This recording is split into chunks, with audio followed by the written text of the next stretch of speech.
scenes? Was there a sense of foreboding amongst officials of the government, high-ranking officials? Was there a sense of doom, of paranoia, especially when it became clear that Mr. Taylor had to go into exile? What was the atmosphere like, if you can help us describe it?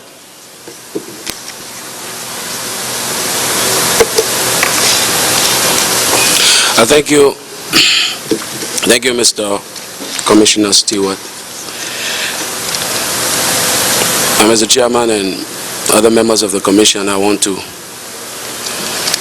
thank you again for having me here this morning.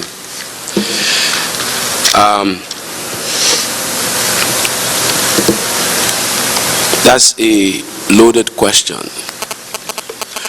The three aspects of the question I want to address. One is about the sense pervading amongst officials of the government. The second I've already addressed was what I thought I was able to capture in my statement about the impression and attitude of the governed, the people, their faith in the ability of the government to provide the needed stability and security. I think that had waned. And the third is about the decision of President Taylor to leave Liberia. Those were part and parcel of the can you speak up a little bit? Backroom, I guess it's the microphone. Those were all part and parcel of the backroom maneuvers that attended the negotiations. So let me begin with the attitude of the officials of government at the time.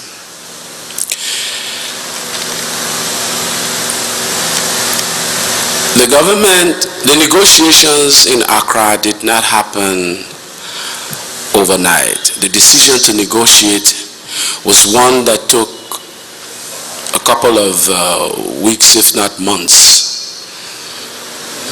to come to fruition. The initial position of the government was that to negotiate with the leadership of the other belligerent forces will amount to very little if their sponsors were not brought to the table.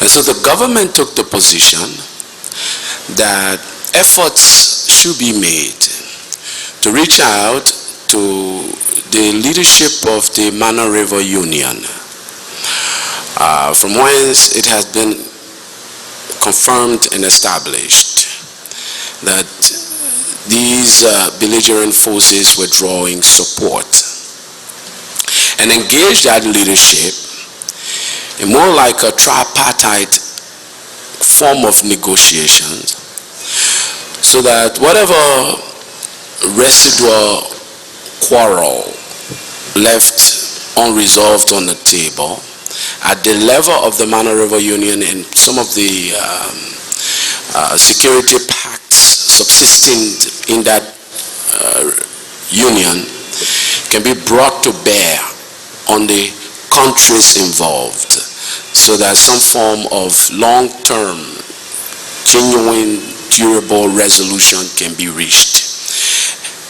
Correspondingly, the attitude was, once those concrete resolutions were arrived at the level of the sponsors, it would be easier to then apply the needed pressure on the belligerent forces to arrive at a workable resolution of the conflict. That was the initial attitude of the government. And then a delegation of ECOWAS legislators came to Liberia and began a process to persuade the government of Liberia to participate in direct talks with the other belligerent forces. The leadership of ECOWAS at the level of the heads of state again called on the government through back channels and other emissaries to engage in direct talks. The larger international community, led particularly by the United States of America, impressed upon the government the need to engage directly with the various insurgent groups for the business of resolving the problem in Liberia. And so the government shifted its position and decided that it will engage in direct discussions, direct negotiations with the belligerent forces. But the government also brought another condition to the table, and that was that the negotiations will also include other key stakeholders to the peace process, which included political parties, interests in other religious groups, Liberians in the diaspora. And the government decided that everybody, not just those bearing arms and seeking the ouster of the government by arms, will be involved in those negotiations in Accra, Ghana. This position was announced at the level of the authorities of heads of state of ECOWAS. I believe this conference was also in Ghana or Nigeria. Now, so the attitude was not of fear of crumbling or anything else. It was more of providing some level of comfort to facilitate a transition.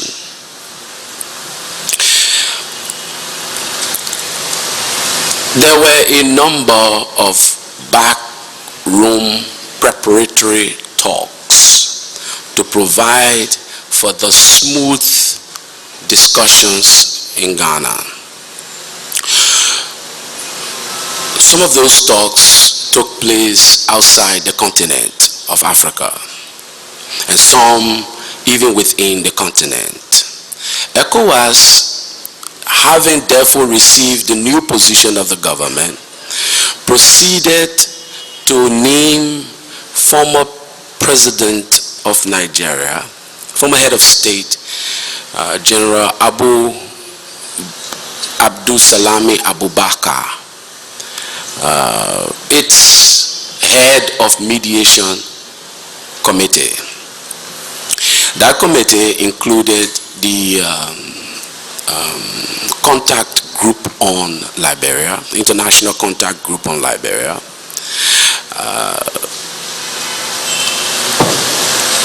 and the Organization of African Unity, at the time now transformed into the African Union.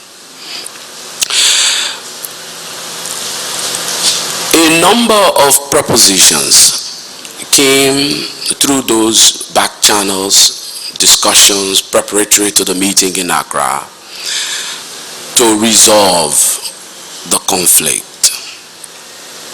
Proposals ranged from an early exit by proposals ranged from naming a successor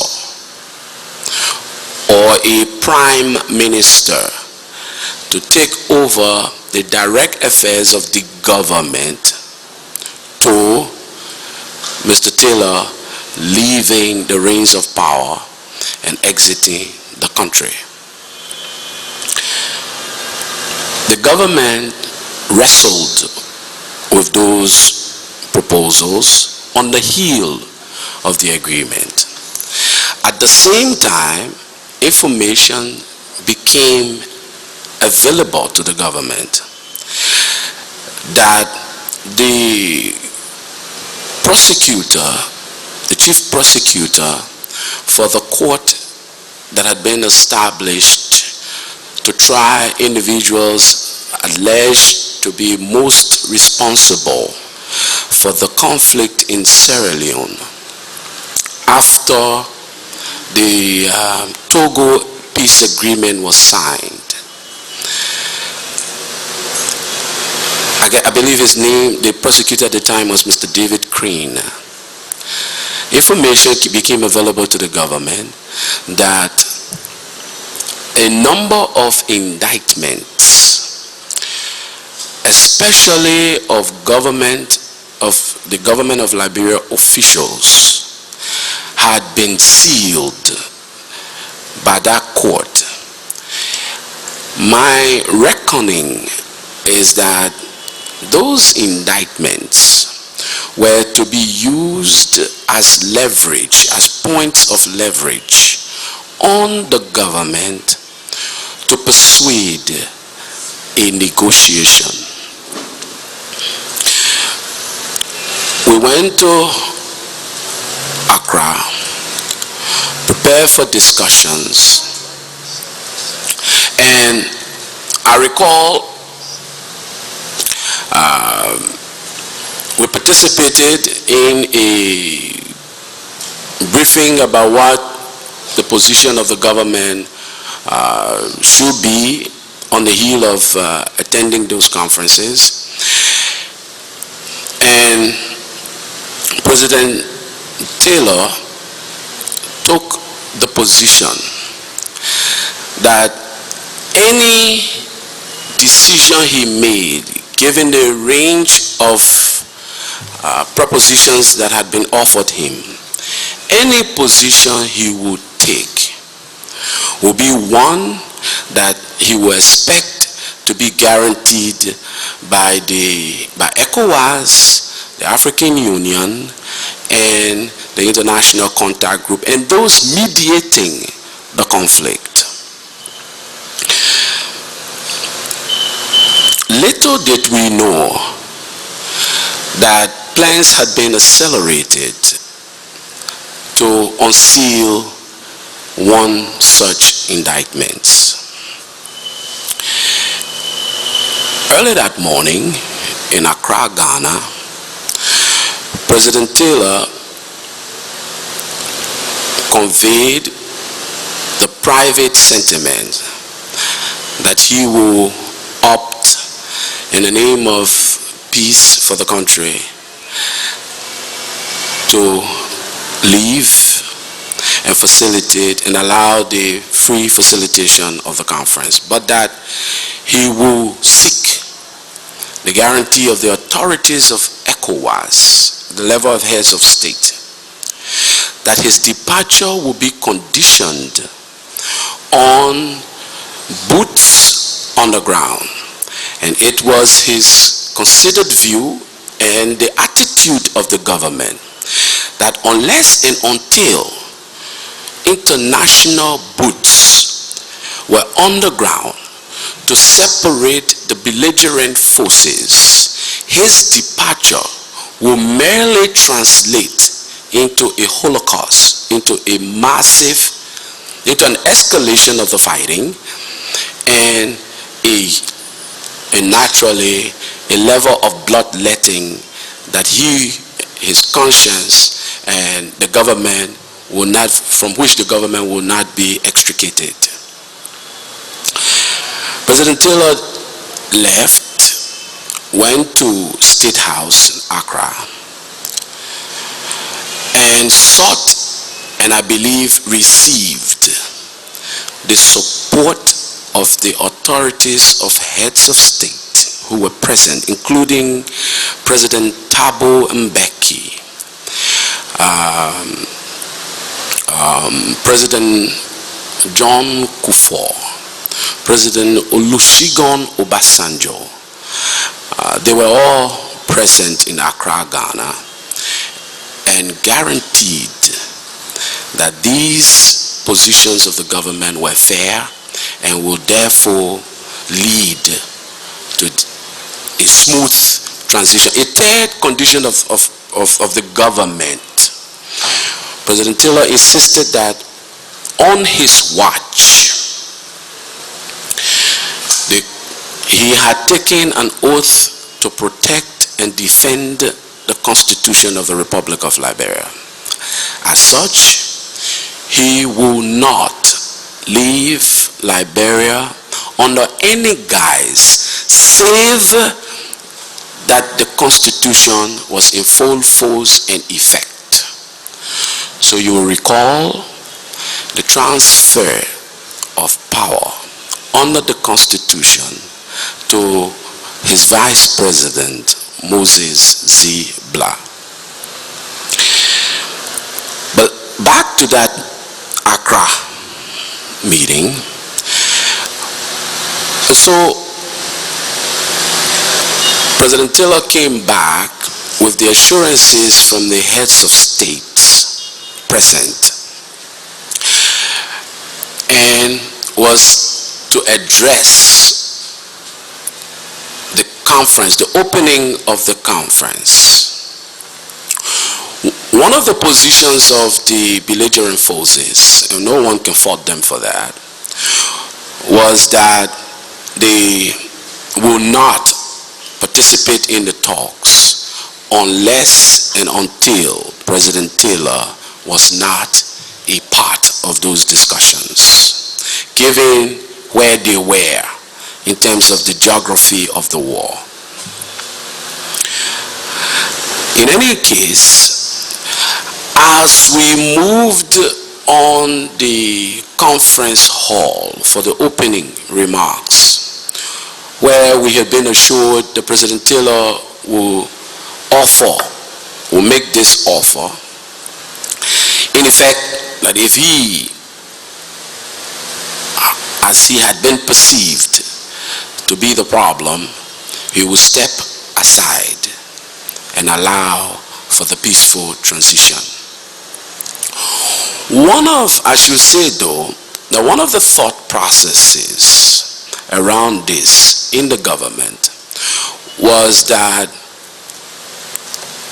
it should not be encouraged that every time we got angry or we felt aggrieved politically, we could take our arms, remove the government, and replace it with ourselves. And so the government attitude, it will stop here.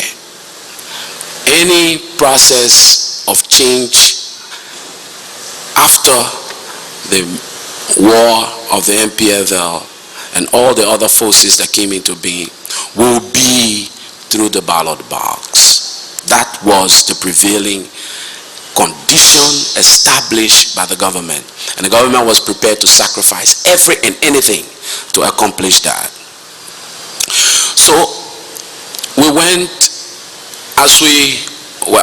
I was on my way to the hall when I received a telephone call that an indictment had been unsealed, and it was that of President Taylor.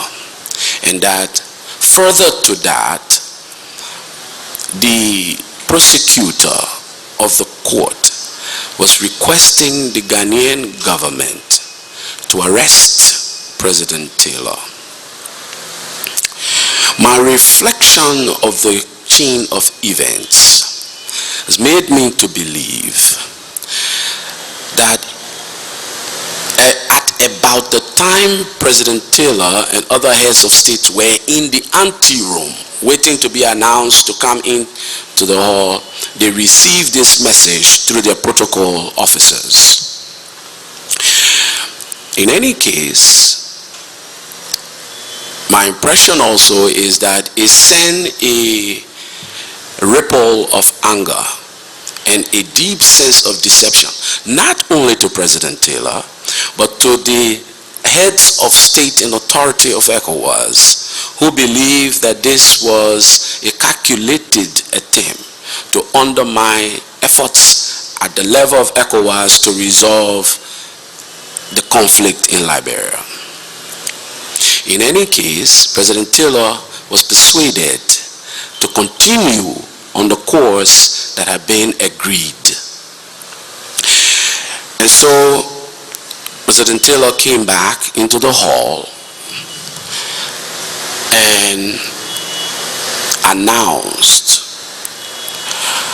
under that air of, believe me, I thought, knowing President Taylor, that he would have backed out of it, feeling deceived, and would have returned to Monrovia and said, come and arrest me. But he proceeded to say, if I am the problem, I will be disengaged from this process, to paraphrase what was said.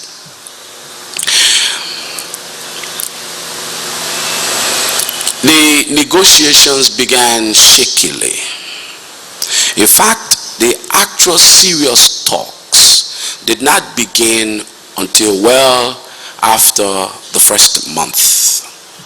And that will be understandable, because here was a point of leverage, provided not just those who wanted Mr. Taylor out, but provided the other belligerent forces. So their position became, we will not negotiate with an international war crime indictee.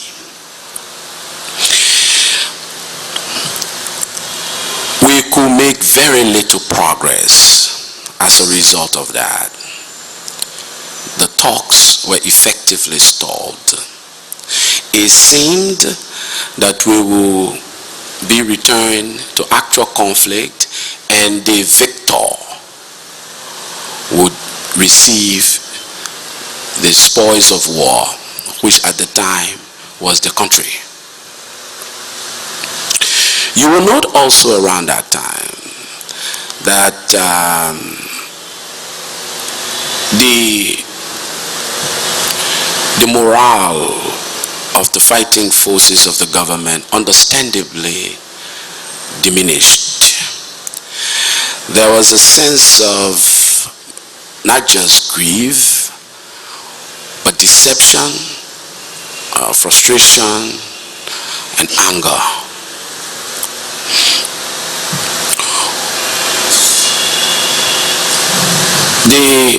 We have to give credit to the leadership of ECOWAS and the international contact group, and other interested officials who persuaded calmness and a level of reasoning. I recall efforts on President Obasanjo to offer President Taylor sanctuary.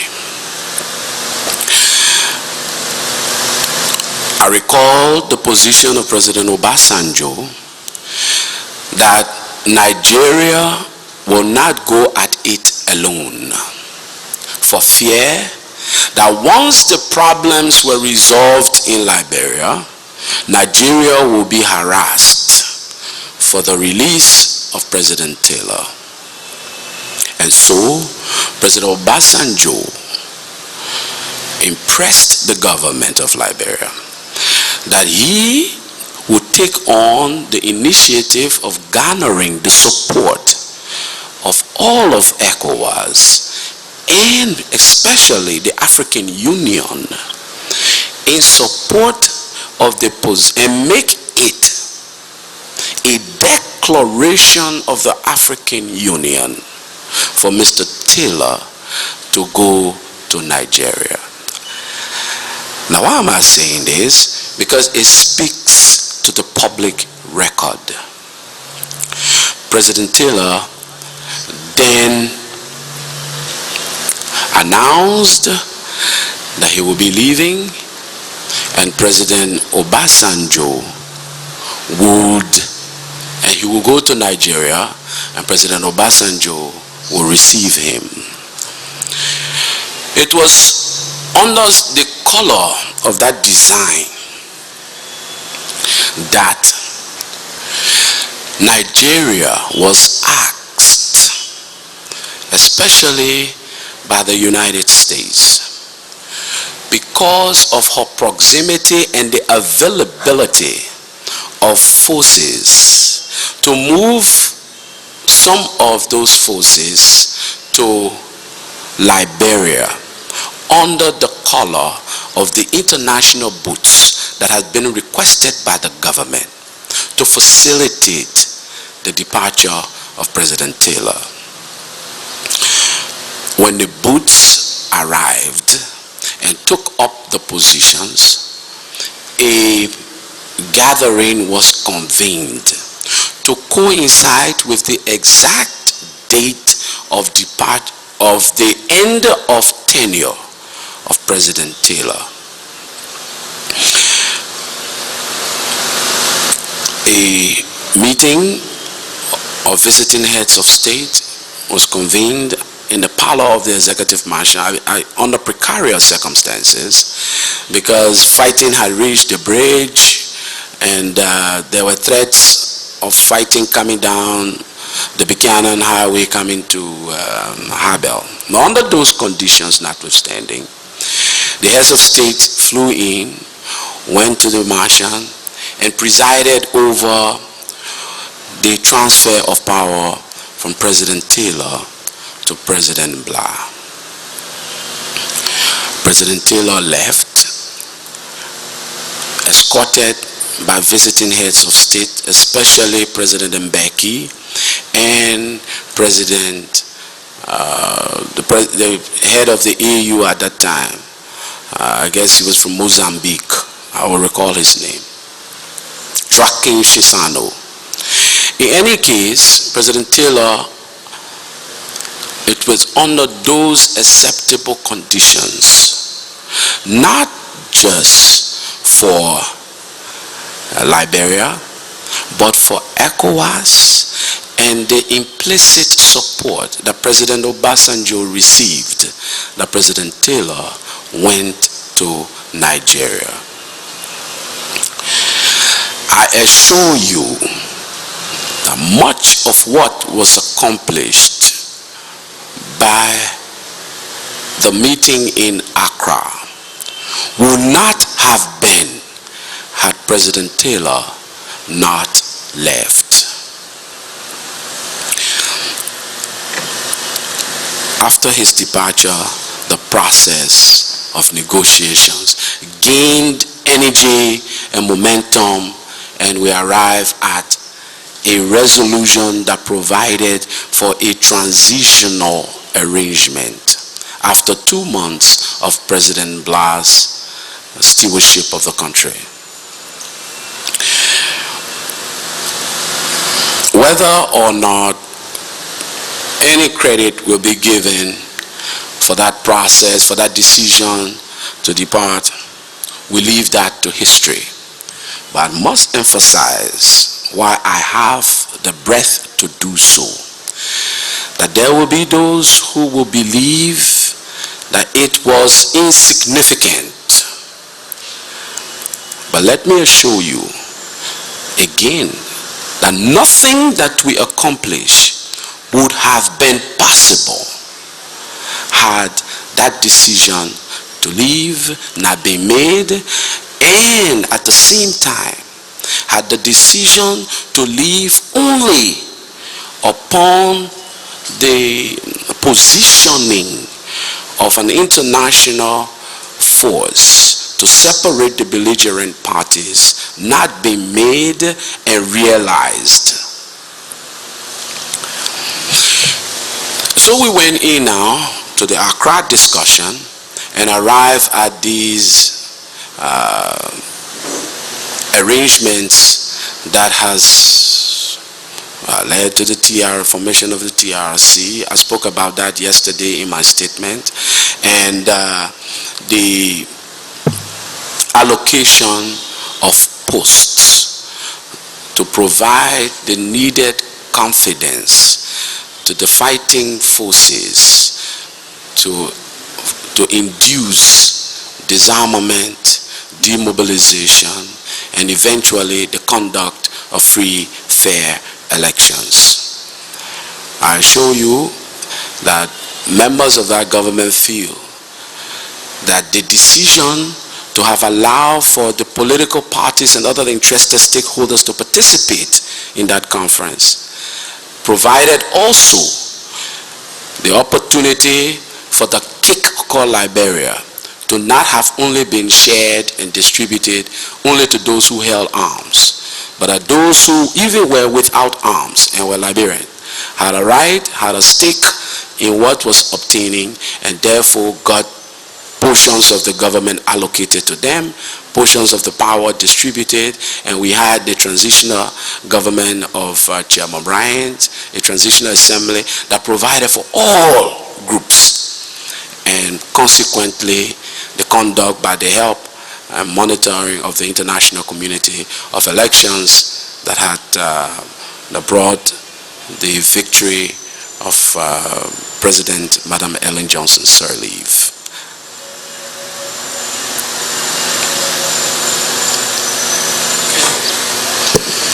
Now that, provided that, were you part of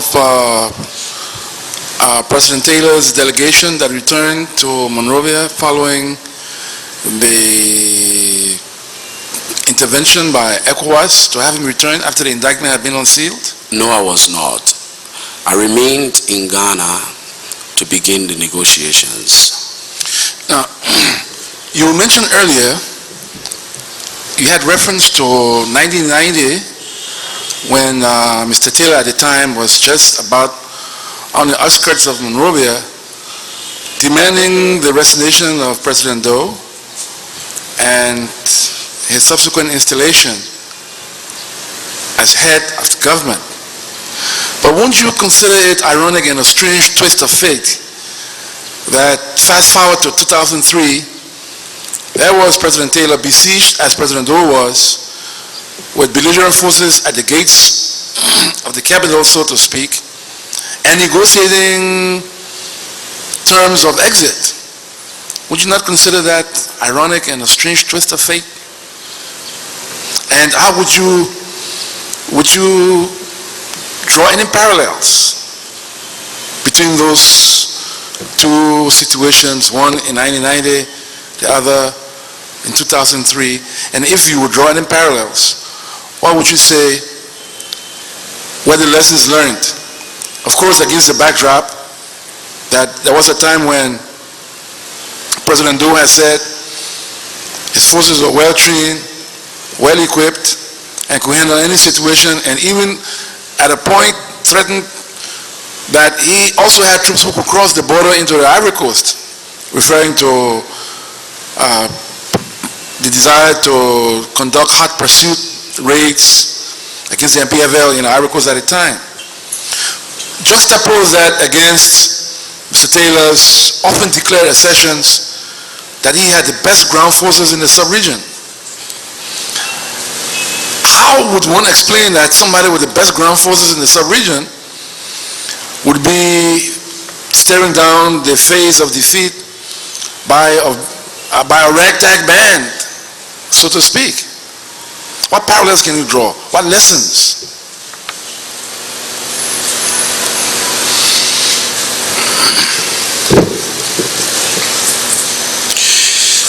You see, I wish you could ask me the questions, because I was hoping that we will not have a very long time here today, so I wanted to, but you ask convoluted questions that I have to parse to be able to answer. Okay.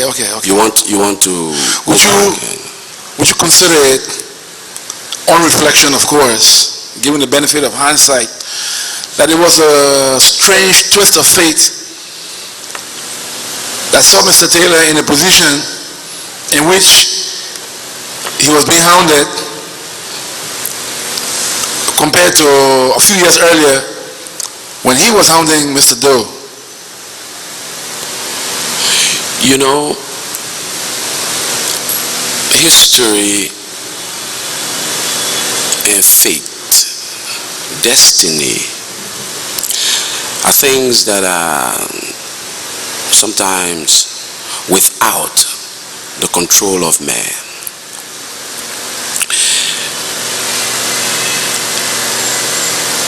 You talk about strange twists of fate. Perhaps there is a lesson there for all of us. And what lessons should we draw therefrom? In 1990,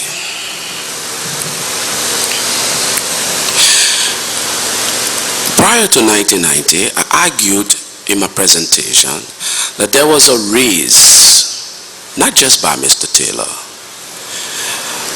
by a number of Liberian progressives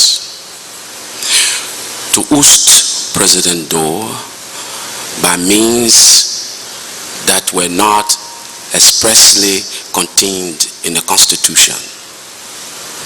I made that premise in my deposition yesterday. Mr. Taylor succeeded in announcing the materialization of only one of such efforts. You asked me yesterday, why were there forays? What may have motivated forays into neighboring countries? You asked me that yesterday. Here you are by your question also conceding forays into Liberia. And the point I tried to make to you yesterday was that I find it strange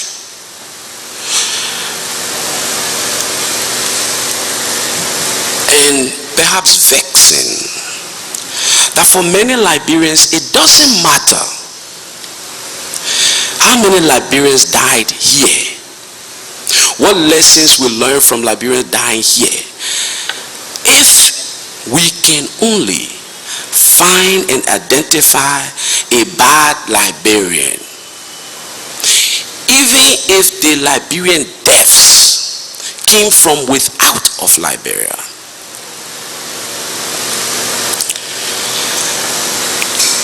You asked me yesterday, what motivated all the forays into neighboring country without even daring yourself to think and ask me about what motivated those forays into Liberia, where Liberians died. Now, it may have been a strange twist of fate. That's a good way to say it. That's a good way to write about it. But I can tell you that fate, had Mr. Taylor not done what he did and exercised the level of judgment that attended that process, maybe none of us would have been sitting here today. That fate would have been stranger and twistier.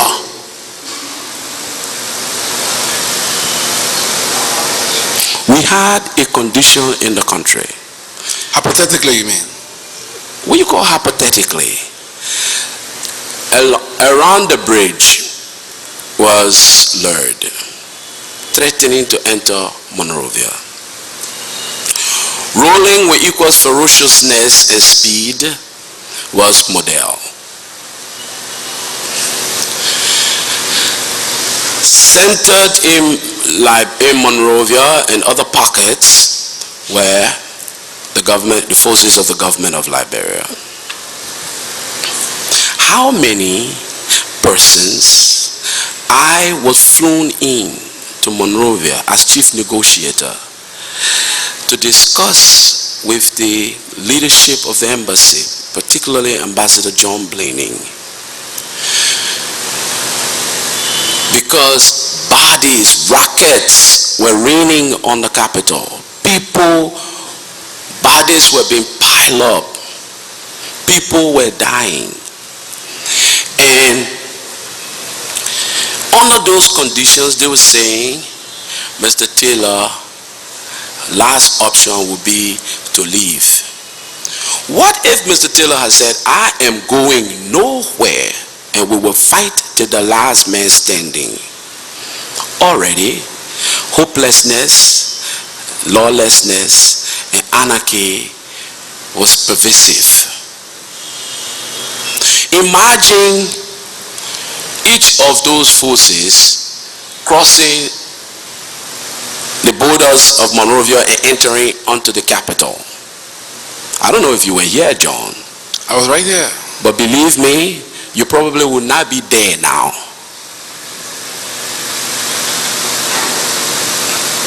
What we felt, and there's a difference between being an opposition and being a government. For a government, you have a responsibility, whether you like it or not, for the security of the people. Whether they like you or not, whether they blame you or not, whether they want you down or not, you have a responsibility to protect them. It was in fulfillment of that responsibility that the government entered into those negotiations. Now the government could have basically said, oh, okay, so you brought us to our knees and you think you will win like that? We will fight until the last man dies.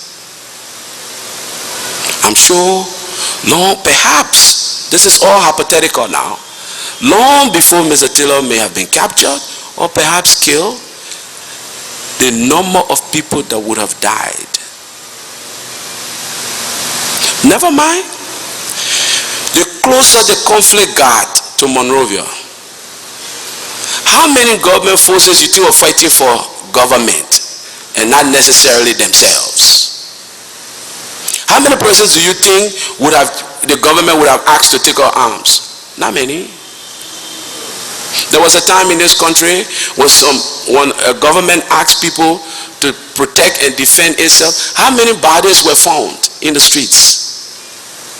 Go get your cutlasses and defend yourself. How many bodies were found? How many people were picked up? So the point I'm trying to make, upon reflection, we can say, it was a strange twist of fate. He got what he deserved. Now I leave you with those judgments. If that's what you want to make them. You're at liberty to do so. But the liberty you enjoy now to do so was not just roll over to you. It took those hard decisions to provide you this liberty now to reflect and jar a strange twist of fate. So let me conclude my answer by saying to you, Mr. Commissioner Stewart, that what you call strange twist of fate, and it might very well be, has provided us the space now that we need to not let it happen again. This is the point I want us to make. And Mr. Taylor could have said, my government is dissolved to fight the forces arrayed against me. We revert to military rule. We suspend the constitution for all its purposes, and every able-bodied Liberian in this country will join the militia now to go and fight. Couldn't that have been an alternative? It would have been a stranger twist of fate. Maybe you here, able-bodied men, would have been recruited forcefully. That was an alternative that could have been exercised. And believe me, by now you won't be talking about strange twist of fate. You probably would have said strangest. But no, from whence I come now to you, I'm saying, say anything you want to say about it, but give credit to where credit is due. And it is because of some of those decisions that were made, providing for you and your long-term security, that we're here. And I believe, I told you, and I argued forcefully, that 1990, by July 26, the MPFL offered a resolution to the conflict based on that Bank-to-Money agreement or resolution that was presented. Mr. Taylor didn't announce a government and the end of President Doe in a vacuum. It was done based on the recommendations of people that you and myself know. And we know that. And then he went ahead and did it and left the spaces for them to come and be a part of that government. And they left, went to Banjul, and created a new one. And that spurred on the conflict even more. And a lot could have been spared. This is the point that I believe Minister Buya tried to make. A lot could have been spared had that process been allowed to continue. But no, which leads me to the thesis I made to you. The problem of our country is political. Everybody wants power. The native class has tasted power and they're not prepared to turn back from it. The settler class has power and there has to be an attitude to share it. How we share it, how we continue to ensure that not just we here share it, by sharing it, I mean appoint Louis Brown to post in government. That's not what I'm looking for. Looking at the logic of the point you're making, who was in power during Mr. Taylor's reign? Was it the natives or was it the settler class?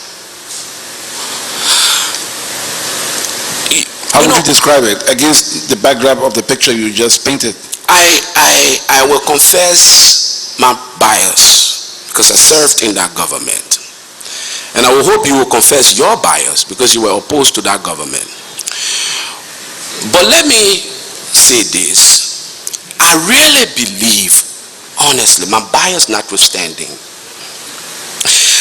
that it was, I didn't serve in the Dole government, but those who knew about the inner workings of that government will more than likely admit to you that it was such a strange form of amalgamation that there existed those competing forces and they came to head at the level of that government.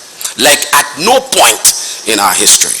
I told you about the MPP and it was something for people of native stock to rise up in that MPP meeting, challenge and deal with people so-called of settler stock and vice versa. So I believe. So was it native or settler?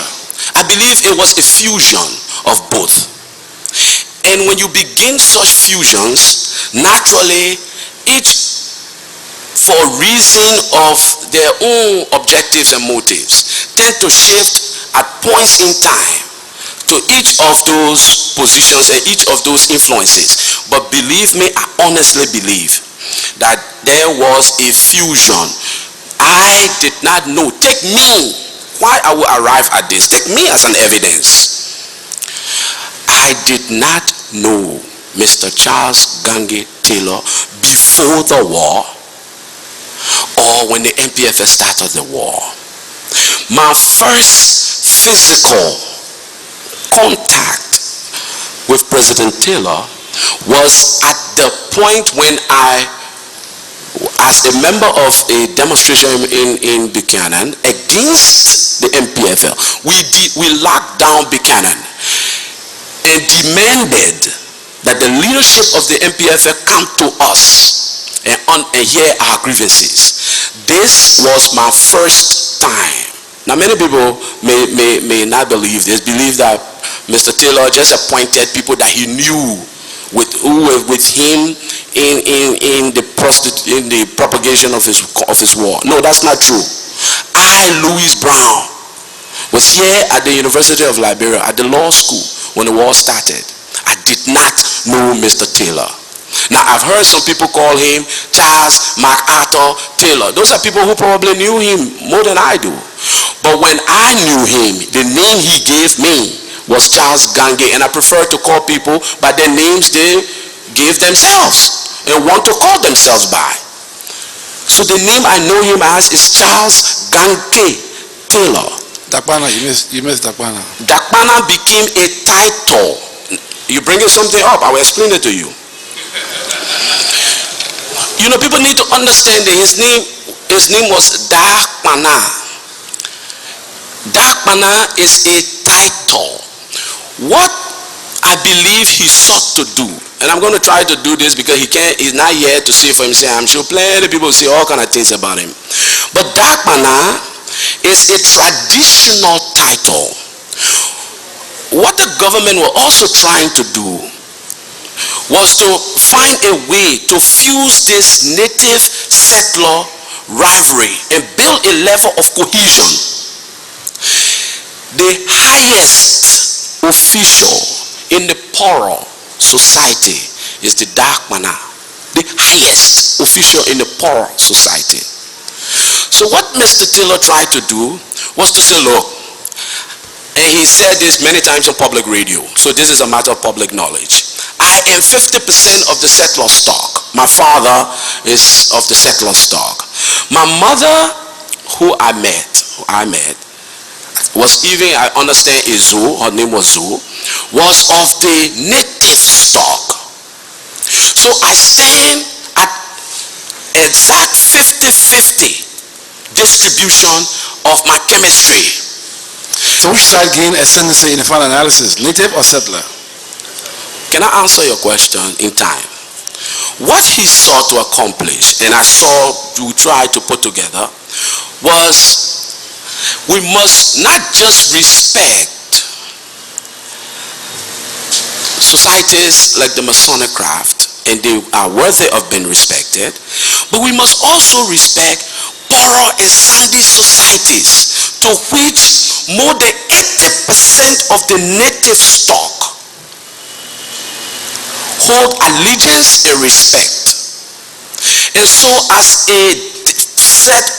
a point of deference to them, Mr. Taylor not only became Dakmana, but to become Dakmana, he had to join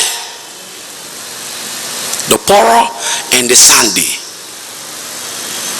And so by joining and having the rank of President of the Republic, he was conferred upon the title, the traditional title of Dakmana, all in an attempt to deal with this country-Congo rivalry and bring it to some kind of fusion that would be acceptable, so everybody can believe that we started to own this country. It was even along those lines that the act we discussed yesterday was being discussed, and an effort made to pass them, which was essentially, we must all own everything here, settlers and natives. Now, did he gain ascendancy? Which side in the final analysis gained ascendancy? What do you mean ascendancy? I, as a member of the native stock, who didn't even know this man, rose to become National Security Advisor and lead the government of Liberia negotiations, which included negotiating even his life. So what under the condition, who will you say gain ascendancy? But that's the question I'm putting. You know members of my delegation, members of my negotiating delegation? John Richardson, Roland Massaquoi, Marie Washington, Philip Kama, Daniel Chia.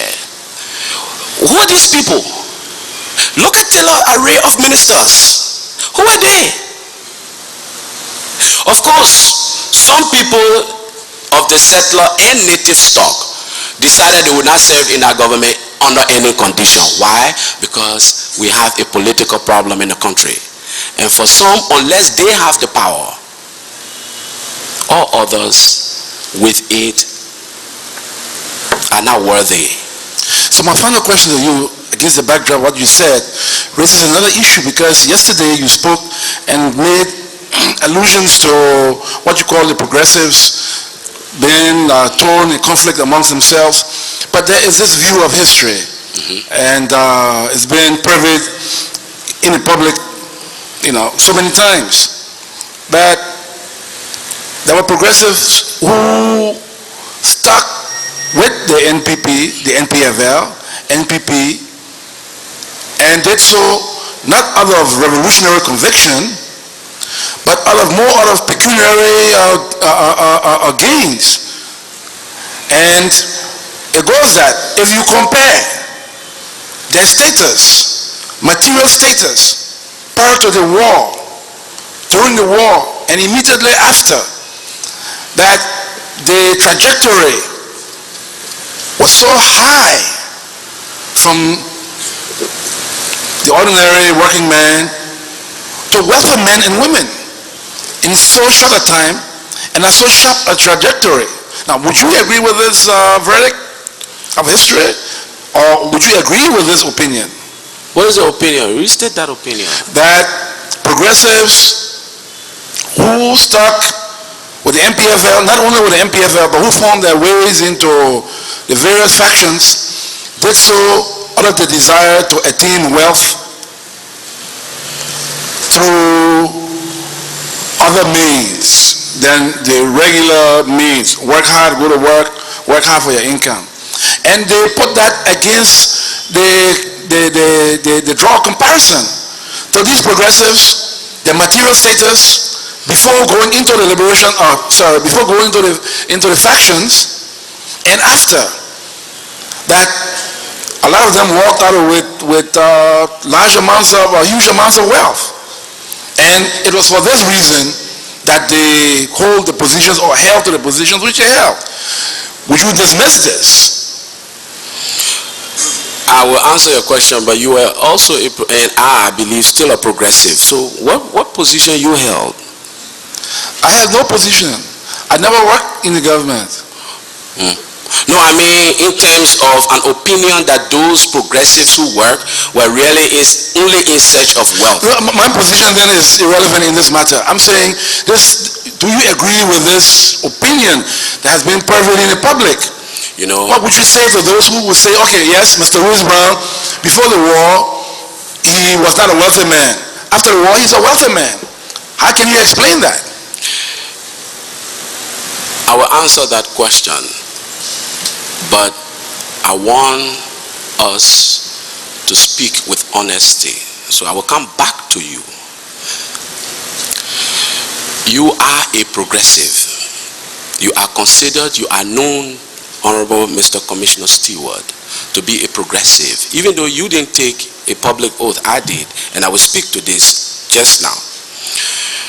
But where do you stand on this? Are you asking me your opinion, or did you do a survey and collect this opinion from other Liberians for which you are now speaking? This is the bias I want to deal with first. Where do you stand as a progressive? That you didn't work for Mr. Taylor has led you to a conclusion that those progressives who did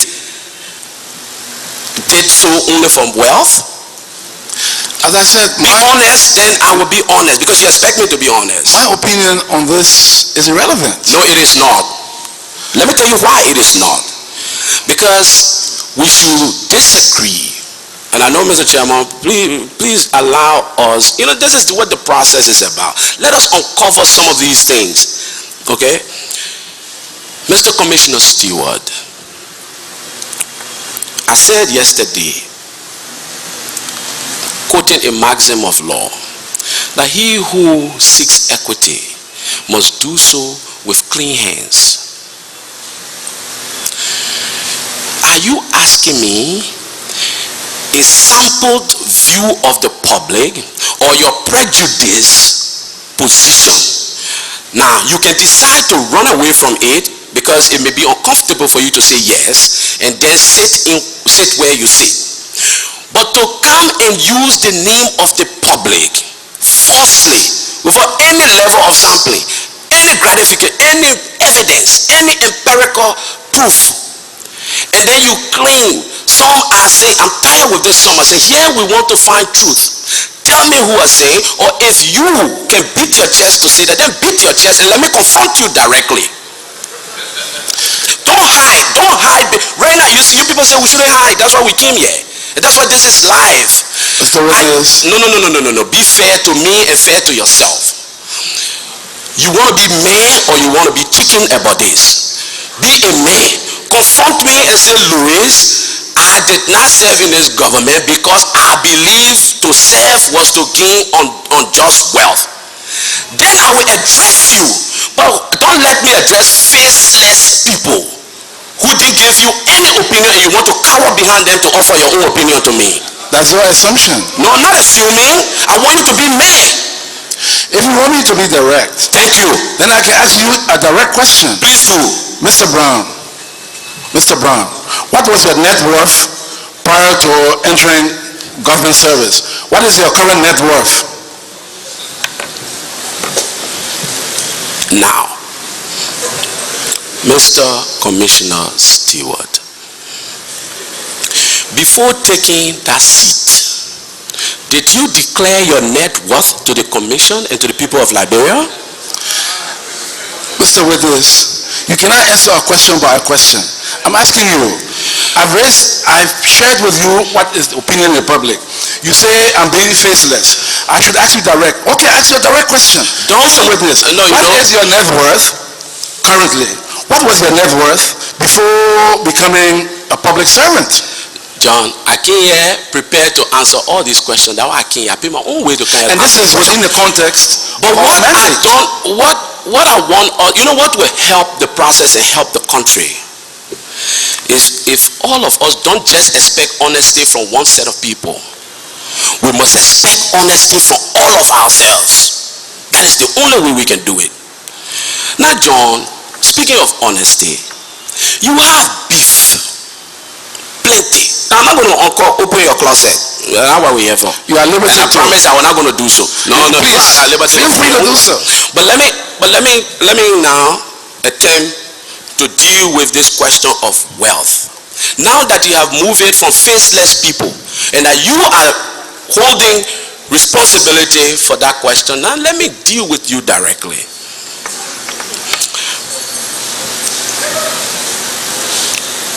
You know,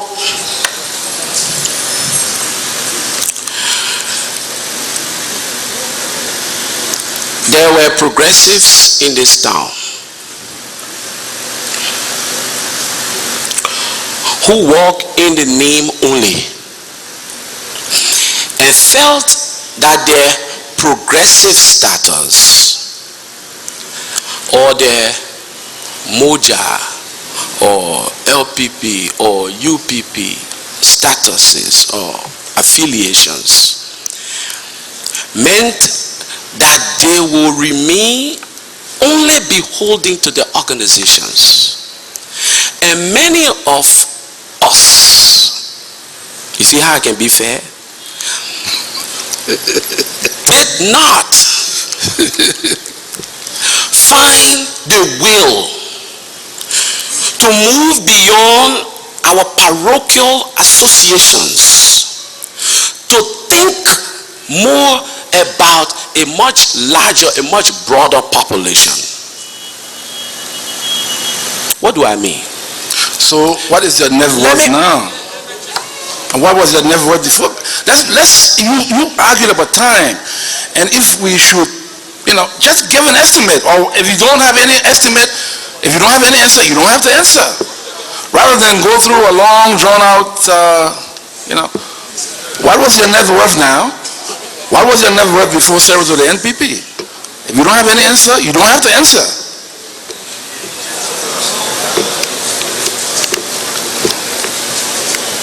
Mr. Chairman, can you protect me?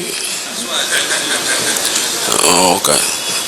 That's why I just did, Mr. Witness. I was telling him you have to be given the time to answer the question. If you want to lay foundations before you get to the question, you are at liberty to do so. Thank you, Mr. Chairman. Thank you, Mr. Chairman.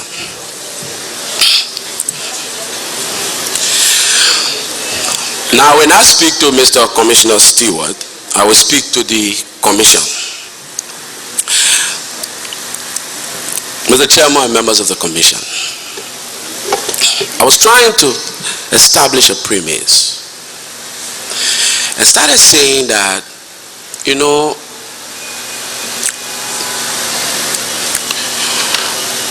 when the progressives came, Mr. Jackson started that train of discussion when he said there was this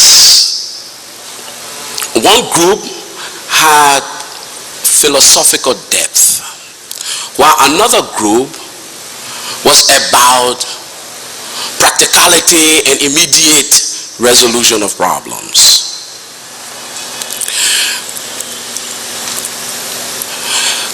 In both groups, especially the group beholden to this deep philosophical reasoning.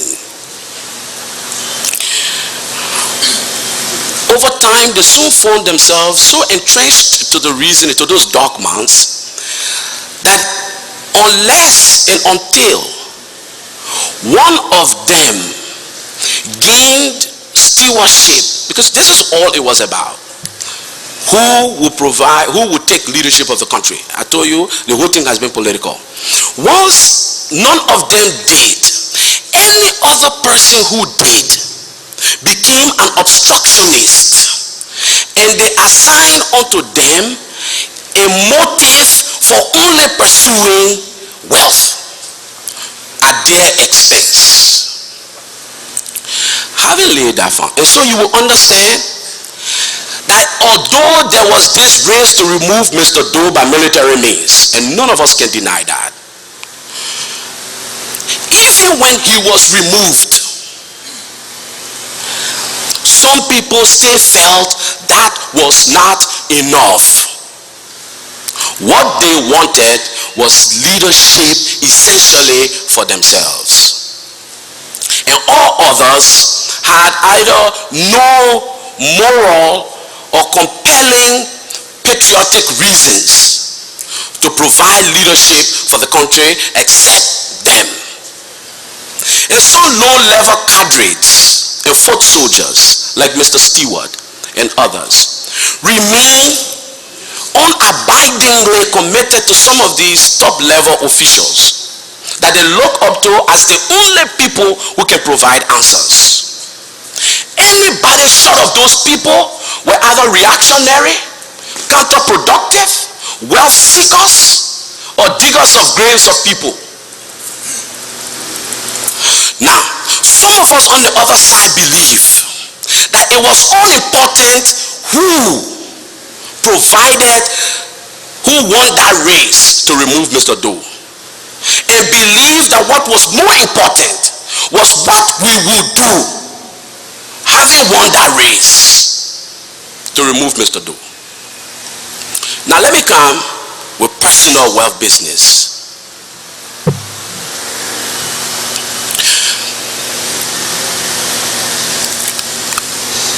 You know, 1989, I had just enrolled at the University of Liberia. I was renting one room, Nippo Street, behind the gym. That's where I lived.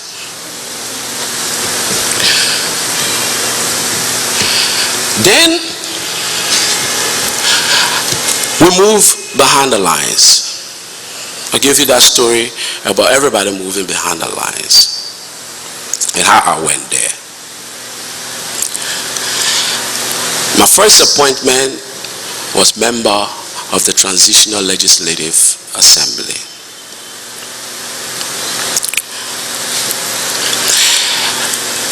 After the assembly, I got appointment to the LPRC. But when I came back to Monrovia,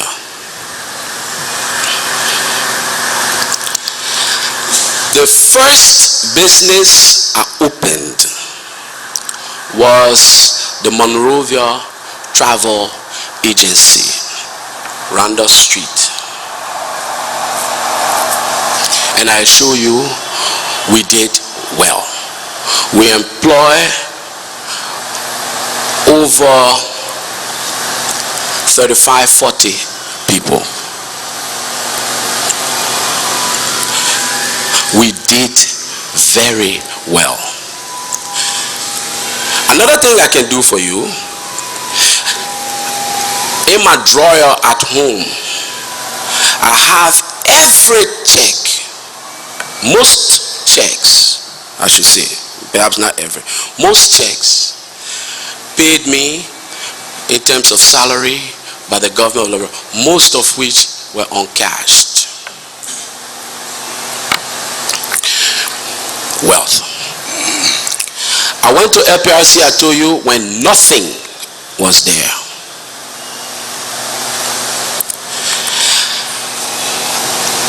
I went to the University of Liberia and did not do political science. I did business.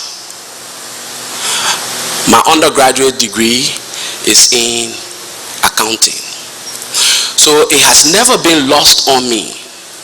And I've seen some politicians walk around and you are a nobody and can say nothing unless you have a way of strengthening yourself outside. You remain in the pockets of people, you remain subservient to other people, you remain incapacitated by independent thinking unless you are able to find your way outside the system and build a way to feed yourself. So that's what I did. Morovia Travel Agency, Liberia Services Corporation, and when I left the LPRC, I got a number of gas stations in the name of the Liberia Services Corporation, one of which was on 9th Street.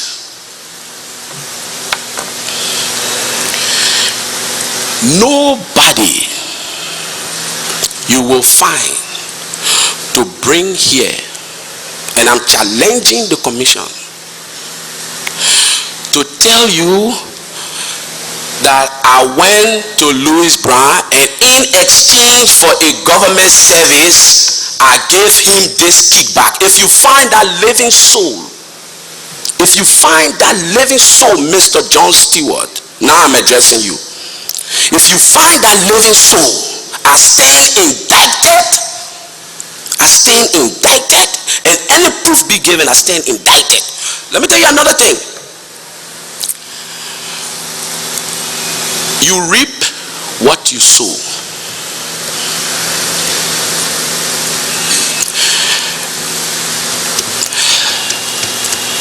One of the things I try to do in my life is to exude a level of honesty in all my transactions, in all my interaction with my fellow men. I try. I'm not perfect. I don't accomplish it all the time, but I try. What this did for me was to generate some friendships and people who believe I am in their debt. I left here to go to school. In fact, after the transition, after the negotiation, when the government came to an end, and what helped me, I traveled. When I became National Security Advisor, I was one Liberian, probably on most, if not every trip, with either the foreign minister or the president, while my business was running privately. My businesses, I should say. And so, per dime and other thing, I will not eat all. I will inject into more businesses and try to build up more businesses. Then, after the government, I got a scholarship fully paid, books and all, to go to the United States, any school of my choice. I elected to go to the Johns Hopkins University. I told you, Chairman Bryan, and he's here, he's alive, offered me posts in the government. I refuse. Many times people don't believe that if you don't have your hand out in the street begging other people, then you're wealthy. If you're not running around looking for jobs and asking people and trading your integrity and your independence, begging for a job as if you're not competent and people don't know your name, then you're wealthy. Wealth is more than dollars and cents. People in Liberia need to understand this, and somebody like you need to understand it. Wealth is in character and reputation. Wealth is in helping your fellow man. Wealth is in recognizing that the other person is in need and reaching out to help them even with your last. And some of us are known for reaching out to help people to pay school fees and other things. And so people develop this impression, this assumption that you got to be wealthy before you can do it. That's not true. I am not a wealthy man. Oh no, I have to stop. I lied. I am a very wealthy man. In my belief of what life is about, and in my philosophy about the need to help every man, every brother and sister, I challenge every living soul in this world. I didn't say in Liberia, in this world, to find any account for Louis Brown anywhere where you find inside, I say 1,000 or 2,000. If you find it, take it. I challenge any soul, including you journalists, go do the research. Go anywhere. Let me tell you another thing. That people say you wealthy. I build a house.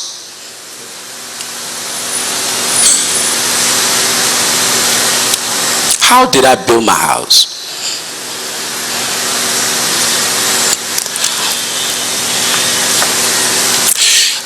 I used to rent from a friend.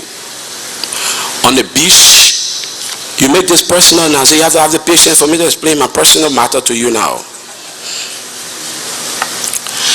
I used to rent on the beach in Congo Town. Many people know where I used to live, on the beach. I was renting there. One day I came from work. I met an ECOWAS major. My children were standing outside the house. And an ECOWAS major was walking around and being shown the house. Now this is a house I pay for. You pay yearly rent. This is a house. The ECOWAS major was being shown around the house. I can't remember my children standing outside. I asked them, but what are you doing outside? What happened? They said, oh, the ECOWAS major wanted her, so he looking around. What? My term of lease, I said, expired. I made that conscious decision then. I will build a house in Liberia. And I will build a house that I will not just be proud of, but that John Stewart, when he passes by it, he will be proud of it too. And he will talk about it. So today, no, I beg you. No, I'm not cutting you off. I just want to say okay. something. You started off by addressing the chair and the commissioners. I want to beg you to always address the chair, please. Oh, okay. Okay. Mr. Chairman and members of the commission. So I decided, in fact, I felt angry. Imagine meeting your children standing outside and the officer was being shown around, including into my bedroom. Of course, the man had to see the size of the bedroom, correct? Because that way he would most probably decide to stay. I felt violated personally. And I felt my children, I saw the look in their eyes. And it made me feel less than a father. So I went. I told my wife, this will not happen to me again. We will build a house. And we started, and she was in charge of that project.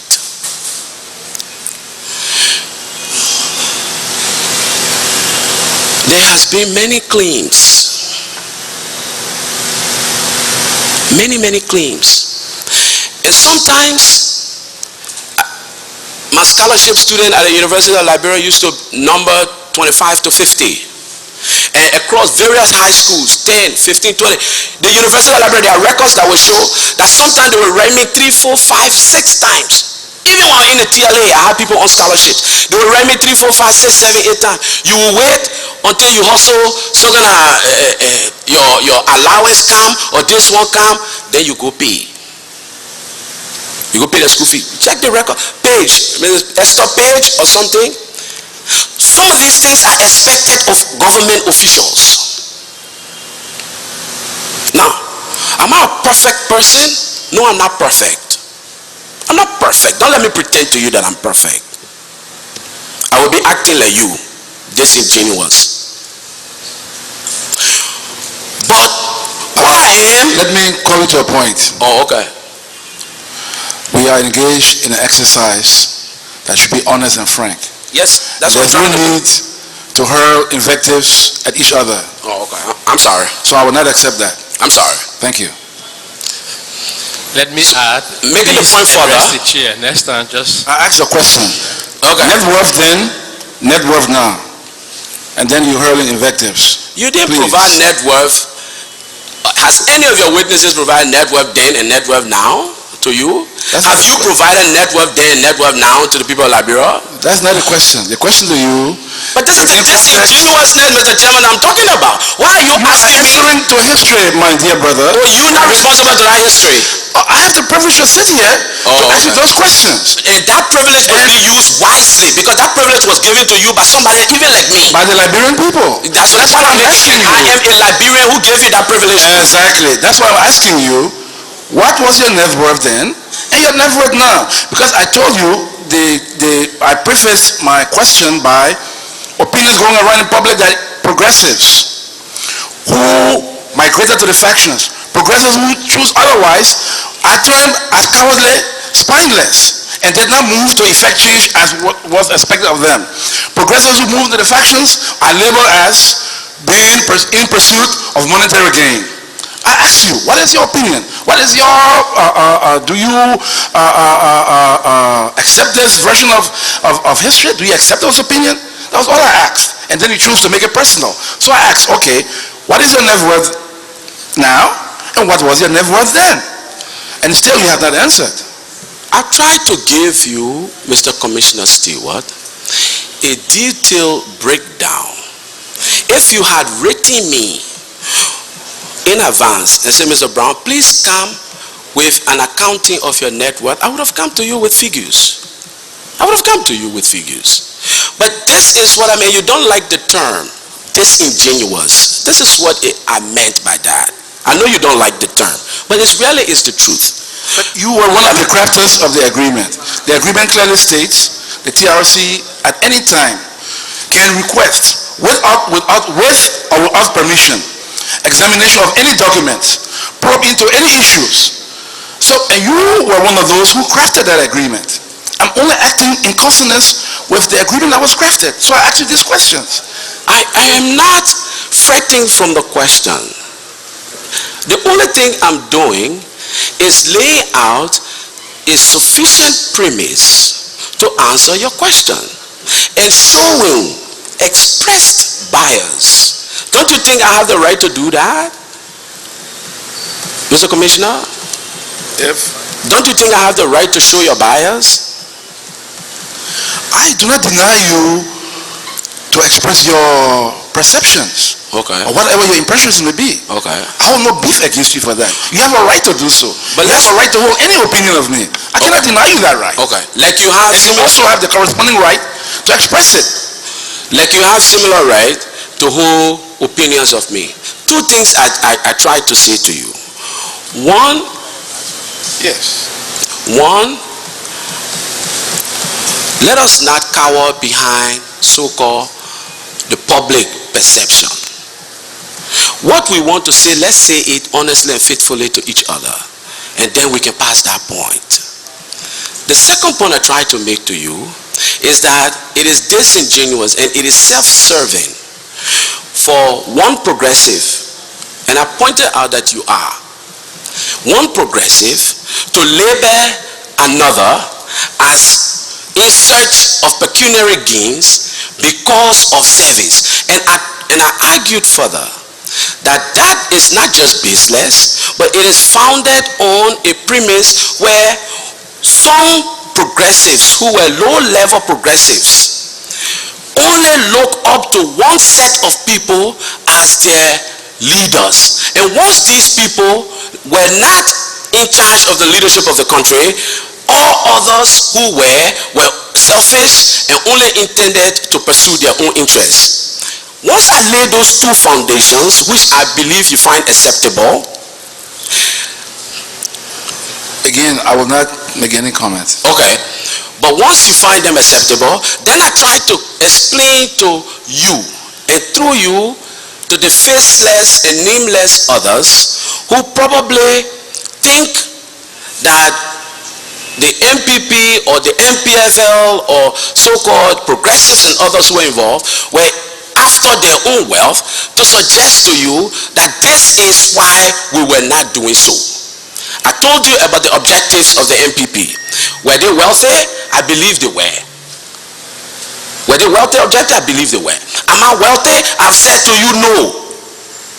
Not in the dollars and cents terms that you think, but in terms of the richness of my character, in terms of the richness of my reputation, in terms of what I have been able to accomplish, not just materially, but in terms of the leadership that I've helped to bring, not just to this process, but to the stability of Liberia. On those counts, I consider myself extremely wealthy. And I also threw back a challenge to you. You see, the TRC responsibility is not to throw blind challenges at people, blind accusations at people. The challenge is to investigate it. And that investigation means that by the time you decide to ask a so-called accused, you would have done some diligence. And if you had done minimal diligence, you'll find out that Louis Brown, he got no money anywhere lying down. And that he is in fact on a private scholarship in the United States of America. And this can be confirmed from the U.S. Embassy. That I traveled to the United States on a student visa. That I return here on that visa, on the strength of that visa.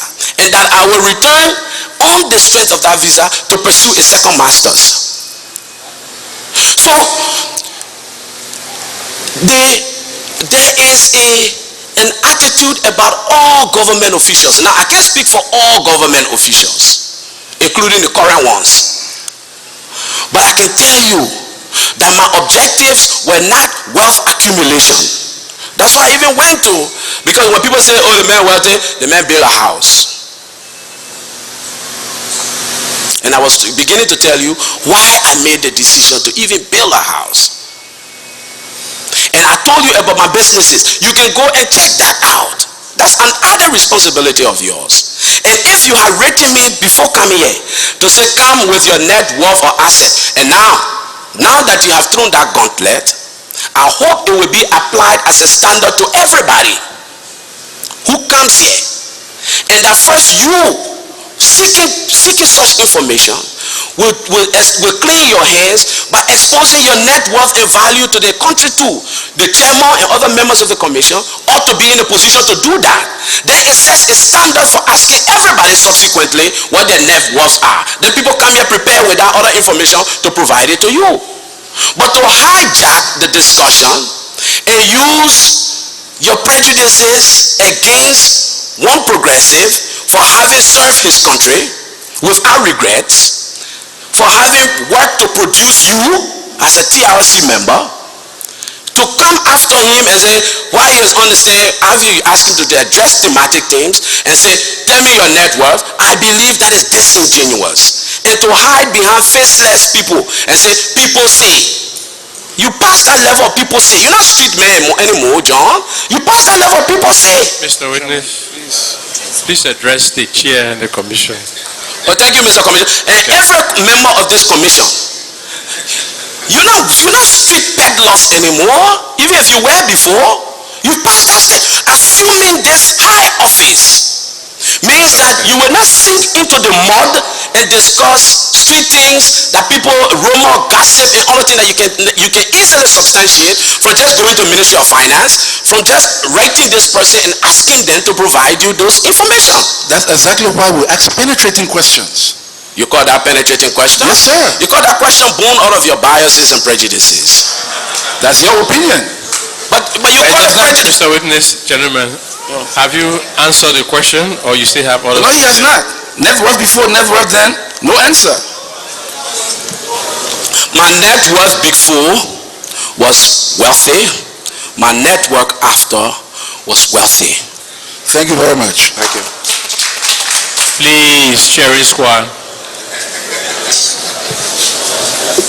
Commissioner Kurma.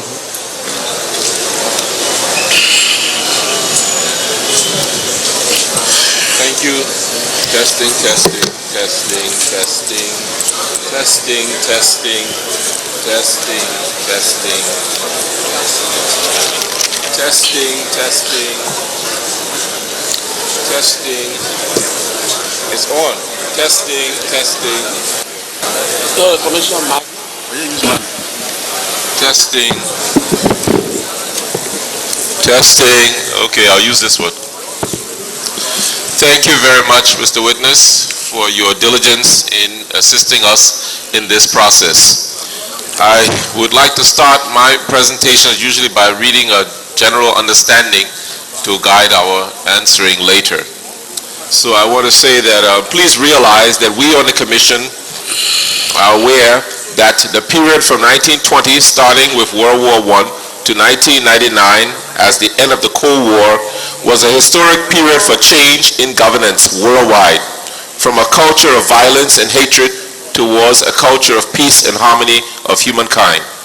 Yet the Liberian people today have mandated this commission to promote peace, security, national unity, and reconciliation through investigating violations of gross human rights laws.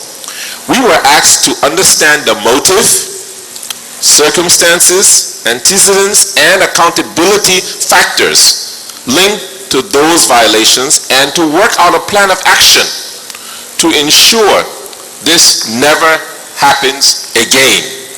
While we understand your concern regarding the merit of collective blame versus specific blame, please bear with us as our mandate is concerned with specific blame and the reconciliation process.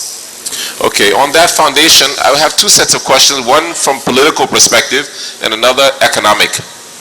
Okay, so the first one on the political side is, what was the original goal, motivation, and plan of the MPFL and later MPP? And who were their sponsors? Were there international players involved or only Liberians? The original goal of the NPP was that which is the goal of all political parties: to galvanize and seek people's power.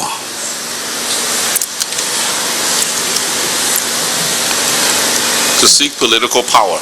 Correct. Okay, I know that, you're right, everybody does that.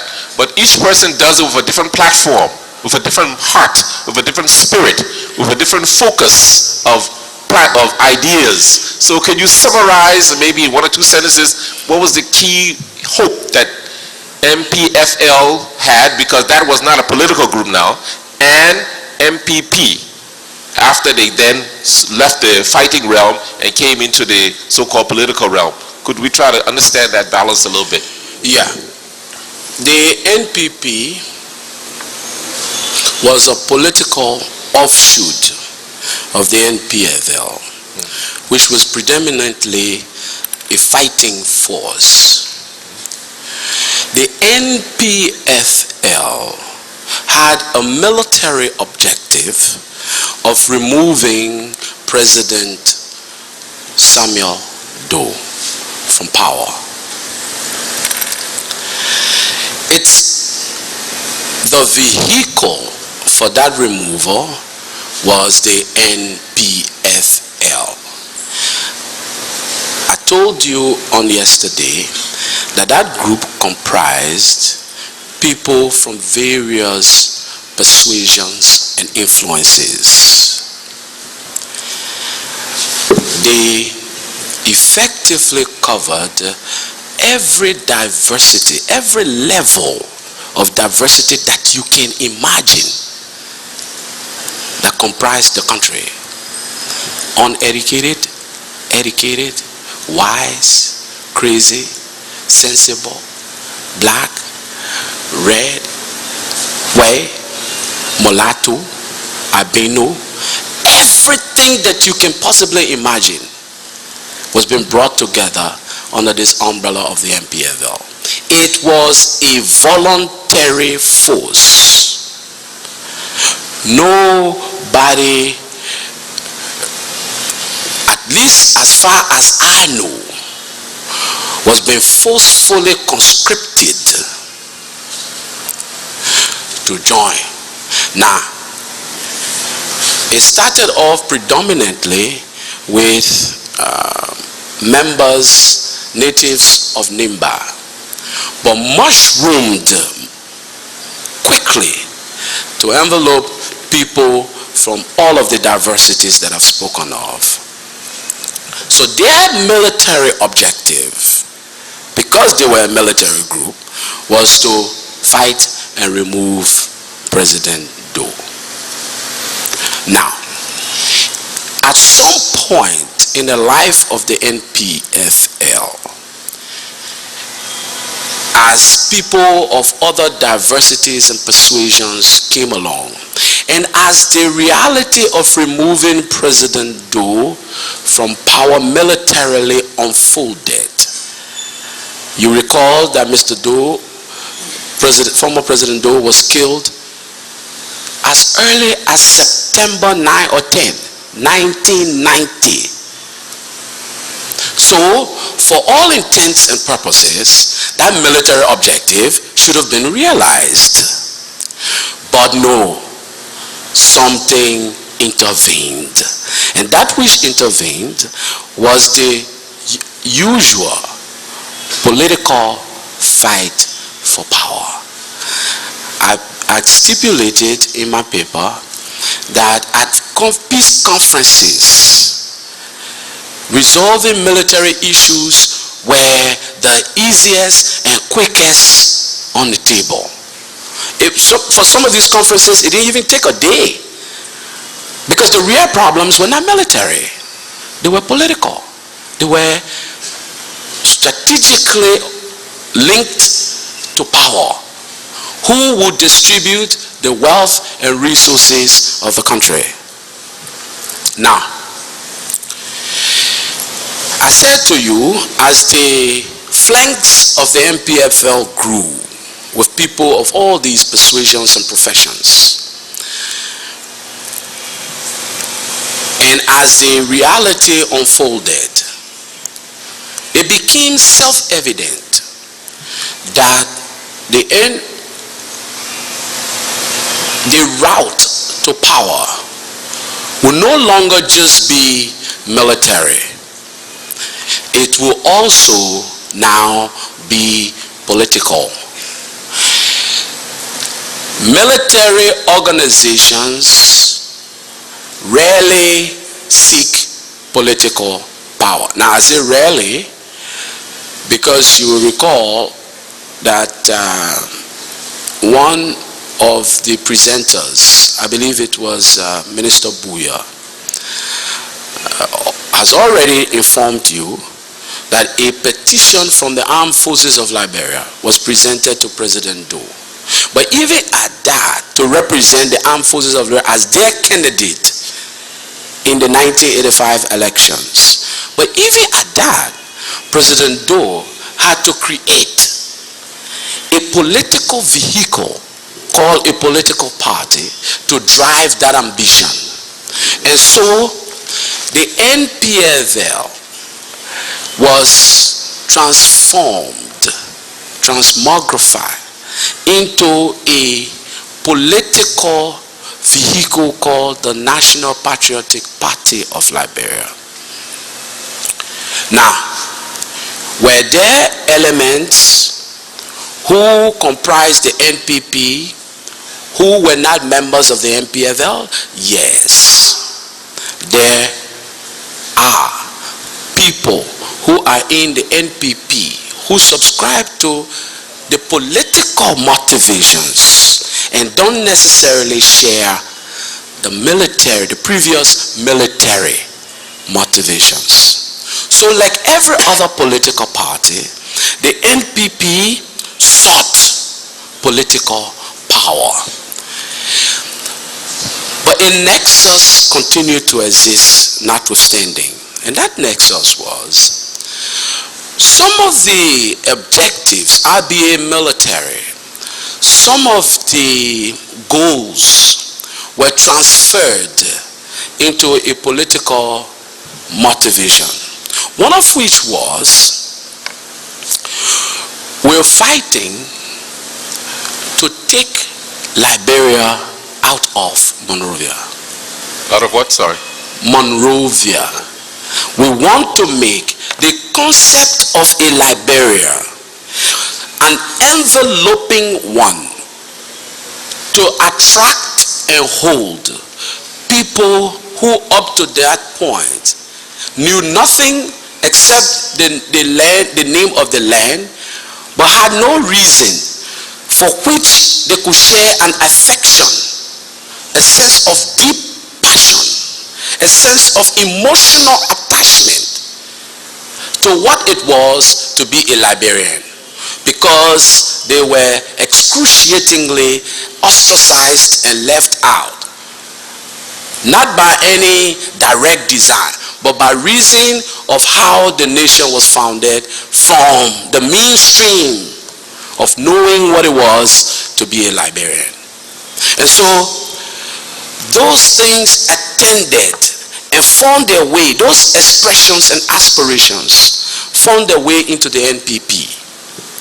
The NPP became, like the MPFL, a political group that cut across most, if not all, of the divides of the country. In the MPP, if I would say so, you could find people again of all competing influences and persuasions. People who even shared status of progressives, people who even were opposed to progressives, people who were natives, people who were settlers, people who, and so there was that marriage that formed the NPP. And that group went on with its standard bearer to win the 1997 elections. Thank you very much. The other questions I have will come up in my series, so I don't want to break the thread. We were informed, oh sorry, no, this is, okay, yeah. What was the main purpose for forming another government, NPRAG, within Liberia, leading to the greater and the lesser Liberia coexisting between 1991 to 1997? Okay, why couldn't we unite at that time and just go forward? Is it the same concept of the lack of national identity factor or the unexpected political failures of 1990 after Doe's death, or what? How would you like to answer that as succinct as possible? Because we noticed that it was that struggle between these two groups that led to a 7-year period of such intense bloodshed and confusion that our history would never, I hope, repeat that. So I was just wondering, what was the core reason why it had to be that way? I thank you, Mr. Commissioner Coleman, for that question. It was a combination, I believe, of both. This is perhaps what has led me to the conclusion that our problems are essentially political.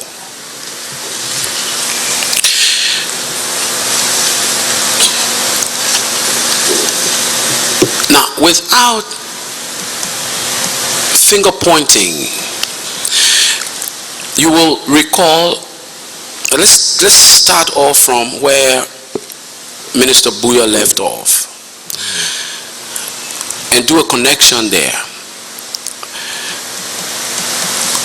The MPRAG was not named out of the blue sky. Although I said to you earlier, they had the MPFA had that military objective of removing President Doe. They were not removing President Doe to sit back and cheer someone else to take over. They had objectives of taking over the leadership once he was removed. That was to be expected. Anyone who did not expect that was either naive or had their own reasons for not expecting that. In any case, I believe the leader of the MPFL, Mr. Taylor, was influenced and persuaded to announce on July 26, 1990, what I call a path to ending the military hostility. And that was, he would, upon having received a resolution, and here again I want to step forward another stipulation, that not all of the political leaders signed that resolution, but the MPFL was persuaded to believe that all of them were contacted and that all had given their acquiescence to that resolution, famously now known as the Bintumani resolution. And essentially what it said was, look, the bloodshed has to stop. Mr. Taylor and his MPFL now controls the vast majority of the country. Monrovia must be spared this bloodbath, this final showdown of President Doe.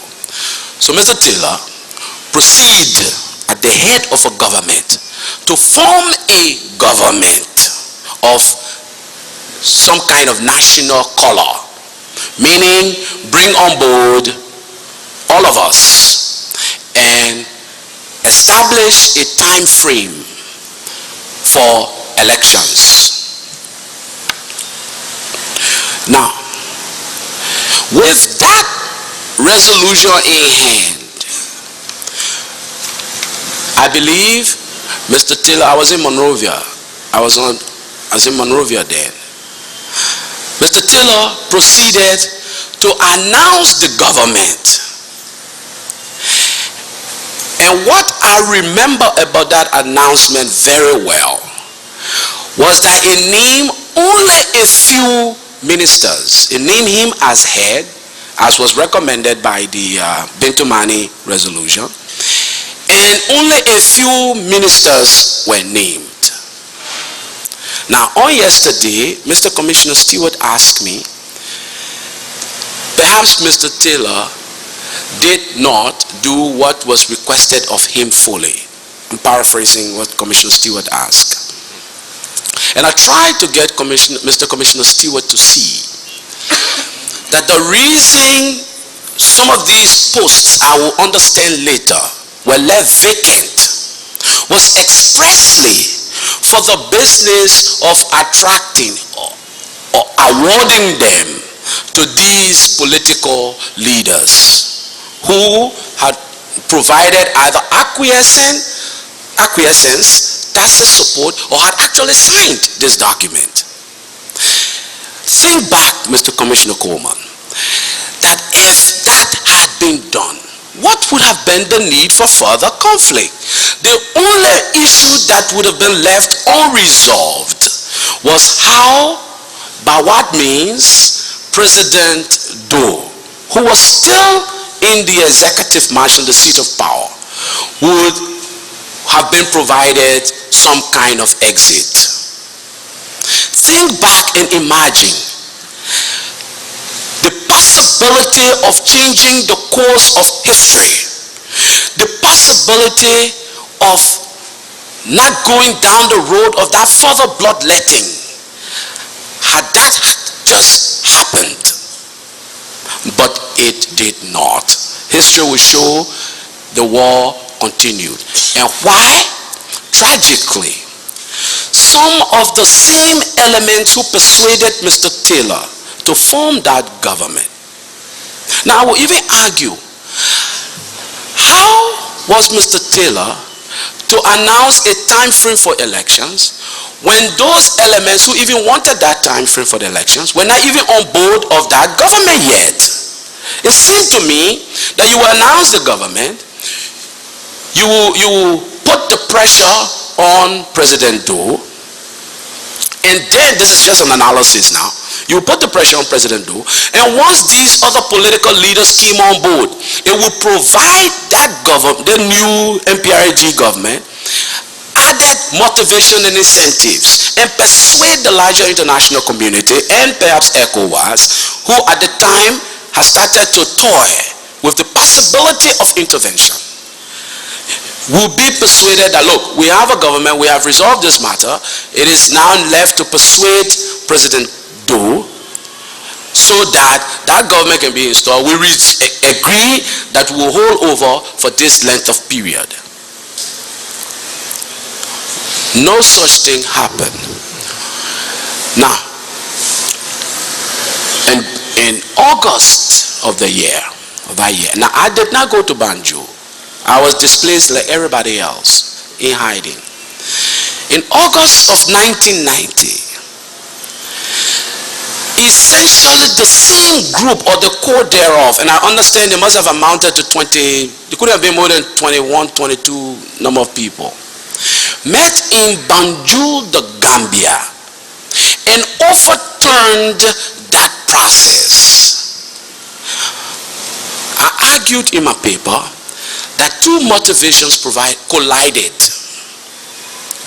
On the one hand, Mr. Taylor's MPFL represented a bad omen for the region, whose leadership at the time comprised military leaders themselves, who were being held up in power by the entrenchment of their own military, or leaders who had been head of the government since independence. And the fear was of a domino or boomerang effect on their own societies. So that combined with the motivations of political leaders, and I told you the problem has always been political power, combined to say, look, here was this man with 95% of control of the country announcing himself leader. It is about time that we join ECOWAS, which is a group now getting increasingly dissatisfied with the success of that unit, to form a new government. So what happened? Banjul raised not just a new government, but a new political slogan and formula that started to attend the project, and that was, the guns that liberate cannot rule. What did that do? It effectively expurgated President Taylor. Okay. Did that slogan come out of Banjul? Well, I tell you what, one thing that happened in Banjul, and this can be confirmed by the participants.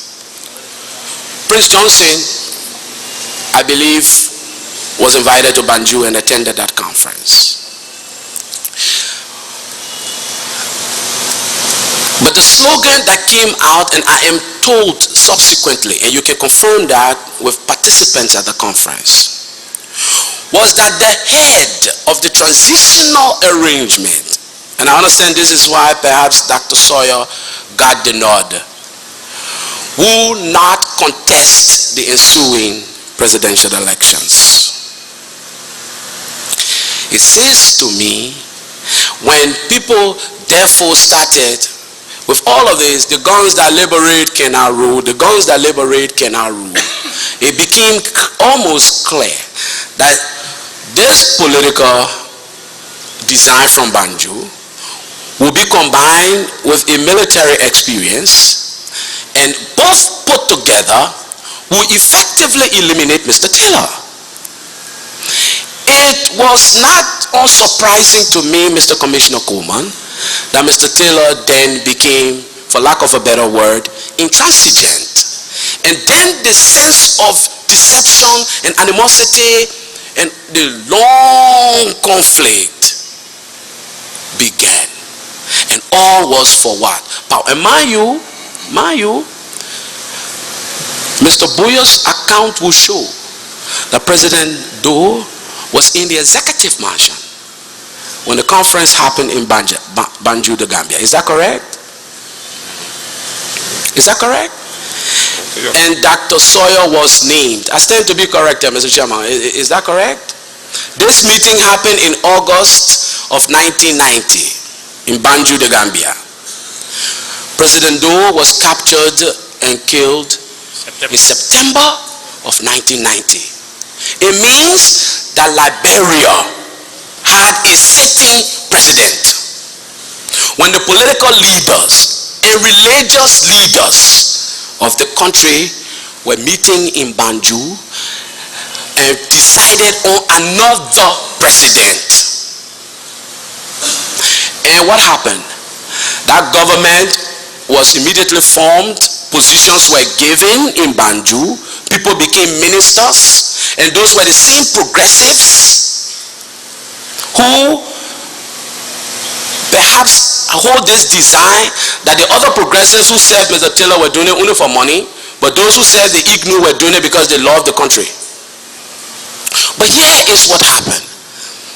That government, after distributing positions mostly to the progressives, look back on the roster, mostly to the progressives, ended up where? In Sierra Leone for a while until President Doe was killed. And while in Sierra Leone, headquartered, I understand, at the Mamiyoko Hotel, all rights and privileges appertaining to the President of the Republic of Liberia, not just the President, but the entire government. People were wallowing there in Sierra Leone under the name of ministers and signing documents as ministers. They were accorded until President Doe was captured and killed. Obviously, Mr. Taylor, like any other person alive, would feel betrayed and abandoned. And so he decided that he will hold in his own hands and that of the MPFL his ultimate destiny and fate. And so he pronounced, because of the award, because of the conduct of that meeting under the guise of under the banner of ECOWAS, that a military force called ECOMOG coming to Liberia will be opposed by the MPFL. A new form of, you can understand why. Here was ECOWAS providing, so to speak, tacit support, providing the stage, providing the venue for a meeting that produced a government. Now, was the MPFL invited to that meeting in the Gambia? The MPFL was. But I am told that Mr. Thomas Wowiyu, who headed the MPFL delegation to the Gambia, was arrested at the airport, remained in detention until after the elections or selection of that government. That is, I believe, now, perhaps Mr. Wu, you can confirm this, perhaps those who participate will confirm. This is what I was told. Thank you.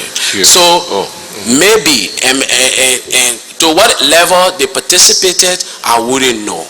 But perhaps all of that moved the purposes of the war into a new phase. It is equally mind-boggling, Mr. Commissioner Coleman, I submit to you, why people couldn't just rally and end this bloodshed that would have come about later. it was not too difficult to see that if we had not done that, the bloodshed would have escalated, the fighting would have escalated. But again, you can trace some of this suspicion, some of these doubts, some of this infighting to even the 1980 coup, where the progressives, I argue, effectively negated each other by their own desire to lead. Each saw an opportunity for them to lead, and would not succumb and would not agree to another leading. So you still have this attitude about, no, I will not serve under this other person unless this person was the leader, because to do so will mean that I am abandoning the original objectives, and the original objective shared by all the progressives was to bring change here. And I stipulate further that everybody believed, it became a settled impression. No man will deceive you today. That perhaps, except Mr. Gabriel Bacchus Matthews, he must be given some credit. He said that the only way we have election in 1991 is unless President Doe was still in power. Only Mr. Matthew was on record of saying that. And for that, Mr. Matthew exacted the scorn and disdain of most of the progressives as having so loud. At the same time, he contracted the anger of the government, where he also said at the Chamber of Commerce, at the press, it was a press meeting at the Chamber of Commerce, he addressed the press. They wanted to know the possibilities for election, and he took a question and answer period. I was present when he said the only way 1991 election will happen is unless President Doe. What he was speaking to at the time was the race that the government didn't know, was that there was a race to oust the government militarily. And the settled view was, by the next election, President Doe would do that which he did in 1985 and will win. So the way to do is to abort that process and remove him before 91. And Mr. Matthew was prophetically speaking to that. Whatever his faults are, let's give him that credit. But at the same time, he angered the government when he said, and if there will be cheating in the next election, there will be a bloodbath in this country. Those were the contexts at the time.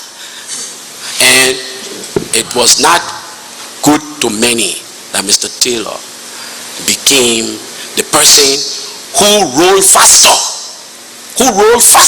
than most and came closest to the seat of power.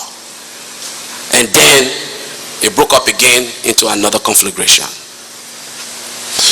Thank you. Wow, that is very interesting theory. So, in summary, it seems you're saying the people called him to lead. He in turn responded, announced his government. Then those same people misunderstood that to mean he wanted to take power, so they decided to go for Banjul as an opposing government and the interim government. And that also brought in the element of, but then it means Doe must go, because you can't have two together. And therefore the INDPL or INDPL came about, and then he now INPFL came about, and then Taylor now then became stubborn and said, but then if that's how you're doing it, then we'd fight to the end. And that's how the so-called Greater Liberia and Lesser Liberia came about. In summary, is that basically? Except that the MPFL broke up into INPFL long before.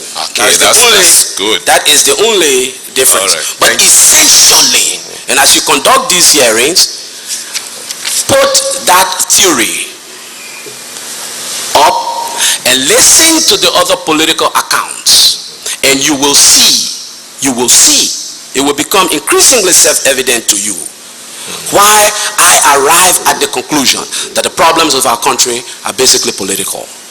It's a fight for power. Okay. However way we want to disguise it, that is what it really is about. Okay. All right, then I'm again trying to put the pieces of this puzzle together. Let's go back a little bit. We say we were informed that in June 16, 1990, under the auspices of the Interfaith Council, a peace agreement was reached in principle between MPFL and the government at that time, meaning Doe's government. Okay. However, this was suddenly canceled by the very same MPFL.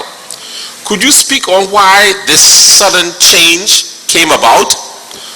Was there a critical agenda to remove Doe no matter what?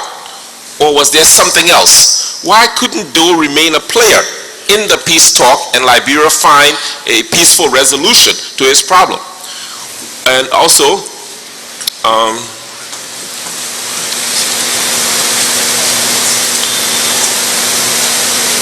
I believe something critically happened at that time, either somewhere else around the world or with NPFL, that brought about this point. So I just want you to please talk a little bit about this, if there's anything. If not, of course, you can say you don't know. First, I did not participate in any such meeting. Okay. I would have hoped that the efforts you speak of, I don't know the details of the efforts. If you could provide details about why the MPFL rejected the efforts of the Interfaith Mediation Committee, I don't have those details. But okay, no problem. I mean, I wouldn't want to burden you with something. I'll wait for someone who comes later that was probably yes, there who from your group. participated in that. Okay. I did not. Next one.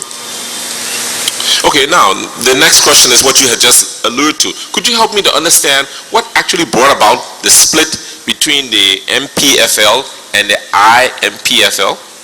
And give me some dates and times too, because now you're saying that it happened way before.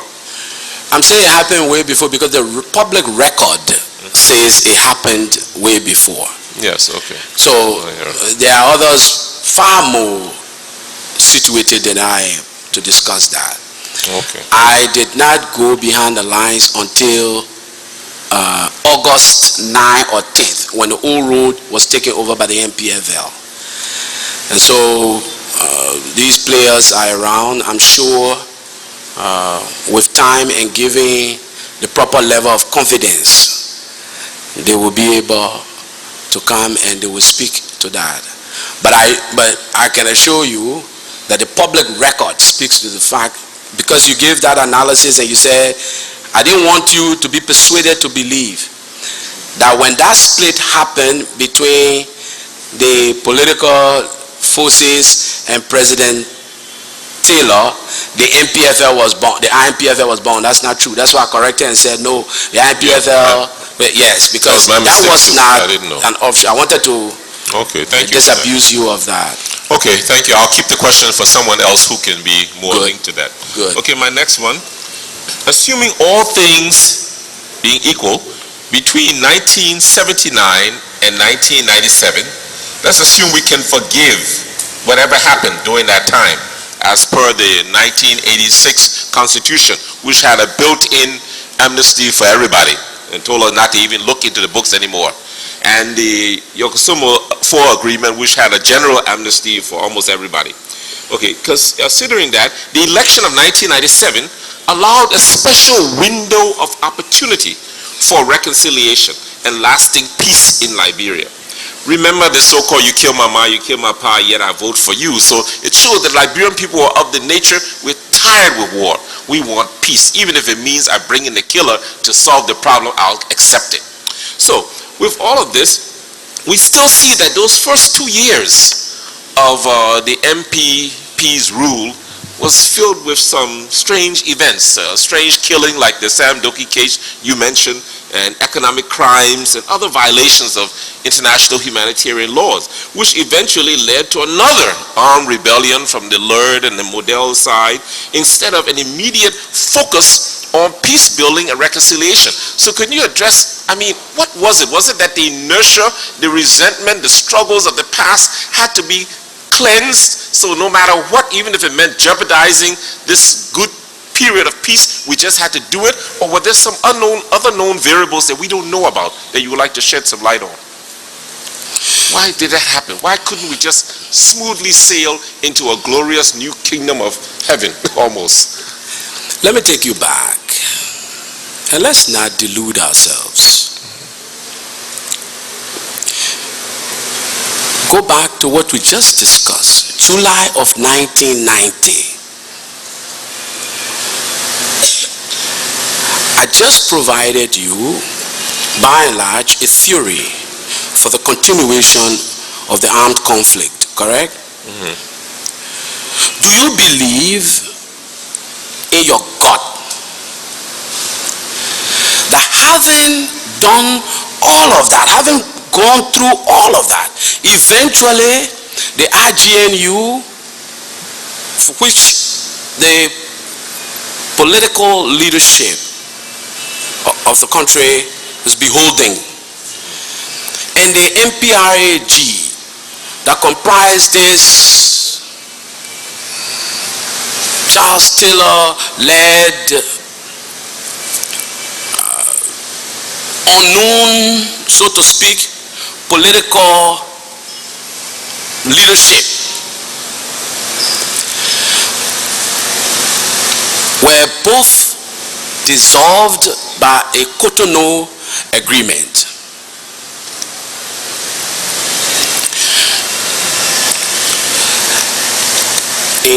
Do you believe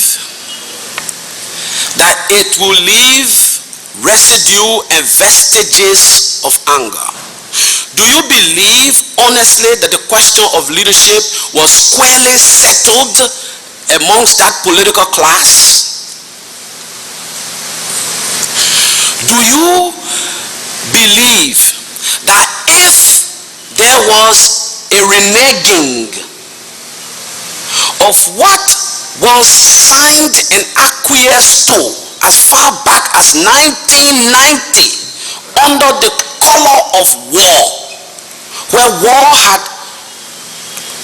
engulfed the country in such a way that people were dying and that the threat was real, that the deaths would be increased with an attack on Monrovia, that people reneged notwithstanding on that call enshrined in that Bentumani resolution. Under those conditions where you think people will at least say, let's continue along this path and spare the lives of so many people, that people reneged even under those conditions. Please tell me, what do you think? Do you think all of that became water under the bridge for some of those people when 1996 election brought the same men that they had opposed in 1990 to power? Let's be honest here. A spade is a spade is a spade, whether we think it so or not. So they are undercurrent truths. Now, you lay a premise which I'm afraid, Mr. Commissioner Kuma, I have to draw your attention to. You cited a number of strange events happening in the country. You cited the first year, 2 years of the government, economic crimes. You cited human rights, international human rights violations within the first 2 years of the government. Now, I was a member of that government. You gave me no serious empirical data. You gave me just conclusions.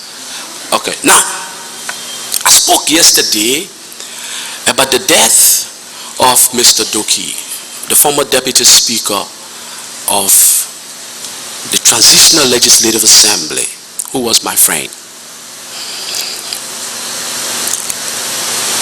And I spoke of it when Mr. Commissioner Stewart asked me, could his death have been motivated by the breakaway of the TRC? I objected that it appeared that the question as phrased amounted to an acceptance or an indictment of Mr. Taylor, if not the government. So I tried to persuade otherwise.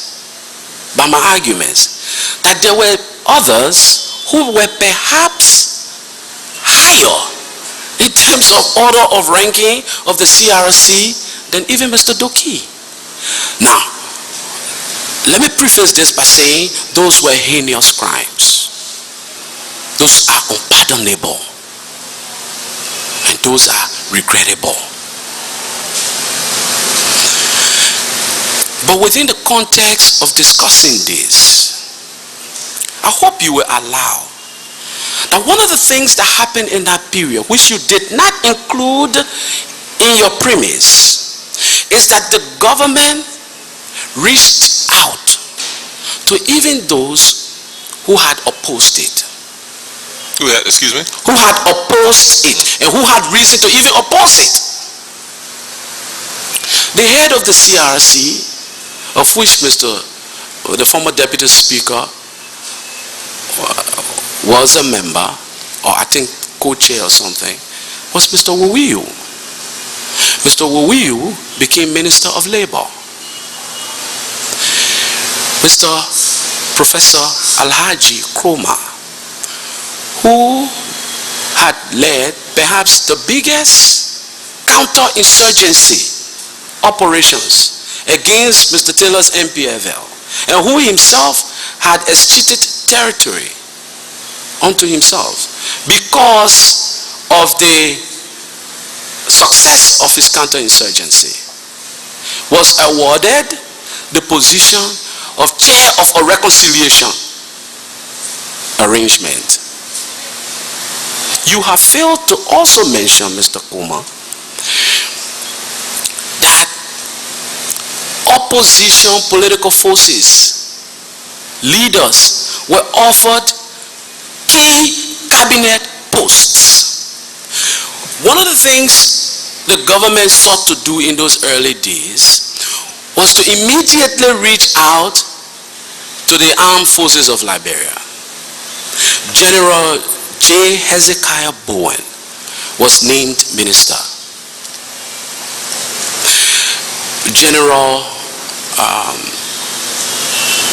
He became national security minister, General Philip Kama.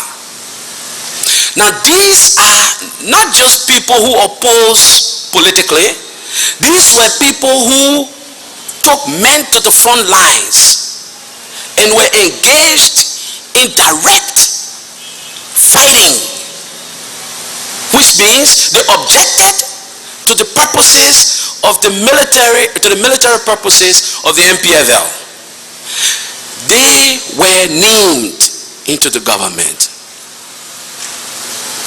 The government named political people to posts. I submit to you that still not being provided empirical evidence for these conclusions in the first 2 years, that the government was desperate to reach out. Why would it not be? It had essentially won and accomplished its mission, both military and political. The military mission of the MPFL was to seek power, albeit through military means. The political objective was to, as expressed through the MPP, was to also seek power, but now through political means. Those objectives had been realized by the elections in 1997 of Mr. Taylor. But let me now ask, were the objectives of others similarly realized?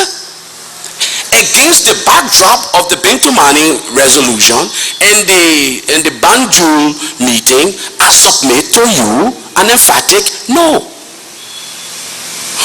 Did this lay the seeds for some of these accusations? Now, I'm not saying that the government can be excused for any and all accusations that came subsequently.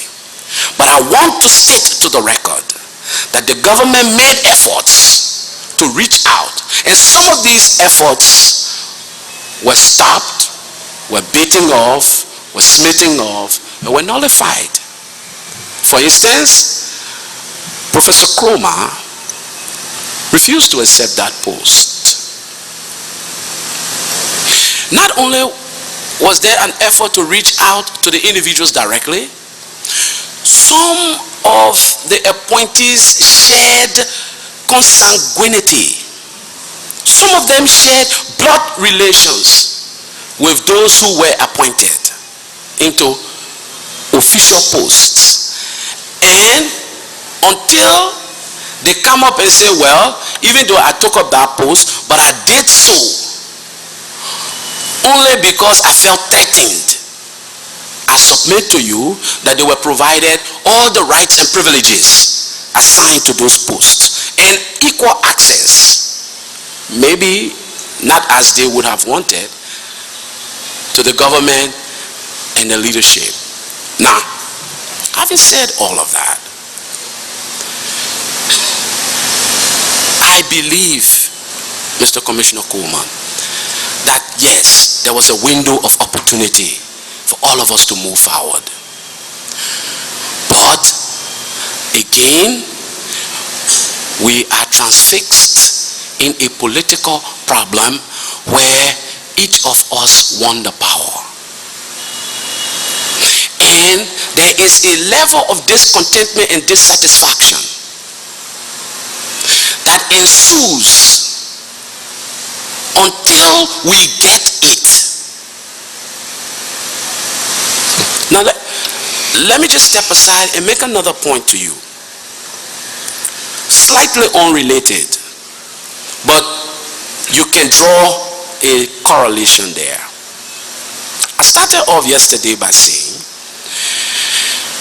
that every government must provide all of the governed an impression that they can have faith in that government to respect and protect their rights, irrespective of what political, religious, or other interests they may hold, which may be in opposition to the government.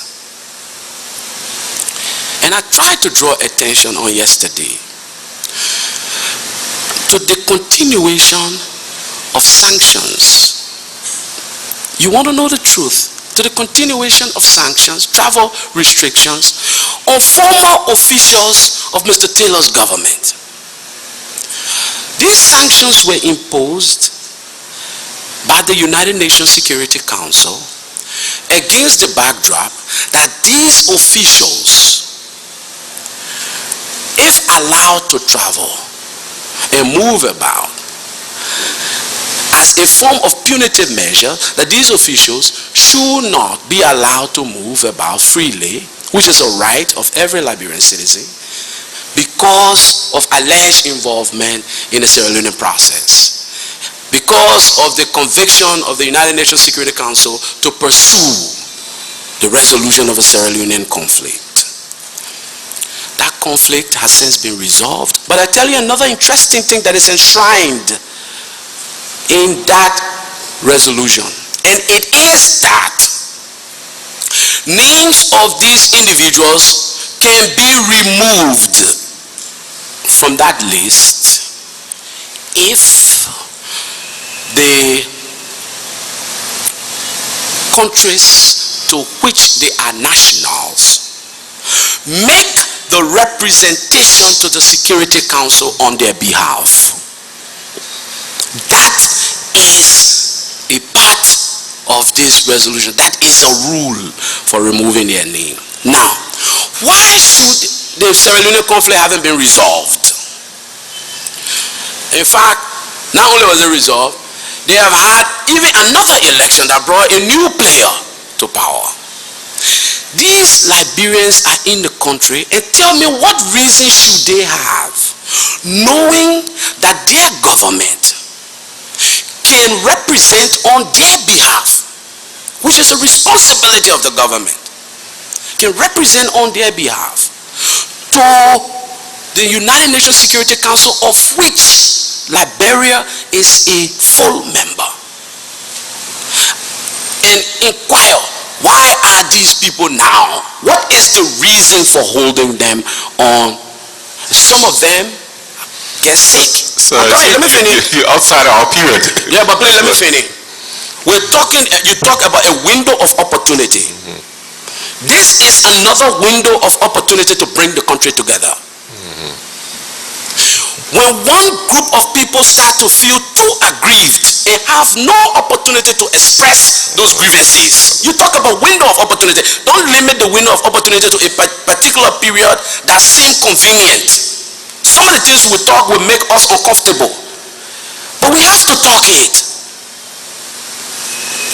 If a group of, when you listen to Professor Kroma, he said people in Liberians in Sierra Leone and Guinea felt aggrieved and felt that they could not return except through military means to the land of their birth. Every group, if you talk to the leadership of Model, they will tell you that we felt ostracized from the Taylor government, that we felt the only way we could return here was through a language that Mr. Taylor knew. They will tell you that. Today I am telling you, we have another window of opportunity to bring healing. What have we done? We've turned our eyes. In fact, what we have done is to use travel restriction to punish people for things we don't even want them to know they did. No accusation directly has been brought against these people. Nothing has been said on their behalf. And we pretend that it is normal, that everything here is okay.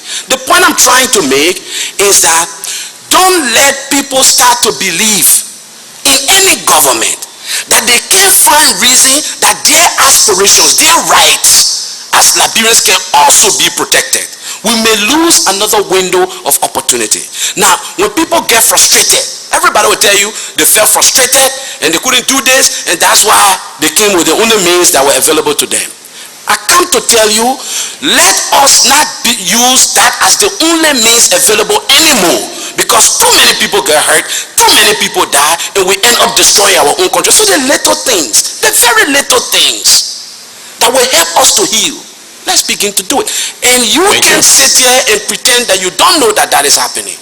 And we are supposed to reconcile. That is part of the reconciliation. Even if you made a representative of the Security Council, and the Security Council said, no, these people are still disturbing Sierra Leone, then at least your citizens will feel that they owe an obligation to serve with faith and allegiance their government. So these windows will exist in history. Do we have the will to take advantage of these windows? Thank you very much. So in summary, I'm seeing that you're saying that the government suffered the way it did from Laird and Model's attack more as a result of unresolved resentment of the previous period than the actual violations that were committed during that time.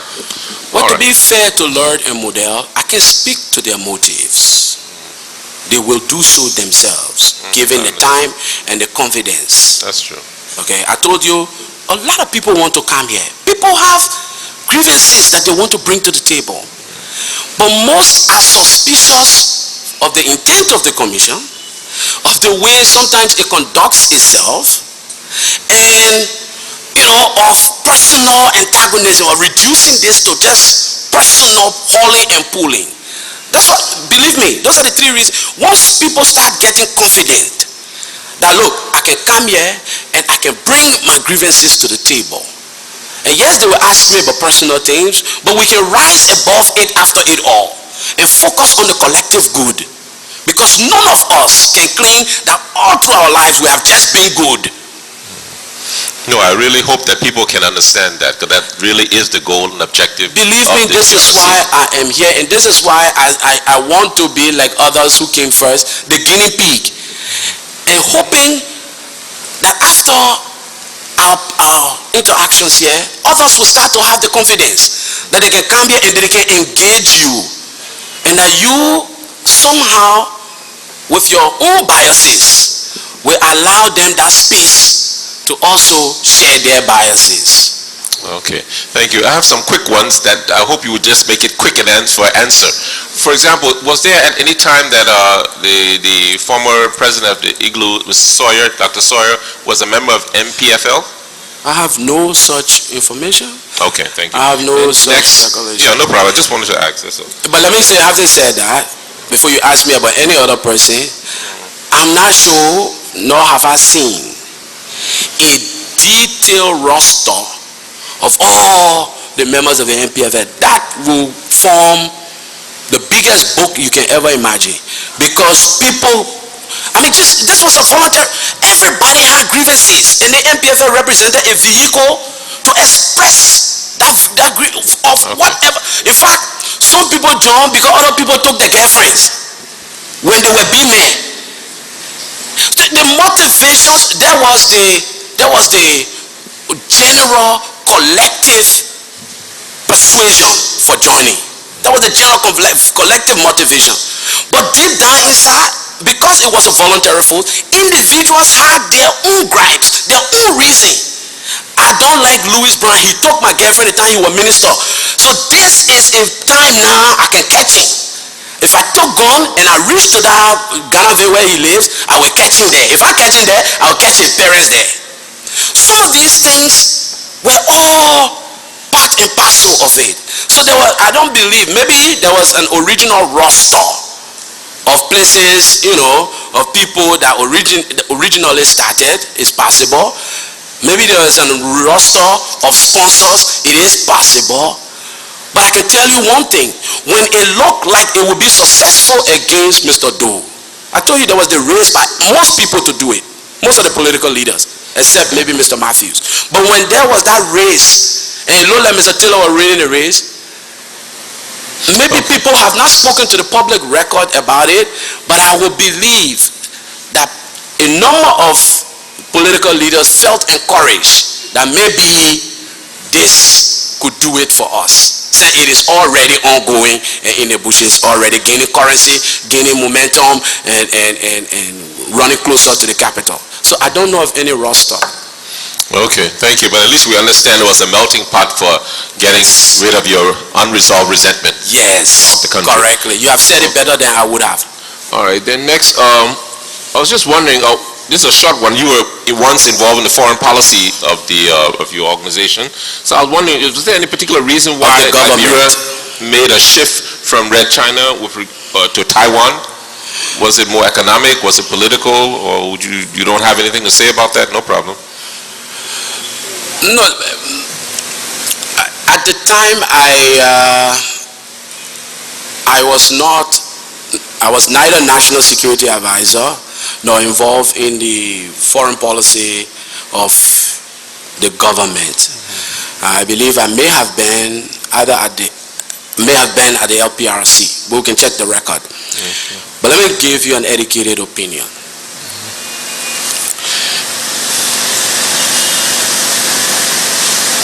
I believe the first budget that the government of Liberia announced was $40 million or $45 million, something of the sort. After the elections, my understanding, my reading of things at the time was everything broke down. Going down? Broke down. Okay. The 1997 election inherited not very much in terms of resources. Some of even the top minds of the country left. Naturally, because of war, some because of unresolved gripes. Some people decided, look, this is not my government, I'm not going to do it, I'm going to leave. What they did later is a matter of the public record and for them to speak to. But the point I'm trying to drive home is that the government was pressured to begin to produce results. That is the point I tried to also make yesterday about this $10 million discussion that came about.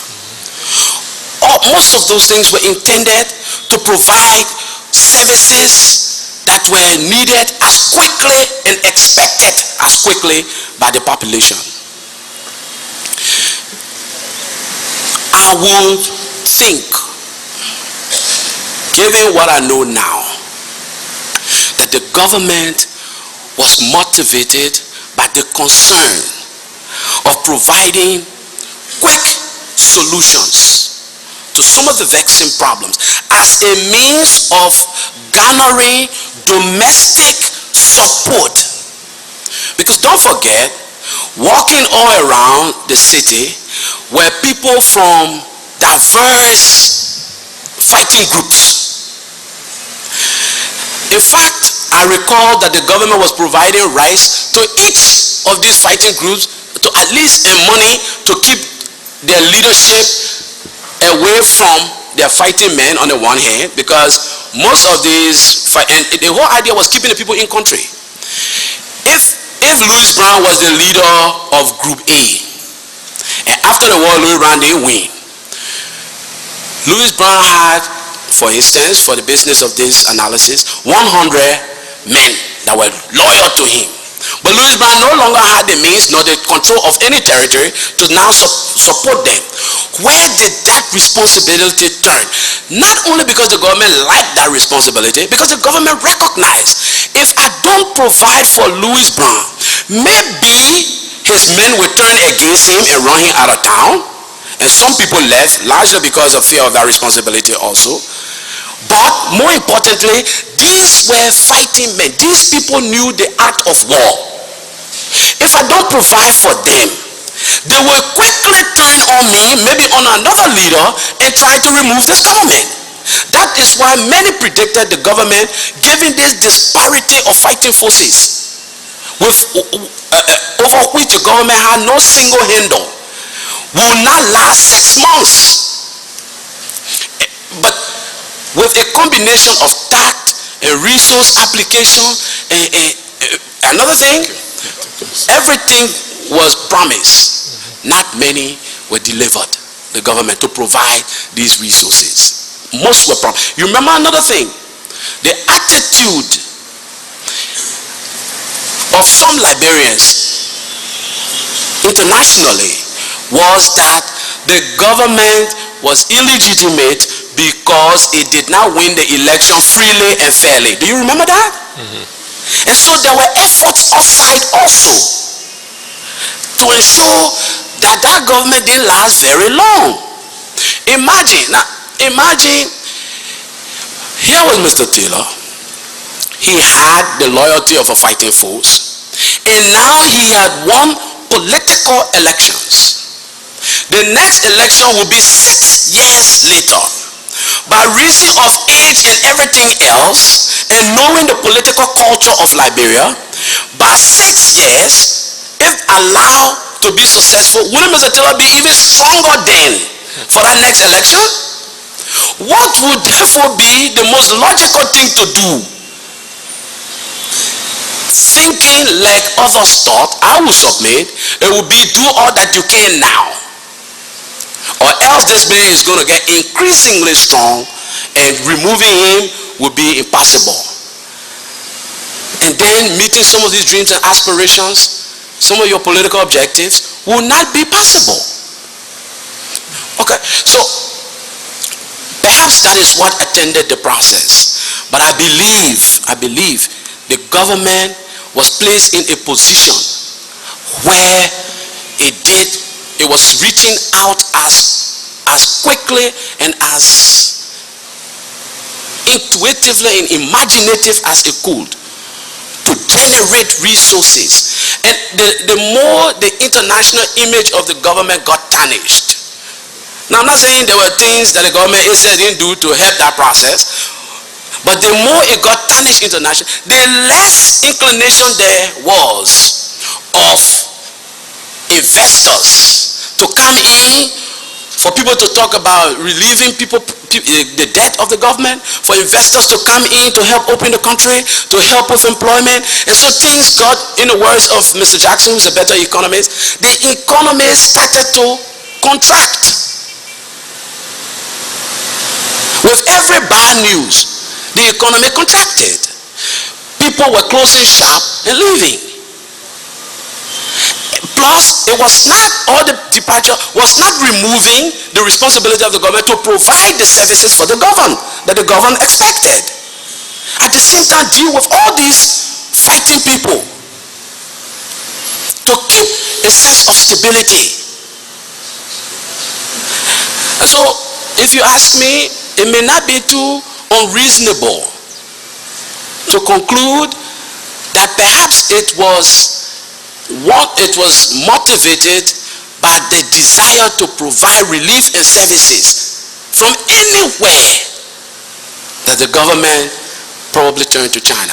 But later down the road, there were discussions when I became National Security Advisor to mend fences with the Republic of China. Okay, thank you. So I can see in essence you're saying that circumstances made it necessary to do anything just to keep cash and economy sort of flowing on.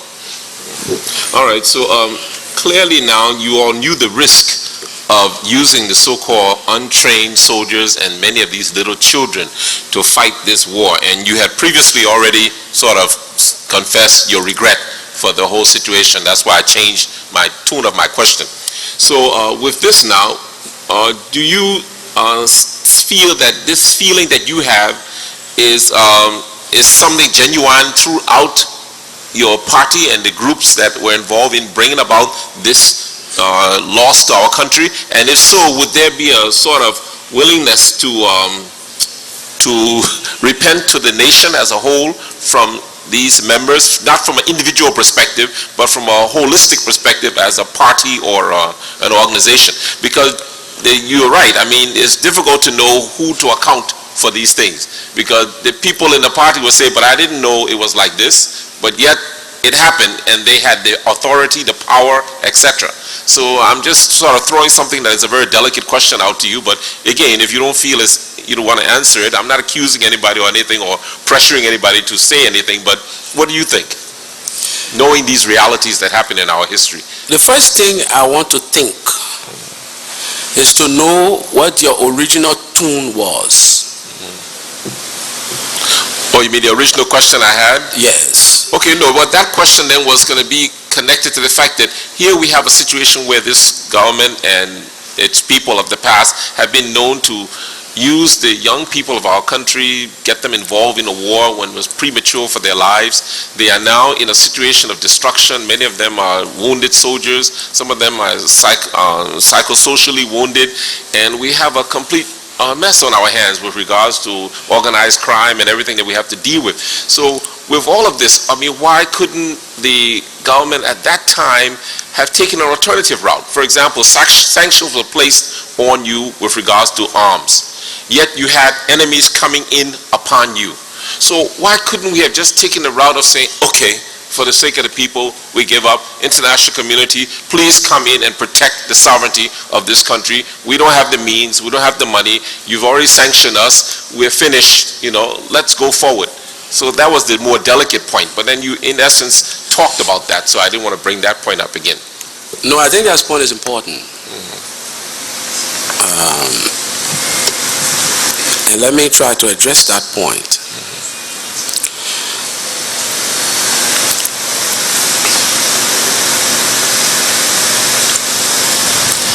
You know,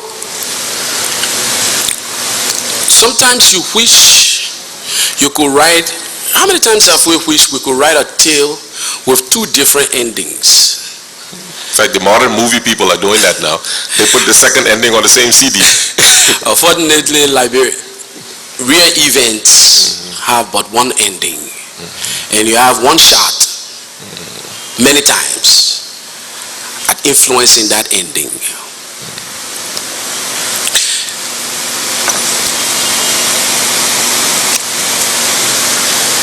The government that has served will be proud or prouder to be accused of having left power with the essential elements that engender the sanctity, the territorial respect of Liberia intact. Then, to engage in a discussion later on down the road and try to explain to posterity that we surrender the integrity, that we surrender the sovereignty, that we surrender Liberia to receivership, which is essentially what you're suggesting, because we were unable.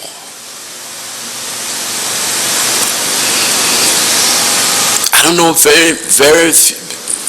any member of the government that I serve who would have wanted to be remembered in history for that. And perhaps had that been done, by now the discussion would have been on the watch of Charles Taylor and Louis Brown. Them is the way Liberian men can pronounce plural. This country was returned to receivership. For many of us, that is not a legacy for which we would have been proud. Now, what were the alternatives that they gave us? The alternatives will effectively lead to a conference in Accra in which Mr. Taylor pronounced himself the ultimate sacrifice for the ultimate peace of the country.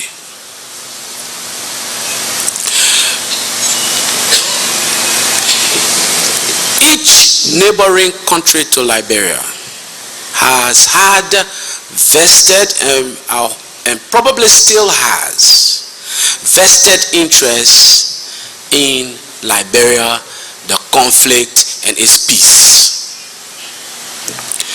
In fact, immediately after the signing of the peace agreement, I met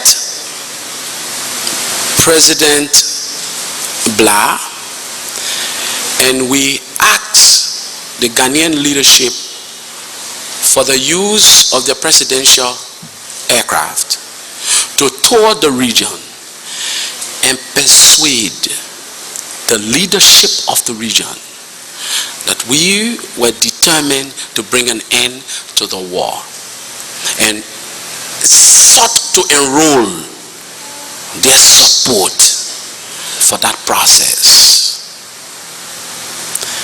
I have to admit that they did. We were too proud, a Liberian, to want to surrender the country into receivership. Maybe it would have served a short-term purpose, but we were afraid of the long-term consequences. And I believe there was a time in our history when the settlers faced similar question. You will recall Elijah Johnson being asked by the more powerful British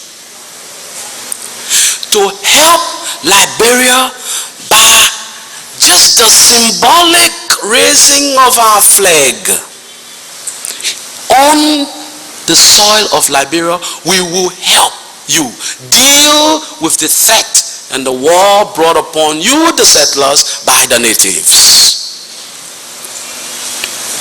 You recall the historic words of Johnson. To in effect, we will die fighting and preserve the sanctity, the sovereignty of this state that we've established, then allow you, provide us the temporary relief that we will no doubt need by dealing with the natives. And we know you can do that. You have the preponderance, the military preponderance to do that.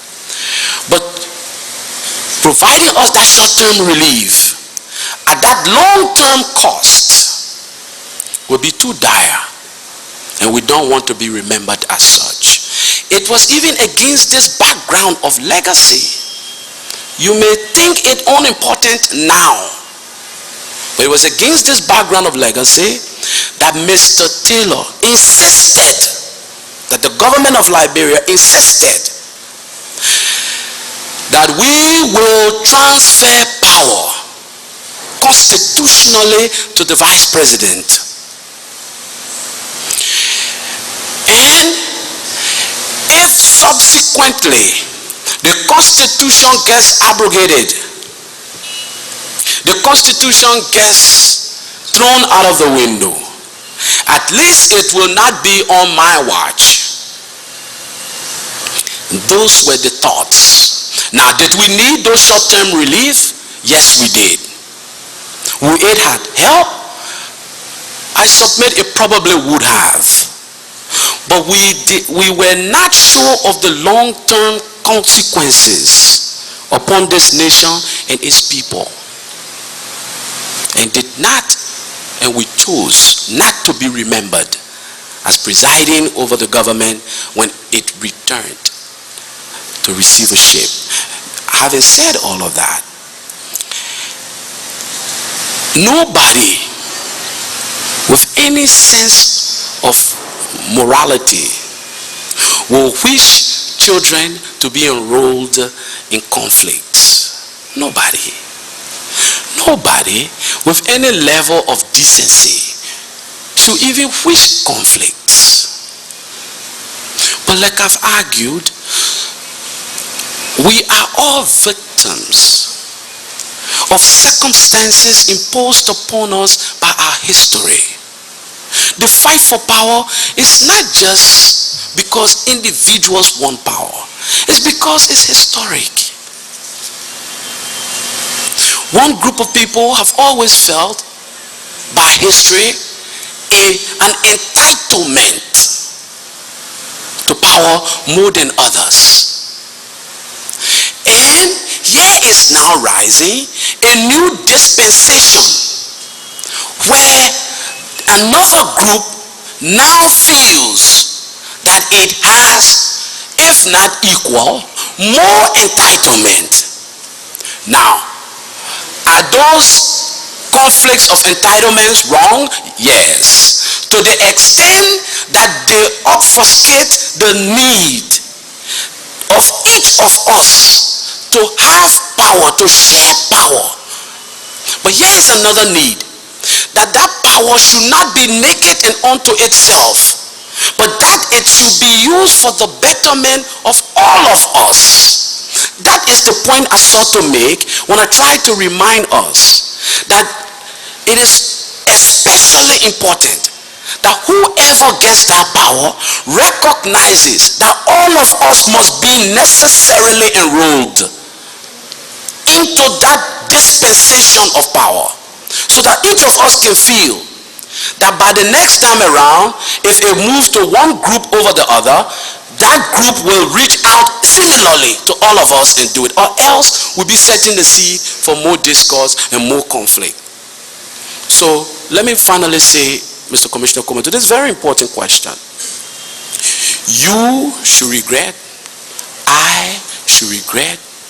When I say you, I mean all of us. All of us should regret. The regret should not reside with one group of people, one group of actors. For we are all victims, whether you call yourself victor or vanquished. We are all victims. When Liberia went to rot, all of us, there have been instances where Liberians went to travel with their passports, diplomatic, and you got shunned.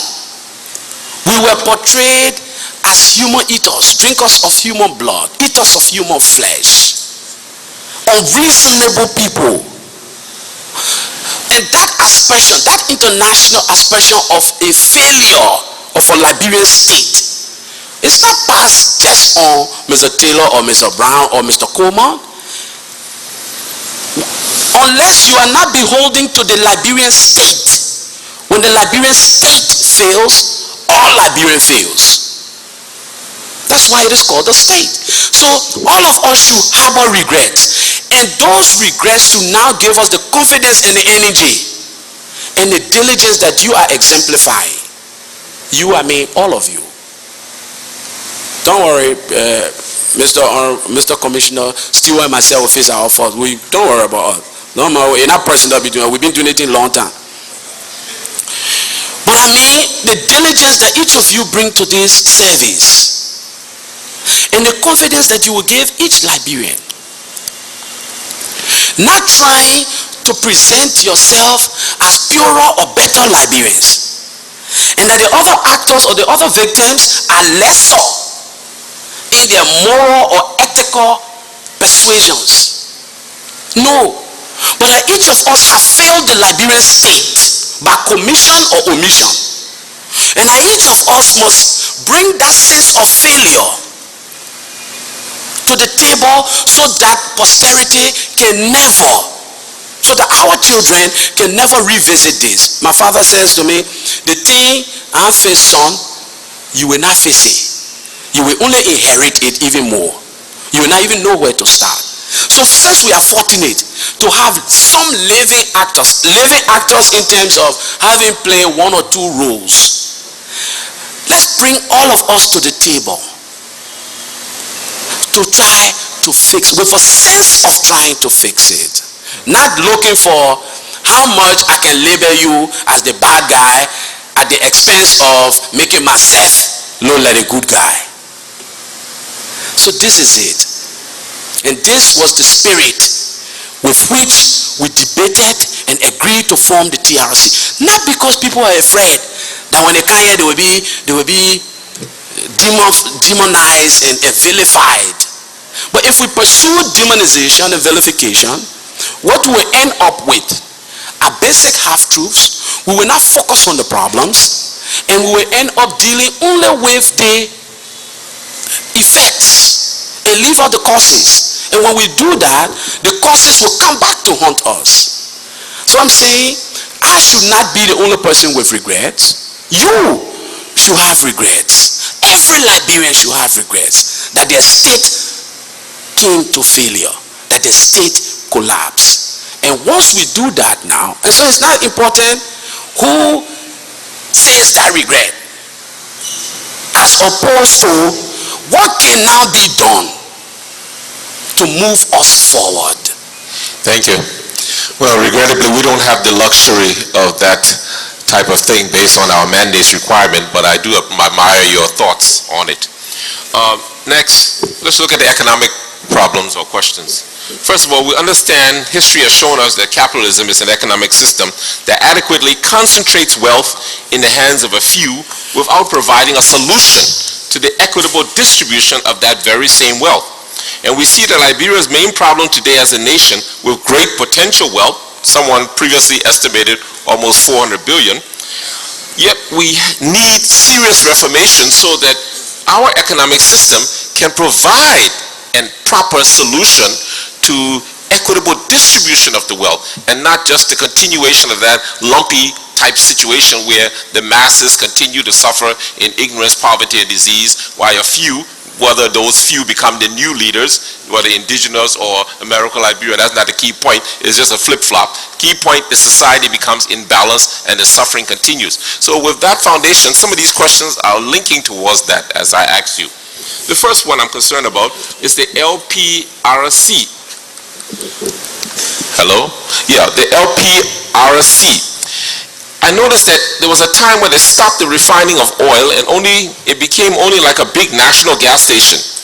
When we all know that the long-term value of technology transfer is good for the true development of our nation.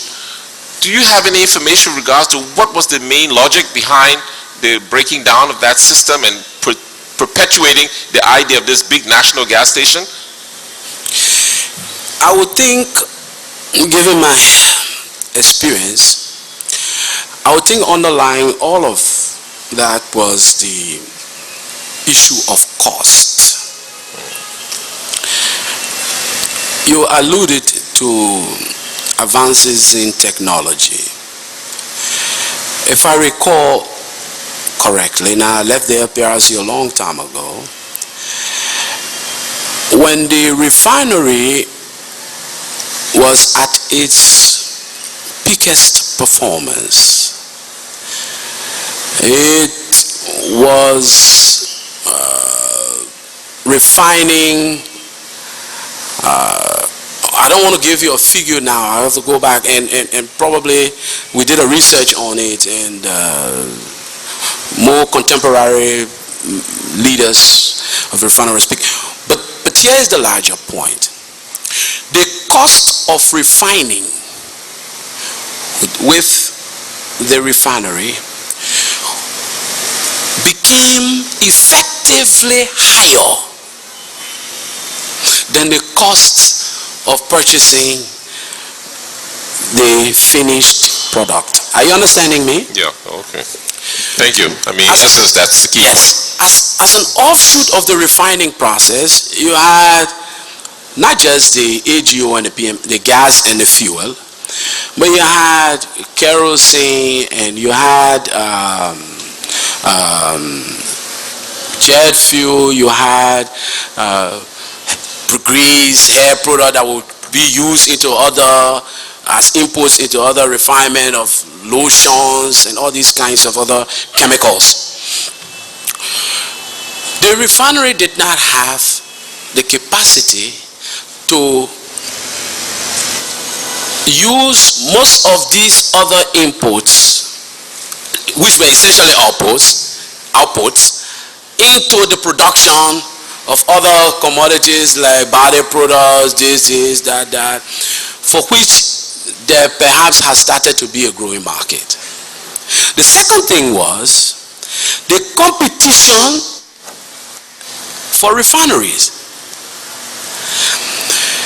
The market trend, because of higher costs of refining, started to be that the biggest players, the Chevrons, the Mobils, and the others, were now merging, buying of bigger refineries, merging their cost into big, huge, giant refineries of several thousands barrels per day, as opposed to the very small, and I show you comparatively, Liberia had a very small refinery. So, adding the effect of high rising costs to these mergers that were becoming the norm of the business, of the profession, and the creation of much larger, much bigger giant refinery, Liberia's refinery seized in an ability to compete. The Abidjan refinery was there. Chevron and others were doing business out of there. The market, therefore, for Liberia's outputs became increasingly small. The cost was high, and I believe logically it will follow two things. One, either you attract the giant in the business, the Exxons, the Mobils, the Chevrons, to help you to take it over, or you enlarging, which the government did not have the capacity nor the money to do. It became sensible, I would think, to import the petrol. What were we using? Basically gas, fuel, and some kerosene. So why not import it other than spending these huge costs? Then I would think also was the question of the input to the refinery. You had to have the heavy crude oil that you will put in to turn it over into the finished petroleum product of AGO and PMS and kerosene. Okay, so I think cost more than anything else led to the decision to just go, and that was a decision made long before we came on the scene, to just import. And you are right. After that process, what the LPRC became in form and substance was a giant And in fact, giant is too big a word. Because when I went there, it was not even a giant gas station. It was a small gas station with no petroleum product. Thank you. Well, I do hope we learn that any future benefit is expensive in the current time. Correct. And if we keep this kind of philosophy of dealing with this cost factor now, the rich will continue to get richer, and the poor, but yet who are potentially wealthy like Africa, will continue to be poor. But that's another point. The next question. Are you aware that there was some special lifting rights for crude oil provided by Nigeria for Liberia during this conflict period? And how was it eventually used? What happened to the benefits for that particular right? The concept, I think, was that it would give you cheap crude with the understanding that you could sell it on the market, get bigger profit, and then benefit from that profit margin for your national development. So I don't know, did you know anything about that? Maybe you didn't know anything. Correct. No, I do. Okay. I do. In fact, President Taylor wrote to President Obasanjo. I told you about the competing expectation, the rising expectation here. So President Taylor wrote to President Obasanjo and asked President Obasanjo to provide the government of Liberia assistance in the form of crude oil. Because what the government of Nigeria had, you can't ask somebody for what they don't have. Even in Nigeria, with all the crude, with all, and I don't say this with any demeaning intent, with all the crude, sometimes there are shortages in supply of gas and fuel, even in Nigeria. But what they have is an abundance of crude oil. So, in a bilateral way, the government of Liberia reached out to the government of Nigeria and requested a 1-year supply of crude. And the government of Nigeria, over the signature of President Obasanjo, agreed to supply the government of Liberia 1 year of crude. Now, this is how I recalled it worked. I don't know the specifics, but the documents are there. You can find that out. Of the market value at the time. But whatever, and it's an international record. These international quotations and market values, you just go back to the internet and trace the period under review, and you will know what the value of the crude was. I told you there's no secret in oil business, at least internationally. Whatever that value was, President Obasanjo, by his own laws, the government of Nigeria could not provide that to Liberia as an entire gift to say, if for you it's free, you take it. No. What they did was to provide, I think it was, I don't remember the exact figure, 30,000 barrels per day or whatever it was. But they provided this fuel, crude oil, at a discounted rate. What that means is, look, Nigeria does not just set the price for crude. The price for crude is set globally, internationally, by OPEC and others. And even quotations as to how many barrels can be produced is set by OPEC. Nigeria is a big member of OPEC. So they don't control price. So what they do is to say, okay,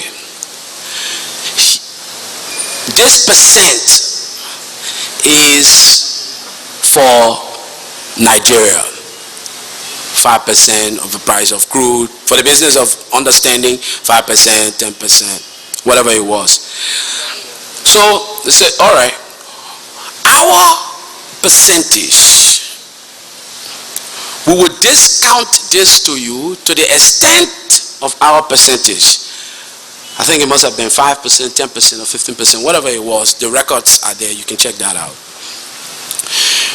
Then this will be provided to the government of Liberia at that discounted rate.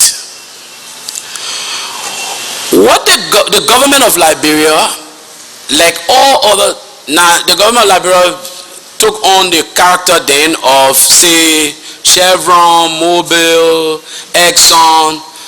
And what they do is you enter into a purchase agreement. At the time, the company of Nigeria was NNPC, Nigeria National Petroleum Company. With the managing director, armed with that letter, we proceeded to Nigeria, and the managing director of the NNPC signed with the government of Liberia, with the LPRC, this purchase agreement. Now, that purchase agreement meant that the government that agreement stated the price, and the price was stated at the value that the same Chevron and others will lift at. It stated the quantity to be lifted. Now, I said 1 year supply. It doesn't mean that every day of the year you get a supply. You lift either once every 3 months or once every 4 months. That's the lifting order or pattern at the port in Nigeria. Now, if you have your ship, you can take the crude oil, or you can go lift as and when it is time for that lifting after 3 months, once after every 3 months. You go there, you lift your crude, and you do what you want to do with it. Liberia had in fact, the big players in the oil business will not even allow you to take small ship to go lift small. First, the freight cost of lifting that quantity of crude oil. And what will you do with the crude oil? You have no refinery. So, what the government of Liberia did was discount the total value of the agreement that was entered into. And this was known to the Nigerian government. In fact, this was why they gave it.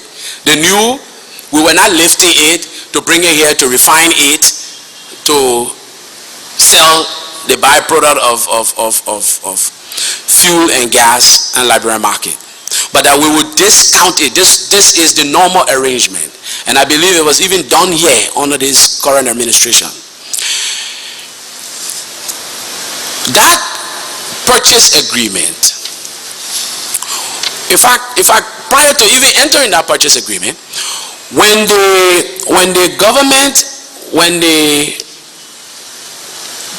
the letter is made public that the Nigerian government has now provided the government of Liberia this quantity of petroleum product, it is known to all big players in the oil business. It's no secret. So what they do, they come to the government of Liberia and say, look, we know you have from the Nigerian government this quantity of product. We know you are supposed to lift it after every 3 months. We are the biggest lifters in Nigeria. Our tankers take several million. Plus, we own the biggest refining facilities. We can take your product, we discount, we will pay the price to the Nigerian government. We know this government is providing you a 5%, 15%, 10%, whatever the percentage discount to you as a help to your government, direct help to your government. So what we do, we will pay the product. We will pay for the product to the Nigerian government. We will pay for the cost of freight of that product. And we will deal with the Nigerian government or the NNPC now as of this point for the lifting of this product. So that purchase agreement with NNPC also inscribed therein is who will lift the product and what they have offered the government of Liberia for it. So there is no secret there. So the government of Liberia discounted this to a company I remember called Trafigura, I think. Trafigura, if my memory is correct. This company paid to the Nigerian NNPC the cost of lifting of all that product. And what the only thing remitted to the government was that discounted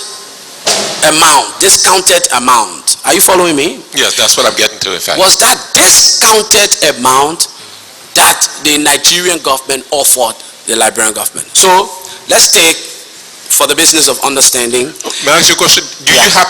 Were you involved in that process? Because what you've done is educated the public about what we already know. Yes, I was. To know more yes, I was.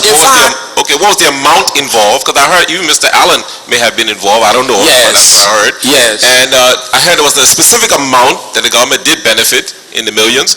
And I just concerned. In the billions? We heard. Again, you're here to correct. And the usage, how was it used? Those two questions, if we can focus on it, would be appreciated. Well, I can tell you how the money was used. The money went to the government. Into the national budget. Yes, the money did not go to LPRC. I, as managing director, I had just, in fact, I may have been a week old on the job. And that was why my predecessor was asked, because he had been removed. That is why I believe my predecessor, was that a week old? No, but I was still, no, I don't think so. I don't think so. I was fairly new to the job. I had not engaged in any of these kinds of transactions. I didn't know the details. So who was the boss at that time at LPRC? My predecessor was Mr. Sirleaf. Yeah, okay, that's what I thought. Okay, and that was why he was asked to go along with me to help chaperone this process. All right. Now, the records are there. I told you I left the LPRC a long time ago and got involved in other things. Plus, if I had known this, I would have probably researched this a whole lot better and asked the LPRC if they even had records on the Ministry of Finance. Do you remember what year that was, please? Approximately. I don't remember the exact year. But what I do remember, I can assure you that there were no millions exchanged. How much you estimate? The total benefit of the lifting over that whole year. Over the 1 year lifting, you must have been talking about anywhere between, you want me to make an educated guess, and now this is an educated guess. Okay. The records are there, we can check, no problem. Yes, because I don't want a screaming headline tomorrow that Louis Brown accused the person of this. The educated guess I will make is that it was anywhere between, I would say, $350,000 and $500,000. It was no million, and this is the easiest way it can be found. Let me give you another easy way to find it.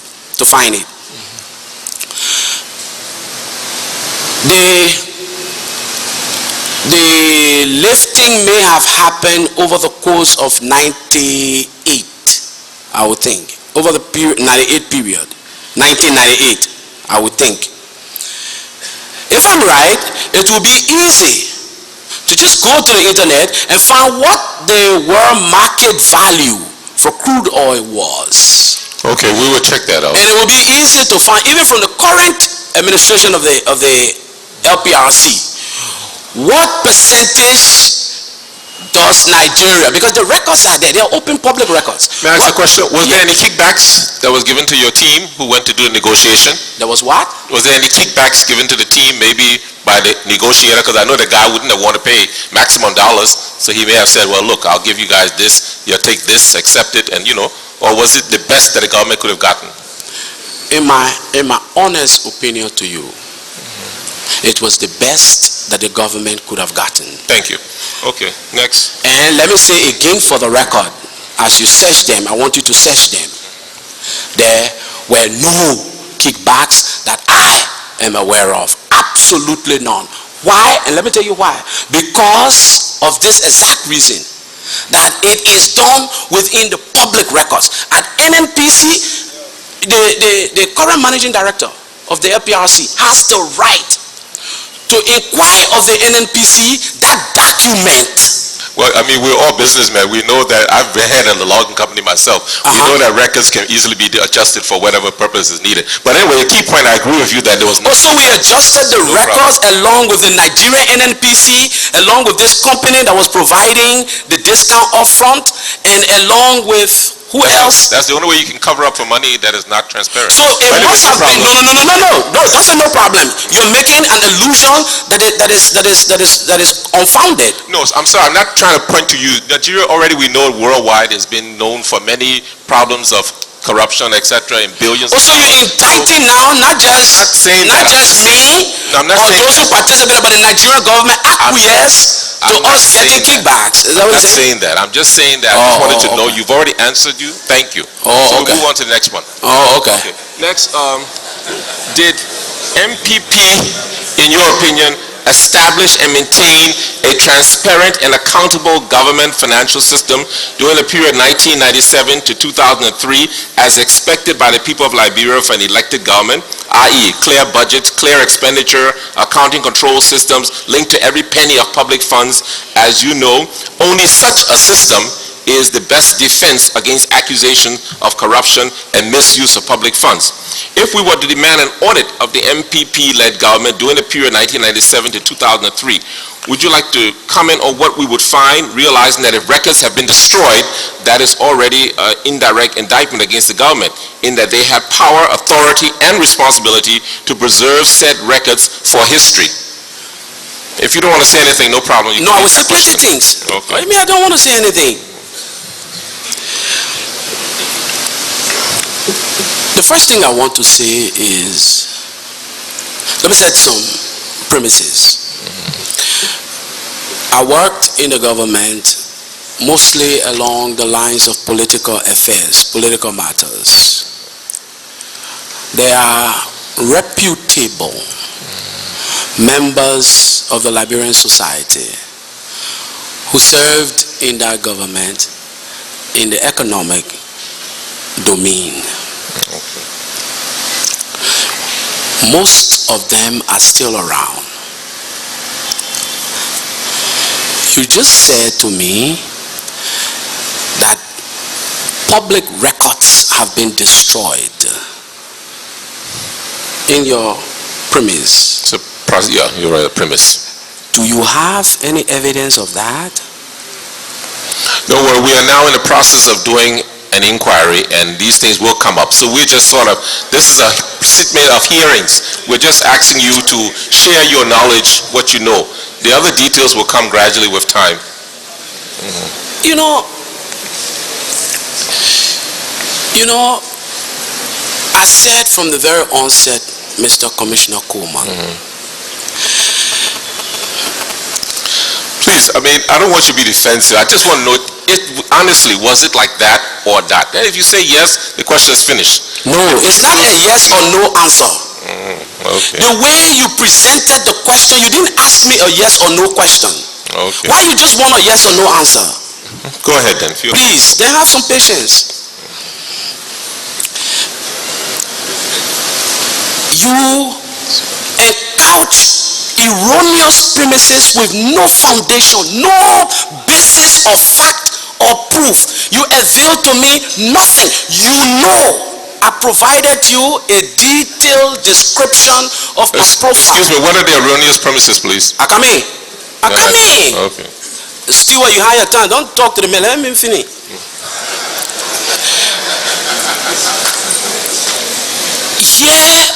Here, Mr.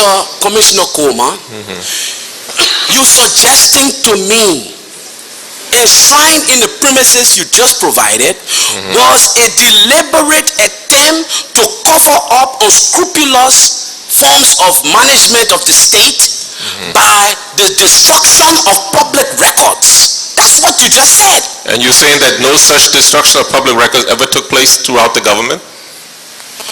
Oh, while we were I'm doing not saying the government is responsible for it, but the possibility of it happening. Do you have reason to believe that Yes, happened? we do. We have written several places and asked for records, and they've told us they can't get them. They don't have them. Who can get them? Well, they don't have to The go into people those details. now- Certain issues are confidential right now. So I'm just letting you know that it's true that we have been informed that certain records are not available. Now, so but anyway, you have your sources, right? And so therefore, I'm not just addressing you now, I'm addressing your faceless sources. I know of no attempt by the government of Liberia. We were too busy solving problems, dealing day and night, having sleepless nights, trying to find a way to anchor the Liberian problem safely, to ensure where all of us can find a way to continue talking about it later. We were too busy trying to do that, to also invest time in tearing papers because nobody will go look for it to find it again against us. Okay, so I suggest people increase their diligence. Now, let me tell you another thing. Maybe it is about time. You know, let me give you a small story. When I was managing director and the whole syndicated loan thing came about that led to an exchange between my best friend, Mr. Commissioner Stewart, and I. When I decided I would go to the housing bank myself and check records. When I went to the housing bank, my dear brother, I walked into pitch darkness, nothing there. Oh, hey God, who was the president of the bank? Oh, I think it was Mr. Sirleaf, Mr. Charles Sirleaf. I think it was Mr. Charles Sirleaf, if I'm not wrong. Nothing was there. They were still trying to put records together. So they've been destroyed? I don't know. Oh, okay. Whether he destroyed the records? No, not him. Why would he? No, they had been.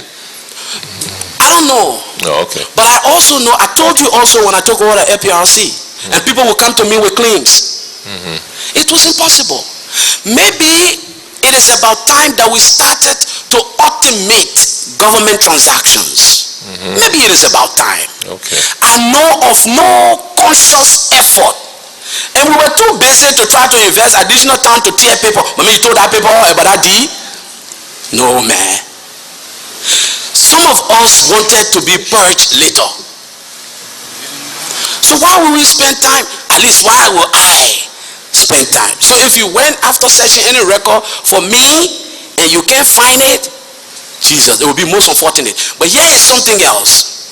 Some of the records may not just be in one place. Okay. If you went to the LPRC, I told you that one of the things I did was to contract Panaker Foster to help us even with this accounting records business that you're talking about. I told you that Mr. Nimini Mombo is not dead. Mr. Ansu Soni is not dead. And one of the things that came out of that process was just this. Mr. Buyo told you here how I was listening to Mr. Buyo say that he bought Grampy from somebody who gave him NSA document, put a Grampy in the NSA document. Recently. At least if we tear the document, you don't think we'll get sense to burn it too? We'll give the people to say Grampy inside? Oh man. So but more importantly, Mr. Kuma, I think for my kind of records, some of the questions you've asked, if you're not to LPRC, check to finance. Okay. But somewhere between the two, some kind of record, or the institutional memories have now become long-term employees. that I'm sure they are long-term employees. You know, another thing that we do that has spoiled the whole system, by the time we take over, we move all the old people. Because we say they get political affiliation and loyalty. We move all of them. Then when we sit down there, we know where to start. We start asking what the record on the other one. Who are you to you? And some people, by the time you start telling them affiliation and downsides and right side, or even knowing their value to that process, what do? Some of them just say, oh, I've been holding on the record. You put it under your arm, you walk away from it, and then nobody can find anything. Sometimes it's just for people to reassess their own relevance. If you're looking for something you don't want to find me, you're coming. We need to deal with these two questions. How do we build institutional memories? And how do we start to automate? You know, if our system, we could move to that level of getting automated. When people can't do something, it will be easy. You just punch it and it will come. That's why I even went further. I named the company Trafigura. I gave you the name of the company. Now, I don't want to just throw figures out to you. You think it's that simple. But if you've been like me, who left LPRC and walked his way into the center of the conflict, I had so much other responsibility that I would not even think about LPRC that I had passed. To just walk in the middle of a thematic discussion to you and start telling you, oh, the figure was this, seemed to not be too fair to me. I didn't have background about them. Maybe I would have asked some of my own institutional people if even no records are there. But how you ask some of those people there who were accountants, who were, when all of them have been downsized, they're gone. And all of them gone with institutional memories. So maybe we need to start automating. And then we need to find a strategy to build institutional memories. And then we'll stop some of the gossips. Because some of the gossips get started, they don't get supported. Then people come here to I'm not saying this is not a serious thing, but people come here to help with the constructive dialogue, and then they get bogged down to try to prove a rumor and a gossip that could have easily been proven by some record and by you yourself. Sometimes it's smack of being unfair. Anyway, thank you very much. I appreciate your patience and tolerance in responding to the various questions. As you know, we're all concerned about the better Liberia that is coming. Correct. Now in the aftermath. Correct. Thank you. Thank you, Mr. Commissioner Coleman.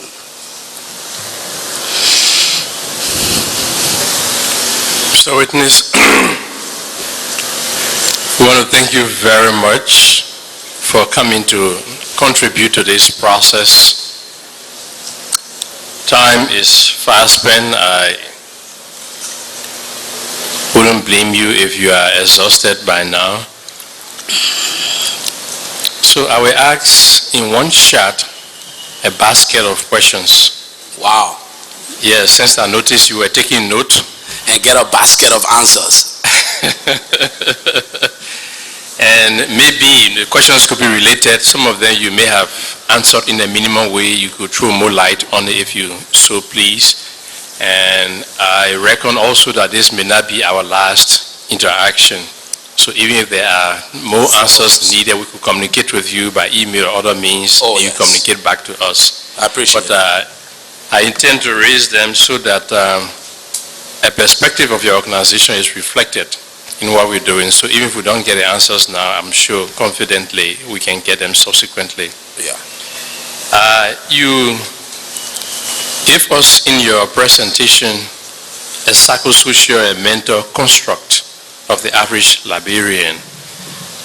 In terms of hierarchy of loyalty, we commit ourselves firstly to tribe. Firstly to ourselves. Or to ourselves, the tribe. And then the nation. I want to know how much did that mental construct characterize the war efforts of the MPFL, the organization, the MPFL. Second to that, also you spoke of historical contradictions which have brought us to where we are. There were those who, for the love of liberty, came to Liberia to build a state, but then eventually the inhabitants were deprived of liberty and we didn't have integration.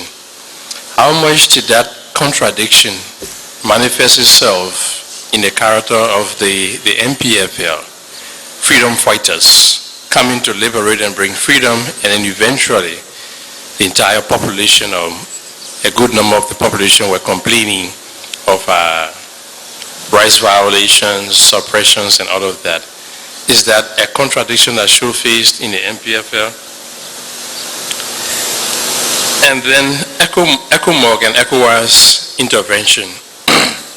You alluded mainly that ECOWAS intervened out of fear and vested interests.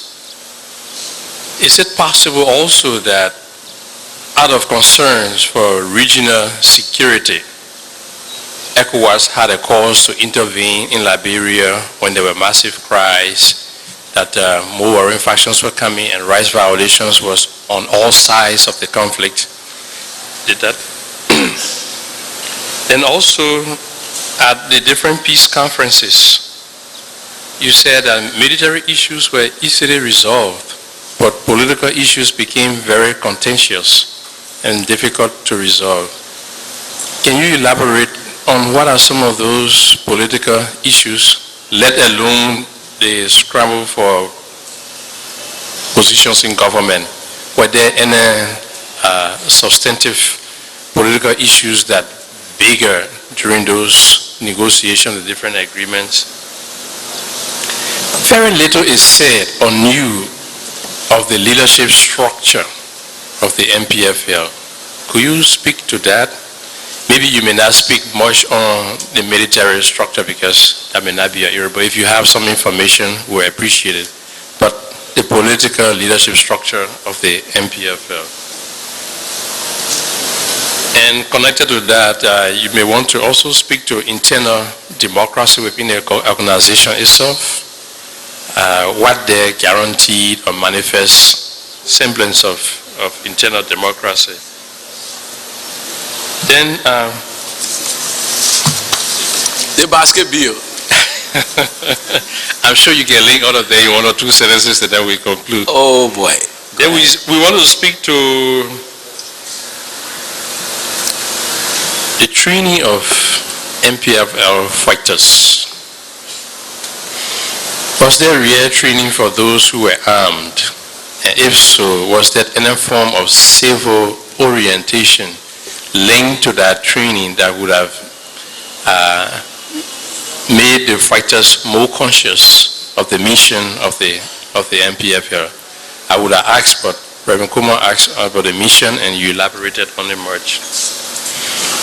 Then we speak to national security goals and objectives. In one of your responses, I think you also elaborated on that. But my concern is to what extent did it embody the core concepts and values of human rights?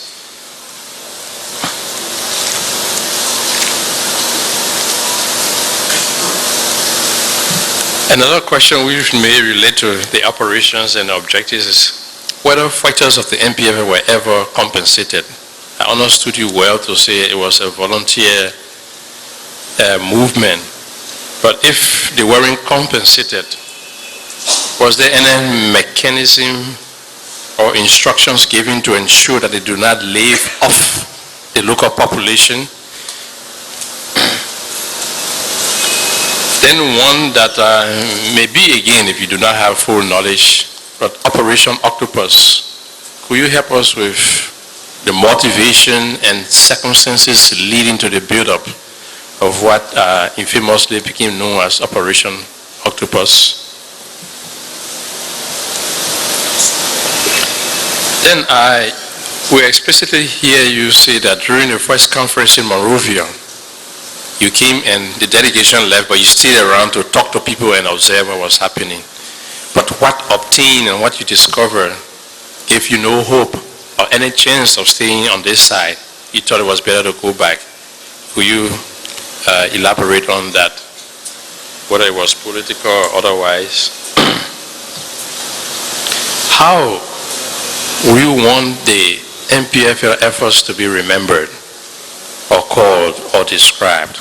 A popular people's uprising, a revolution, a movement, whatever best suits what obtained, we appreciate.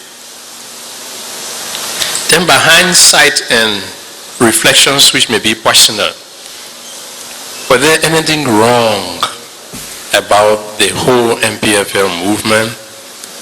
And correspondingly, was there anything right about it?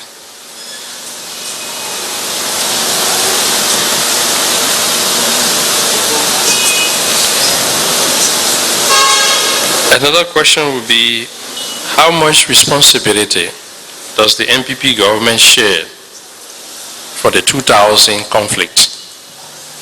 The conflict that evolved after, maybe not 2000 or 1999, the conflict that evolved after the elections. There are contending views in terms of understanding why we slipped into conflict after the elections. Can you throw some light on some of the reasons? One of the reasons people have put forward was the withdrawal, the early withdrawal of ECOWAS right after the government was elected. Is that a reason? What can you share on and what burden you think the MPFL shared in that eventually led to the establishment of different warring factions? Then there was a major economic shift during the regime of late President President Taylor, from ITC to LISCA. Is there an explanation we can benefit from today why the maritime program was shifted from ITC to LISCA? Again, you may not have statistics and figure, but in terms of policy implications and all of that, that would be understand. Then one question that goes to the core of our inquiry is the root causes of the conflict. Substantially, you elaborated on it in your presentation, historical, current, contemporary, and all of that. But the conflict, the civil conflict itself, the fighting went on for a protracted period. From your reflections, I know you try to speak about it in other instances when you're answering other questions. But what can you tell us were the key reasons why agreements after agreements broke down? Almost, or a little more than a dozen accords were negotiated, brokered, and at the same time broken. Is there anything we can benefit from? Then about the former president himself. Did he leave willingly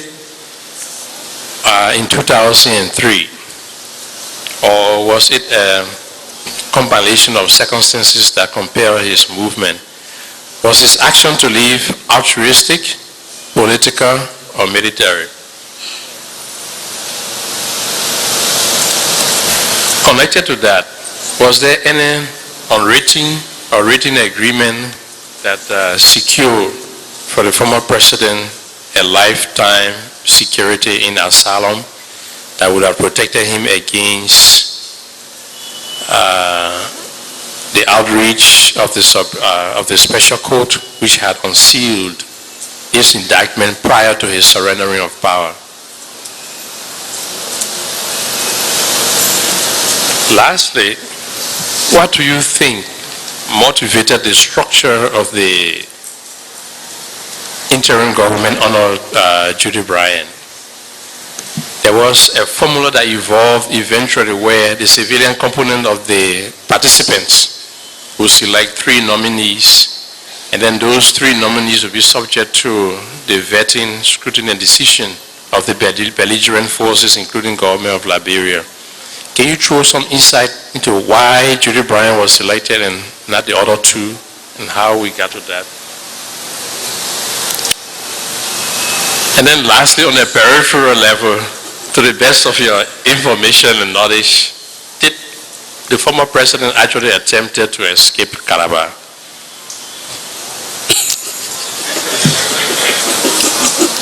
On a peripheral level. Thank you very much. Like I said, it's a basket.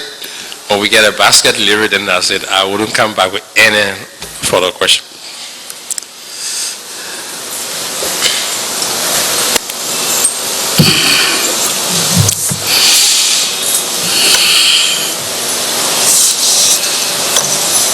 Mr. Chairman and members of the Commission, I'm trying to figure out where to begin. You can start at any level with any of them, irrespective of the order in which I presented them. But thank you for the questions. I think they're good and they're important. The first you ask about, I'll try to, as best as I can, follow the order. I'm sure you have an order in your mind so that we can stay connected.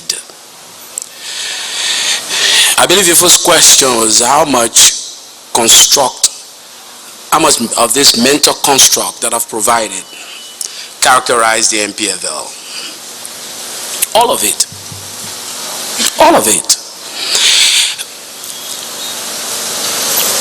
The truth is that the MPFL comprise Liberians, and the construct that I've laid out is one that I hope describes all Liberians, wherever they are, whether they were in the MPFL, they were in the MPP, or they were in the RGNU, in the ULIMO, in the AFL, and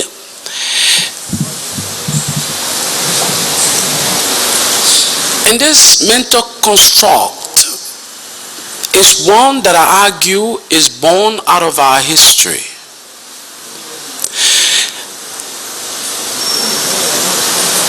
And we may not always be aware of or that exists. But if you look back on how we conduct ourselves, it is not too difficult to arrive at this conclusion. The biggest criticism against every government has been what? The government is either corrupt or not doing enough for the country. Look back on our history. These two elements combine to form the biggest criticism against every government. Every government. Now, I have not come here to try to persuade you that the MPP was a perfect government, or that the MPP led a perfect government. What I've said of the MPP is that in my lifetime, and to the best of my knowledge, and I stand to be corrected, it comprised perhaps the biggest cross-fertilization of Liberians that I had seen.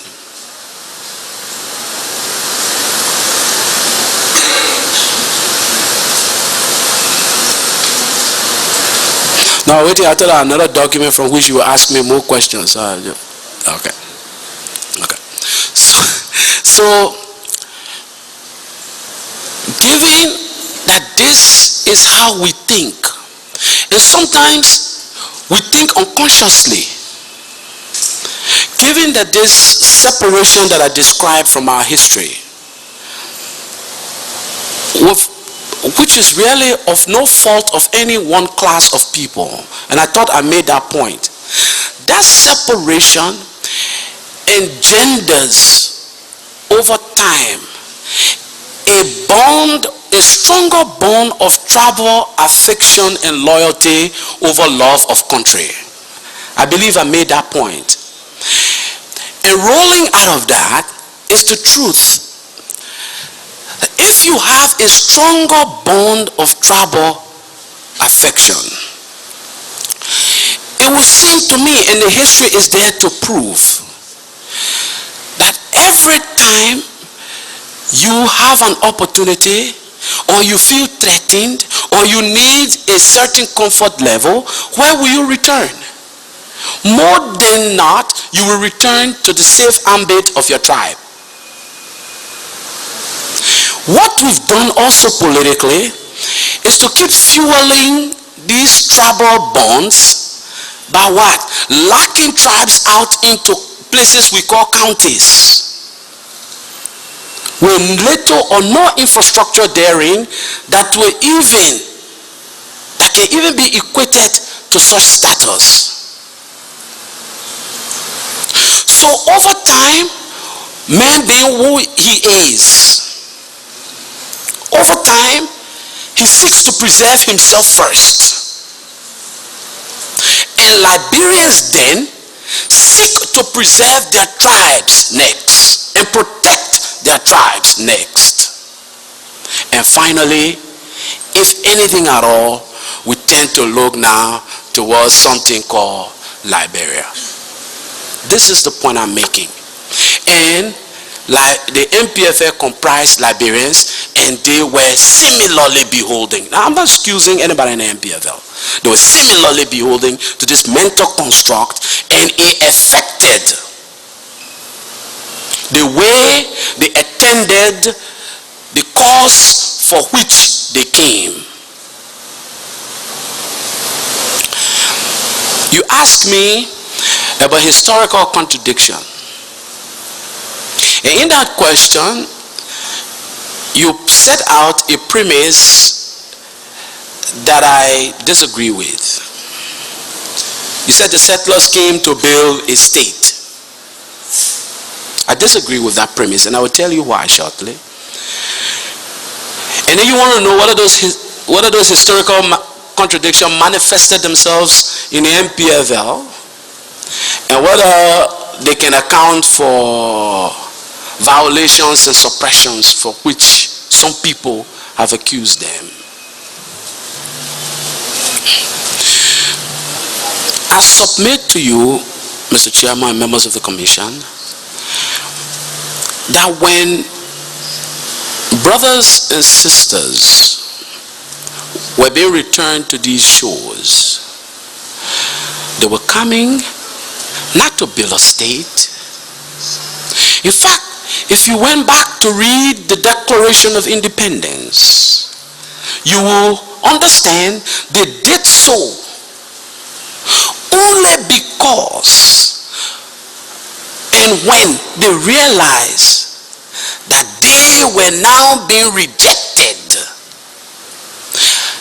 And that rejection manifested itself not in the ship to take them to Liberia, but when the British, who were doing business with the natives, were asked by the Commonwealth to pay taxes to the Commonwealth for doing such business with the natives. And the British retorted with a threat on the Commonwealth that we don't recognize you here. We don't recognize your authority here. Only states can impose taxes upon us. You are not a state. You have no claim to be a state. You are not owned. We don't know who owns you. And we will not pay taxes to you. The governor at the time was Lieutenant Governor Roberts. Governor Roberts then requested of the ACS a direction. The ACS asked Mr. Roberts to hold on as it contacted the government of the United States of America. The attitude was, our returning brothers and sisters were coming to a place that would be considered an extension of America. Lest we forget, one of the reasons for their departure from America was that in the reason of the white elitist class, blacks who were now amounting to over 4 million free were beginning to provide a kind of racial tension on the system. And so, some reason that it will not be feasible, the society will know no stability if blacks and white were to coexist in America. It was under that guise that some blacks even decided they would not undertake that journey. And America was their home and they had reason to stay there. Others felt we will go to a place and cultivate it. But that thought process was also that place will be an extension of America. So effectively, America will have two places. One for whites and one for blacks. When they boarded those ships, I will argue, they didn't do so coming to form a new independent nation. No, they did not. They came to find a resting place where they would practice their way of life as they had been taught. And they would raise their children as they had been taught. So when they came, they met what can best be described as a hostile native population, hostile to their intents, because they were coming with their own experiences, they were coming with their own aspirations. And here was a native arrangement of kingdoms. There were the King Peters, the King Bob Gray, the this, the that, the King Salboso. So these people were used to their own ways of life already. What the settlers realized is that for us to exist here in peace, we need to continue keeping them separated. These kingdoms, you call it kingdoms because they had their own rules.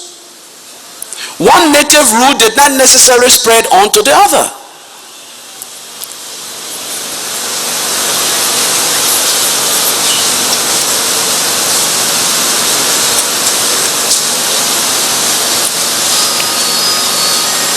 One native rule, Mr. Chairman, did not necessarily spread on to the other. Plus, it was reasonable to think that if you keep these tribes separated, the security of the settlements, which later mushroomed into the Commonwealth, will be ensured. The internal security. Because don't forget, there were constant clashes, there were constant threats. As they sought to impose their way of life on the natives sought to refuse. Why should we pay taxes to you? Why should we honor you as our leaders? We have our leaders. We have our way of life. So even when a constitution was put together later on by Professor Simon Greenleaf, do you think that constitution bore anything for the natives? It did not, I will argue. So over the time,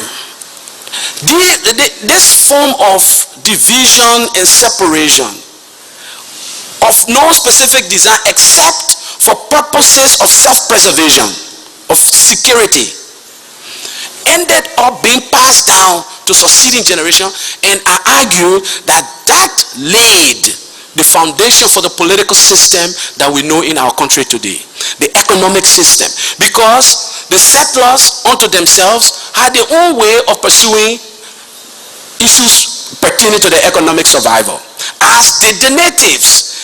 And separated in their private places, each pursue their lives and their vocation as best as they knew how.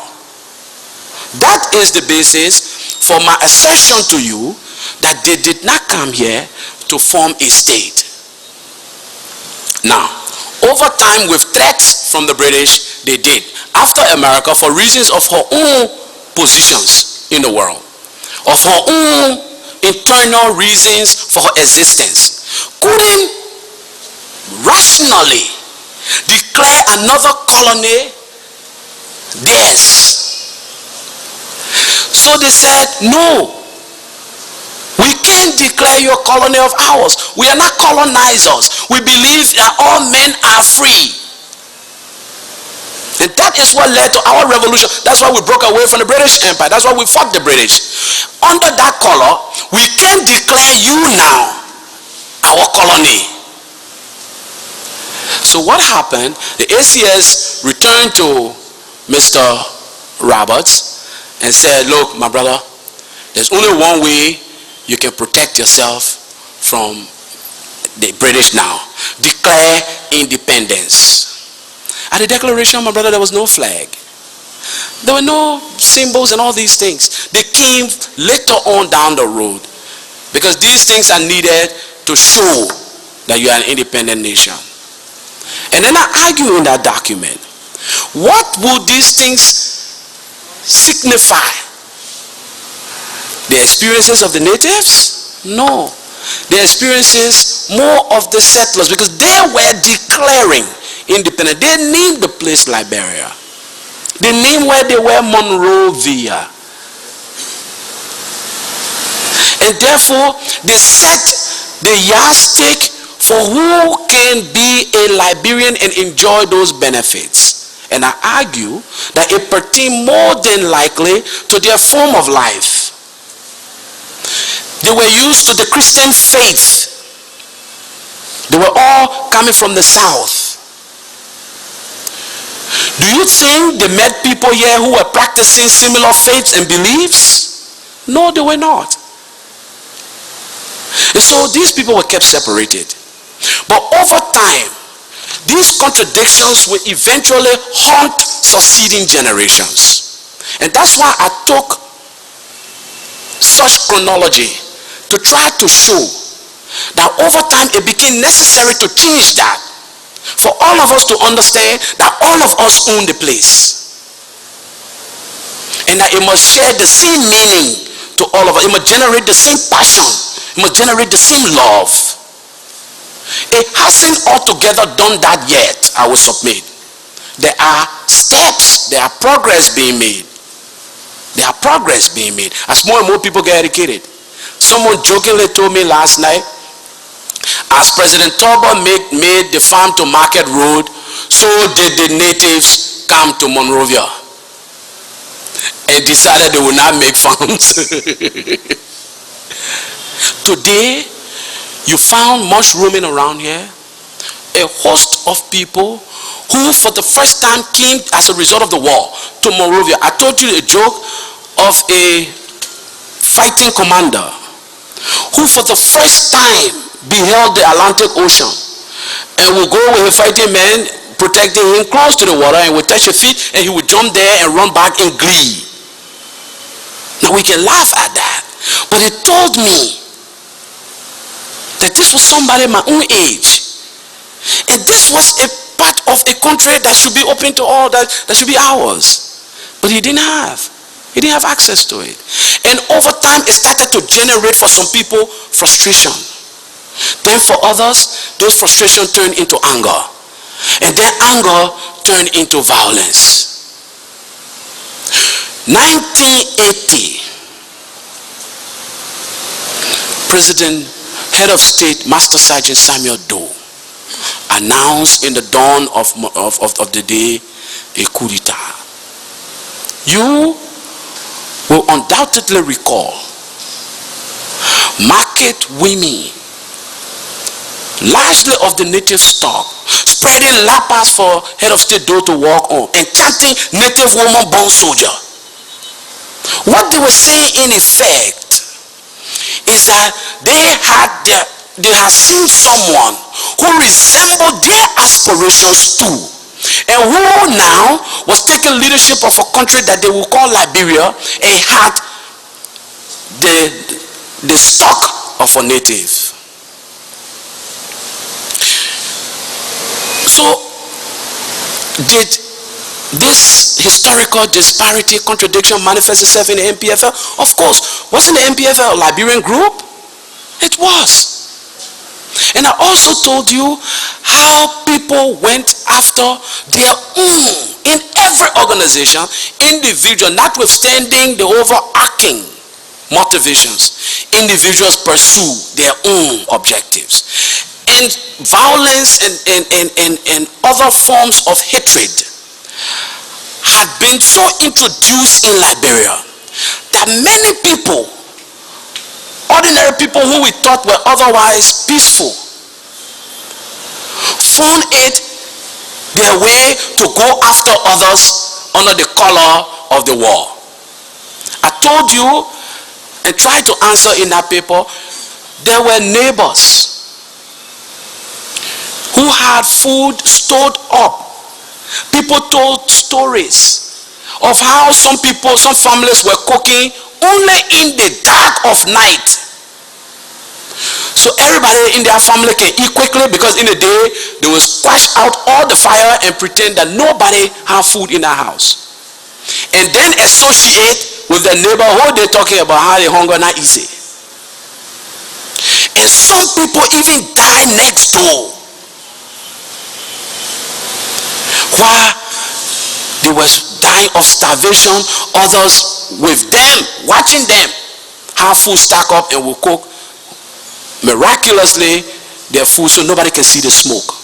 So this was something that is ingrained in our Liberian psyche, Mr. Chairman.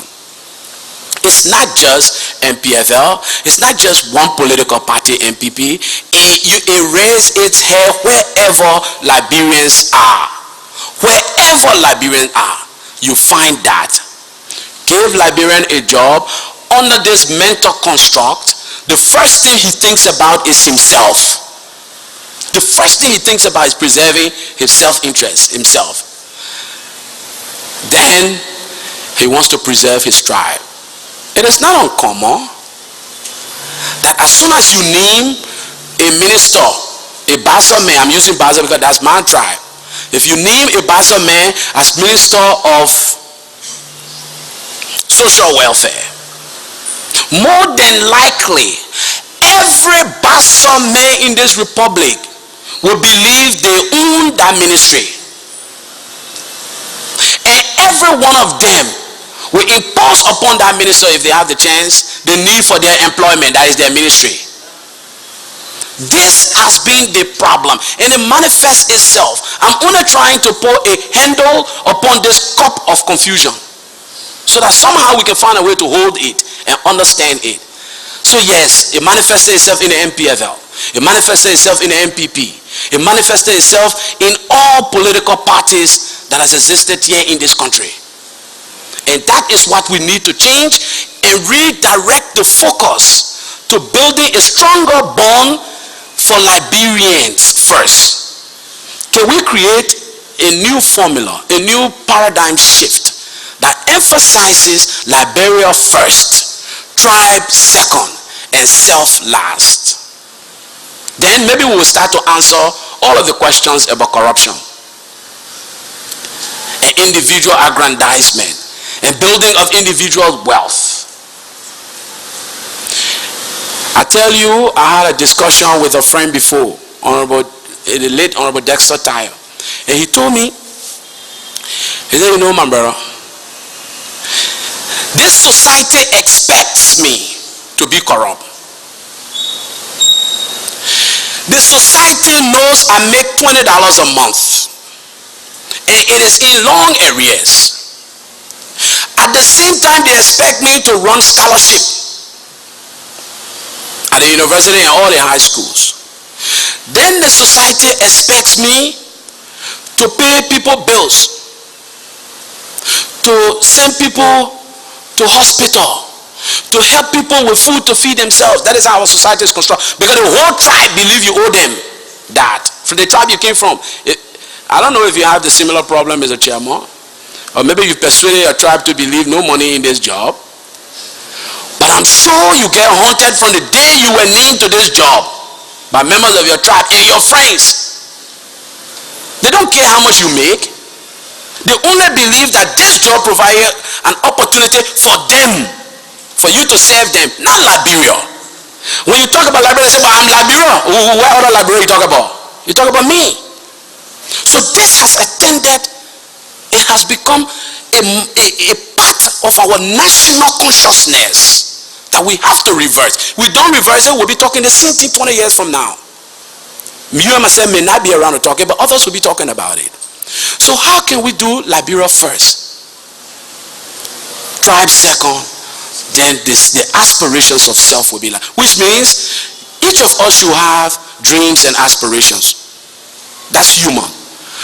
But the society has to supplant it in our individual consciousness that our individual dreams and aspirations can only be realized if we pursue a collective national dream and aspiration. And we have to start somewhere. One of the ways I suggested is finding a way to build faith in the government. Now, ECOMOG and ECOWAS's intervention. Yes, they were concerned about regional security. I hope I have not left you with the impression that they were not. But let's go back, and you said maybe it was a consequence of more factions. I will submit to you that maybe that became the thought process later. But as to the first intervention, there were 3 factions. The MPFL, the INPFL, and the government of Liberia. I submit to you further, this was 1990, if you can recall. ECOMOG was in Liberia. In fact, President Doe, according to public records, went to the Freeport to visit the force commander, or the field commander, whatever it was, whatever his title was, of ECOMOG when he was captured and killed. Is that correct? Mr. Chairman, is that correct? You want to answer? That's a historical fact. I just started speaking rhetorically. Thank you. So that's the point I want to disabuse you of. That in fact, it was in response to just mushrooming factions. How many factions were there at the time? There was the IMPFL coming through the Cardwell area towards Monrovia, and the MPFL coming from the Cinco area, and President Doe, and the armed forces of Liberia. And ECOMOG was already there. Now I will submit to you, if that was the reasoning,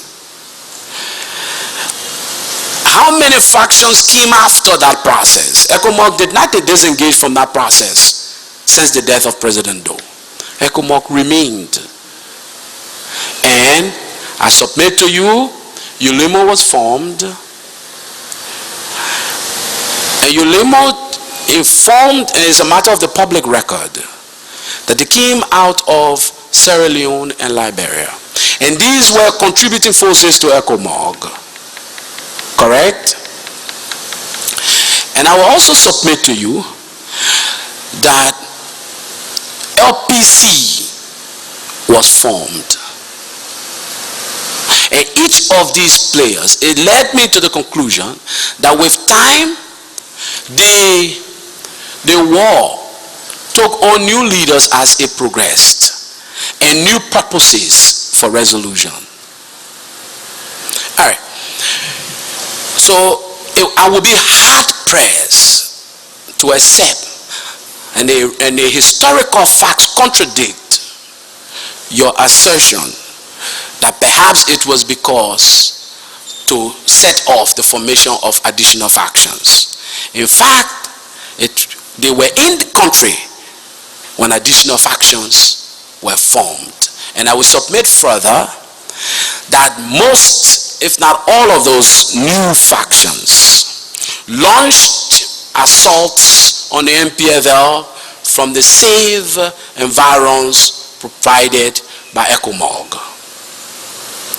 Which led me to the conclusion that, I should say the observation, that it is reasonable to think that there were times when ECOMOG facilitated the peace and facilitated the war. Now, let's deal with, so there may have been regional motivations for regional security. There may have been. Let's deal with military issues, resolution versus political resolution. And what are some of the lingering political issues?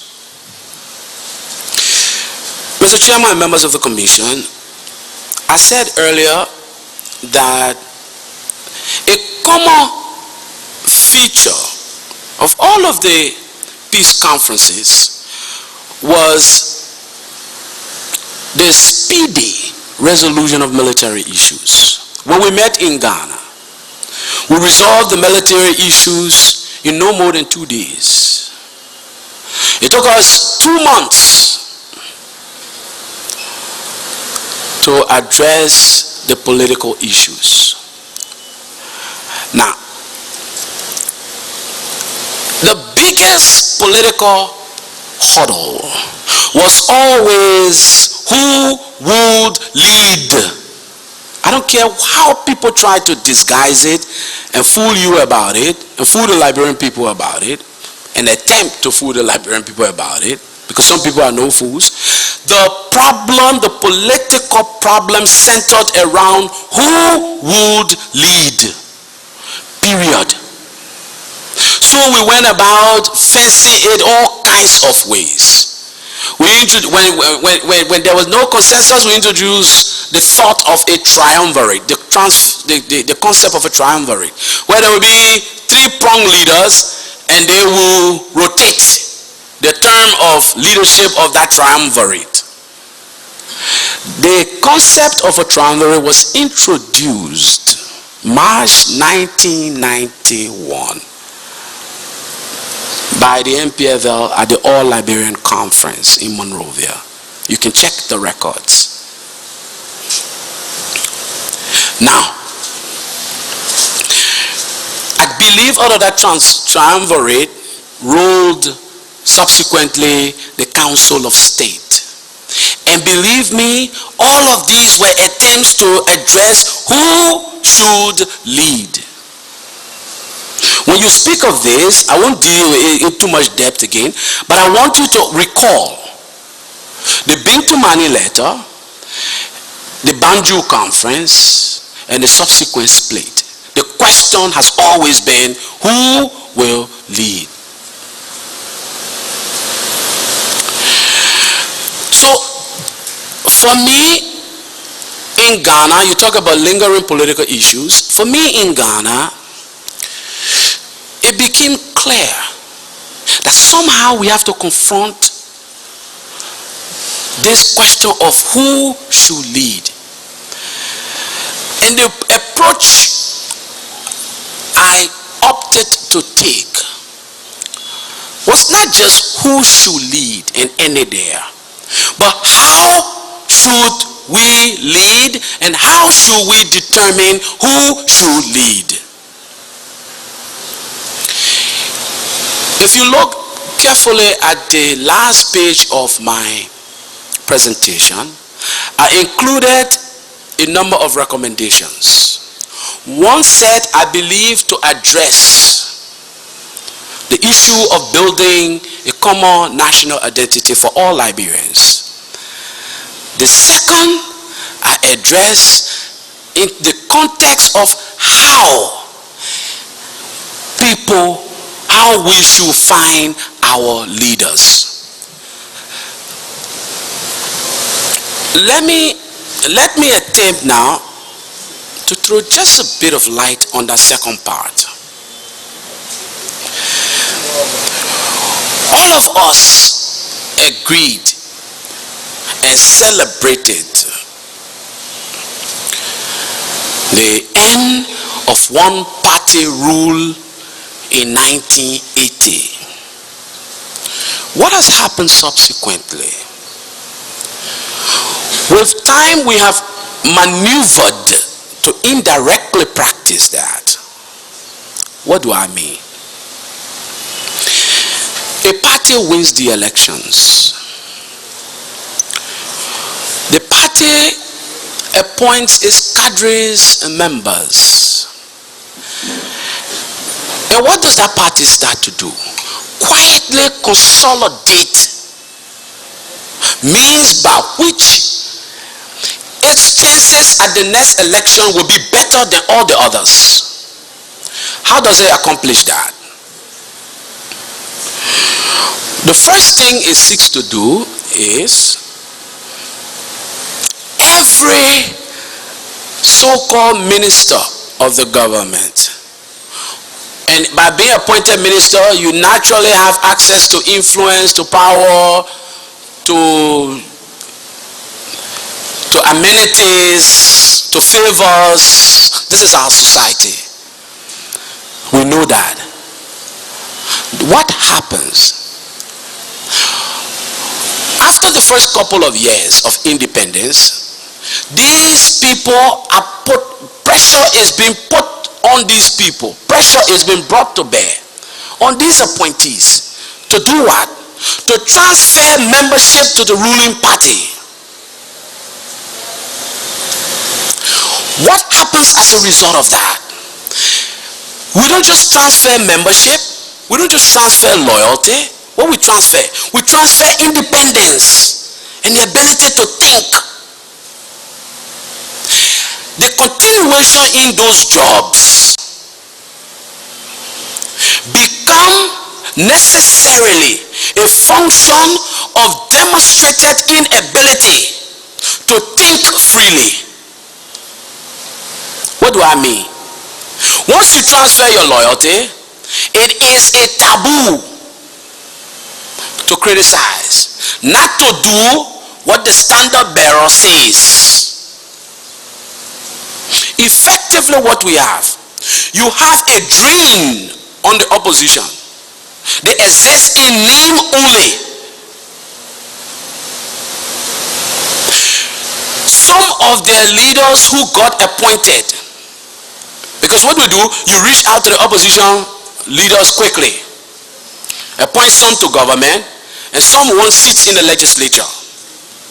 But what you do, as a ruling party and the access you have, as a consequence of being a ruling party, and we have not been able to sufficiently distinguish party politics from governance, from administration. We don't believe as yet, or at least we don't practice it, that every Liberian has a right to every job, and that the first criteria for having a job is to be a Liberian. So what do? We start to maneuver as we always do. Now, I'm not blaming any one administration. I'm telling you, this is what I've come to appreciate to be the political trend, the political system. A party leader is considered, will so attract the disdain of her members or his members if he or she does not turn inward to how do you building the party becomes synonymous to transferring governance to the party. If you are not a party nominee or member, ruling party member, by the time you got appointed, at some point down the road, the pressure starts to build. My brother, you can't be flying under the eagle and you say still. Also, you're not with us? We know that man motive. We get him in a sensitive place, and we know where his motives are. That man an opposition man. Eventually, competence, even competence, gets compromised for partisanship. And what do? First of all, you now commit yourself to the University of Liberia with plenty of students on your scholarship. You have a car that you start riding, you get access to gas as a minister of government. And every day people coming to you telling you, my brother, the town real. So you yourself know by the time you leave that job, it will become even redder. So what is the alternative presented you? Very little, except what? You switch. So as we get closer to the election, let me make one prediction. If it hasn't begun now, you will hear plenty public switching, plenty declaration, and ask people, why are you declaring now? It's only motivated because of the way the system is. Now, do you fault the current administration? Absolutely not. But does it mean we have learned anything significantly? No. What it means effectively is that we are in effect returning, if we haven't returned already, to that one-party rule that we overthrew. Because if only one party is given the spoils of everything after the elections, everything excused to that one party, and that party built itself up over the years of its administration of the country. Look, ruling party meetings and opposition party meeting not the same. If you think I'm lying, go attend one opposition party meeting. See how many persons you will see there. Some opposition party members start to go after their own leaders. Can you imagine sitting in this country and waiting for another 6 years? We always think once we win, we own everything. It's ours to give you. We give you, we won't meet you, we meet you. And if we think you represent a threat to us in the long run, we're giving you nothing. What is democracy? We just play lip service to that process. We haven't called it a True Party because, in all fairness to former True Party members, we haven't called this system that because then people will say, oh, so that one party rule. We think the True Party is the only party that has one system rule here. That's not true. If you win and you decide that everything is exclusively yours and you stuff the other parties to death, that's one party rule. By the time we go to the next, we may as well not go to the next elections. The deck has been so stacked up. The other parties exist in name only. So what the other parties end up doing is doing what? Trading concession with you. They meet you in the neck and say, we want to present standard barrier. We support you. Just give us 2 more seats in the legislature so we can be outside there and hold on to it small. This is reality. So many parties can't even have meetings.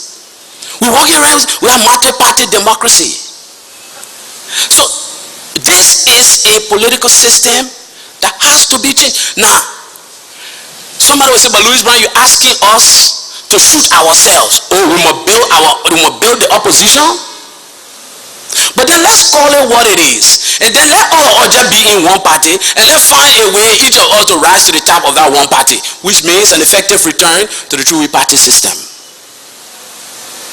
But since we don't want to go down that road and we believe people die so we don't go down that road, then the right thing to do in America, there is a reason why the Democratic Party and the Republican Party survives. The government of the day ensures that those 2 parties survive. Not because individuals put their own money in their pocket and spend it. Yes, partisans support their party. They have the means to do so. Yeah, partisans look up to their leaders for support. You walk outside that door right now, you see somebody who will say, comrade, partisan, and I easy, no food to my home. Some of the leaders tend to leave the country not because they don't want to be here, but because you will be harassed to give that which you don't have. In effect, what do? We have a effective one-party system with nurturing again. We have to stop it. And it takes will. It takes these kinds of honest discussions. And I'm not saying it because I believe NPP were better in doing that. It is because I learned that I'm capable of drawing attention to it and say it may not be the best way. Now somebody will say maybe he's being selfish. Oh, they did it, then at what time to do it, that the time he see it wrong. Well, Dr. King said the time is always right to do right. If you believe I did wrong, for which I'm no longer in power, and you get there and you do the same wrong, you're even more morally bankrupt than me, then you should not have replaced me. But you replaced me to do it better. And if we must do it better, then the thing to do is to correct the wrong. Let's be safer. It is better for our country to be safe than for us to be sorry. then the way to be safe is to deal with some of the political challenges. It will hurt us in the short run, but it will help us in the long run. Let me move from there now. Thank you. So those are the some of the lingering unresolved political issues for which some of us decided maybe a TRC can help us talk. So for me, growing out of Accra, the spirit therein was the TRC. Yeah, we want to know, Louis Brown, are you wealthy? It's important for some people. But the TRC will provide another platform to the country. Because some people argue that we don't talk enough. And some people argue that too much pent-up feelings get buried. And when they get buried and no means for expression, that person will explode with unrestrained anger. And for me, this is a platform that we got to use to talk, not to scare people from coming, but that we use it to just talk. What do you think, Mr. Brown, is the problem? Mr. Verdier, what do you think is the problem? But if before Mr. Brown, or by the time you want to invite the person to say what you think is the problem, you start going after him with perceived negatives that you have. When other people here who think they know something about the problem, you think they can hear? How many persons want to discuss their negatives publicly? How many persons? First of all, we are a society where secrets is sacrosanct. When you divulge secret, you're not man. Our traditional societies teach us to be man, you have to learn to hold secret, hold your tongue. So then you come, the TRC, tell all your negatives. You told your own negative. But let's move beyond that. So we wanted this platform to say to all of us that all of us get negatives. But let's start to focus on the positives.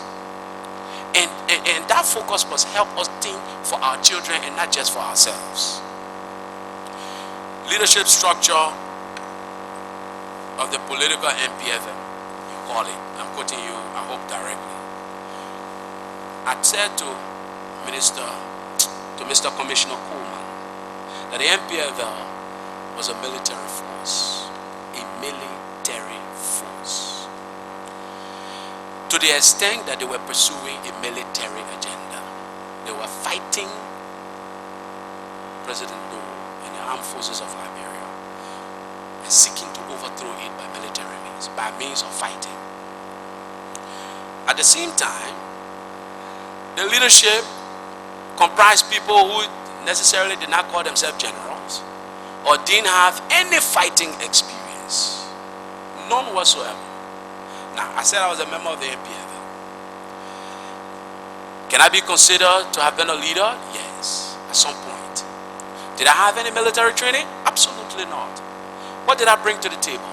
I brought a sense of political persuasion, a sense of political foresight as to how we can together solve the political questions. Because I believe that having worked as an activist, having tried to oppose President Doe myself at the level of the student community, I shared an abiding responsibility with those who took up arms to try to provide some logical conclusion to why they took up those arms. And that is how I gained my membership.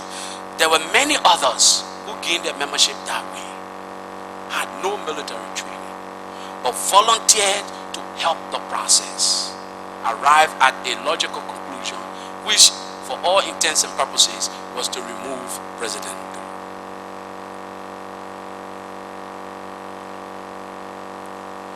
You talked to me about the internal democracy, whether there was internal democracy. Now, democracy is a big word. I'm sure you trying to apply or to imply whether the decision-making processes were available to a wider level of analysis and input from people who were members of the MPFL. I will assume by democracy that narrow definition, that is where you're going. Now, you haven't agreed. One thing that I can tell you that any MPFL person in the know will tell you is that, and for which members of the MPFL were being criticized, was that MPFL people always spoke the same way and in the same voice. I'm sure you've heard that criticism of the MPFL before. And then there was circulated this myth that there was a level of indoctrination that was taking place with every member and official of the MPFL. And that I will come to my visit to Monrovia and the consultations I had with some of the political leaders. But one of the things that I found out was, as soon as you started talking, people started saying, that they're behind the land, all of them get that same attitude. But what I mean, when you come from behind the land, but what you expect? I tell people they're not indoctrinated. It became a tell of people. But here was why. Of course, it was not a Greek democracy, where for every decision there was a massive market square gathering of all peoples there. It was not even possible. You didn't have the space for all of that. But I can tell you that most, if not all, major political decisions, I'm not talking about tactics, I'm not talking about military tactics. All of us don't have the skill to address military tactics. You ask me here to talk military tactics, I know nothing about it. Those who are better suited will be consulted about it. But every major political decision was spread out to everybody to the extent possible who could provide guidance for the formulation of that decision. So it became easy for everybody, and that became one of the strengths of the MPFL. My friend Alexander Kulu told me the first thing that attracted him, by the way he was crowned when he was captured, along with Mark Cuban, my late friend told me, confided in me, that the first thing that attracted him to the MPFL when he met Mr. Taylor, after being with them for a while, was that he would sit under the tree and call most people available at the time for consultations on political questions, especially on political questions. Military tactics, that's a different matter. Those who were interested and concerned were the people involved. Political questions, he would spray it out. Kulu, my friend and brother, told me that even being captured and known to be a crown man, after he saw that, when Mr. Cuban was leaving, President Taylor offered Alexander Kulu passage into La Côte d'Ivoire and on to Abidjan to come back to Monrovia. Mr. Kulu said he volunteered to stay. And Mark Cuban wrote in the Financial Times, after he published the interview to which Mr. Commissioner Stewart referred, that he doesn't know if he will ever see his friend Alexander Kulu again. But Kulu made that determination that he will stay because of the level of consultation he saw, to which he himself became privy. I gave you another example.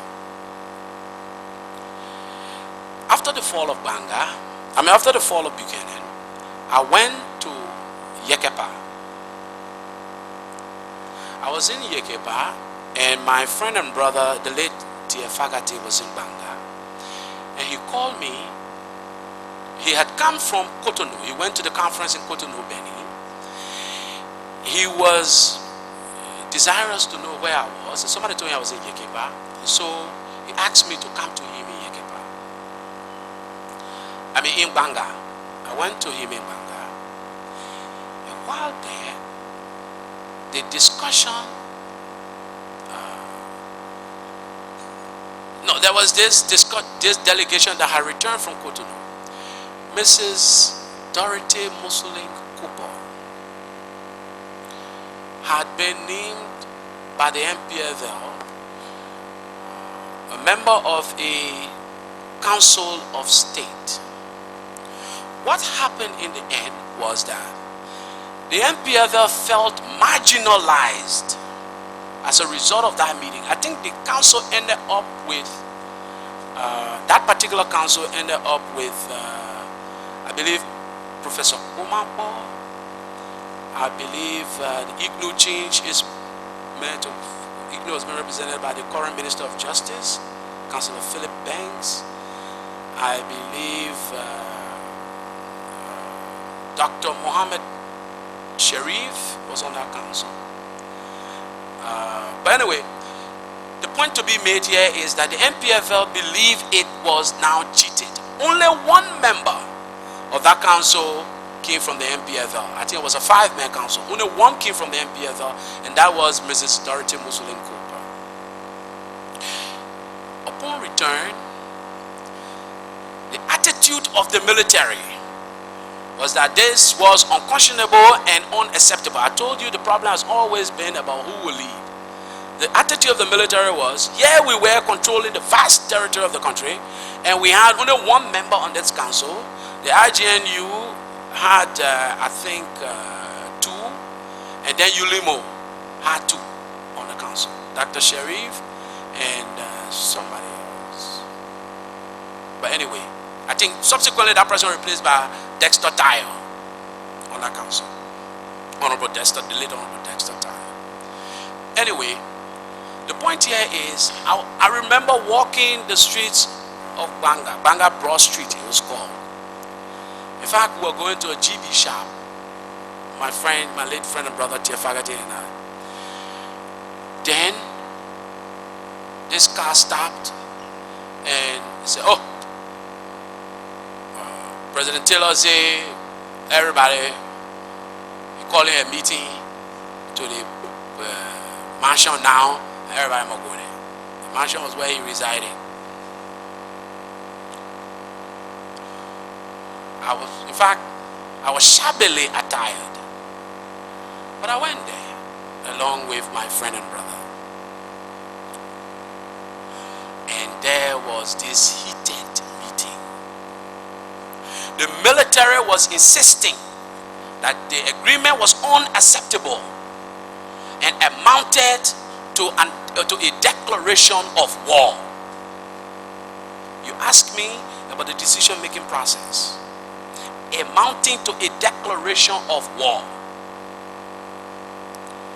And that Morovia, as it was called there, was not ready for peace. How can they marginalize the MPFL who provide leadership for the largest portion of the country to one and divide among themselves 2-2 each? The position of the military was to go to war. And efforts, you could see movements in that direction. People started being rallied, you know, the usual theatrics and antics that attend that process were underway. The political leadership then sat down with President Taylor to figure this out. The argument was made that, look, did the MPFL participate in this meeting? Answer was yes. Did the MPFL get the slot to which it was originally assigned? Because each group was assigned one slot, and then the other 2 became subject for acceptance by all their parties. The answer was yes. So MPFL got outmaneuvered politically and not militarily, which means the MPFL did not do sufficient homework and consultation with the other groups, for which it would have been given a second slot. Then the question came, okay, but because the MPFL has one slot, why can't the MPFL take the chairmanship of that 5-man council? They argued, then the response to that was, you are now dwelling on the goodwill of your adversaries. And your adversaries don't owe you that goodwill. Your destiny is in your own hand. So ensure that you are able to maneuver yourself into the positions that you want. That you will outmaneuver, and because you were outmaneuver, to go again and start a new round of fight because you're on. How do you explain that? I tell you what the decision became of the MPFL.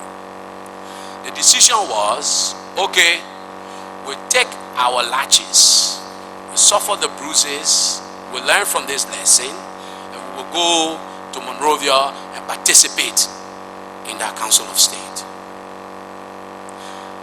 The MPFL, the military then, demanded a change. And that is how the late General Isaac Musa replaced Mrs. Cooper. He said, if you want to do it, if you want us to bow to the political will, then we got to send one of our own men to that council. And that is how the late General Isaac Musa came to the Council of State representing the MPFL.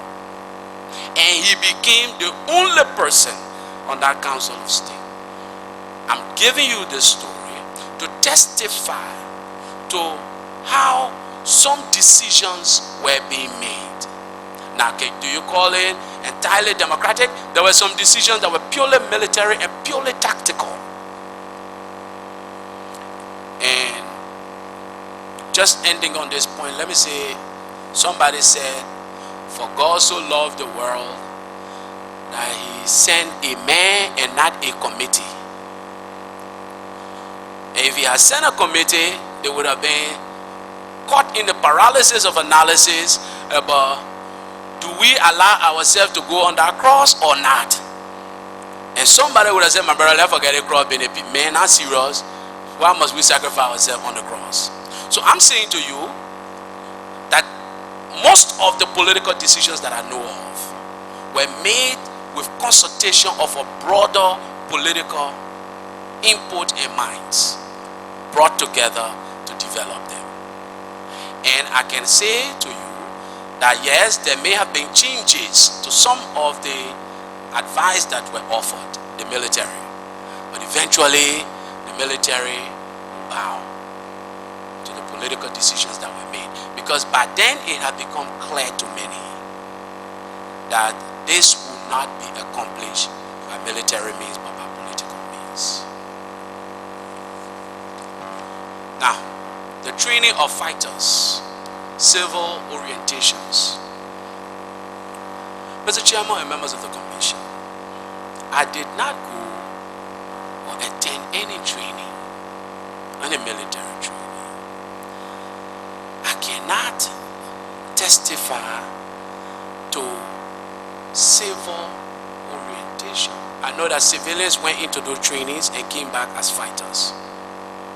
I know, and I've said to you, that people had various motivations. All of them were brought together under that umbrella of the MPFL. I don't know how the training took place, but I know because of the exigency of the war, it must have been, this is an educated guess, it must have been, training must have prioritized kill or be killed. Learn how to cover yourself, learn how to fight, or you will get killed. I believe that must have been the first priority of any training. Why? Because that voluntary ragtag force was effectively coming against a military with years of training. And overriding and preponderant military sophistication in terms of even equipment, logistics, supplies. Don't forget that military was fighting for a government, as opposed to that quickly, hurriedly put together. Now, there was a first group, I believe, that came through La Côte d'Ivoire and started this process. I also don't know, I was not with them, I don't know the extent of training that they got. But I would believe that faced with the army, and possible defeat and possible victory, the training became more about how to fight and how to survive. national security goals and objectives, concepts and values of human rights. I believe you're talking now at the level of the government, MPP government or MPRAG. That should be government. Okay. If you're talking about, I can speak more to the government of the National Patriotic Party, the government that came out of the victory of the National Patriotic Party. When I became National Security Advisor, the biggest challenge dogging the government was largely international image, perception, assistance, support. I have tried to inform you that for the government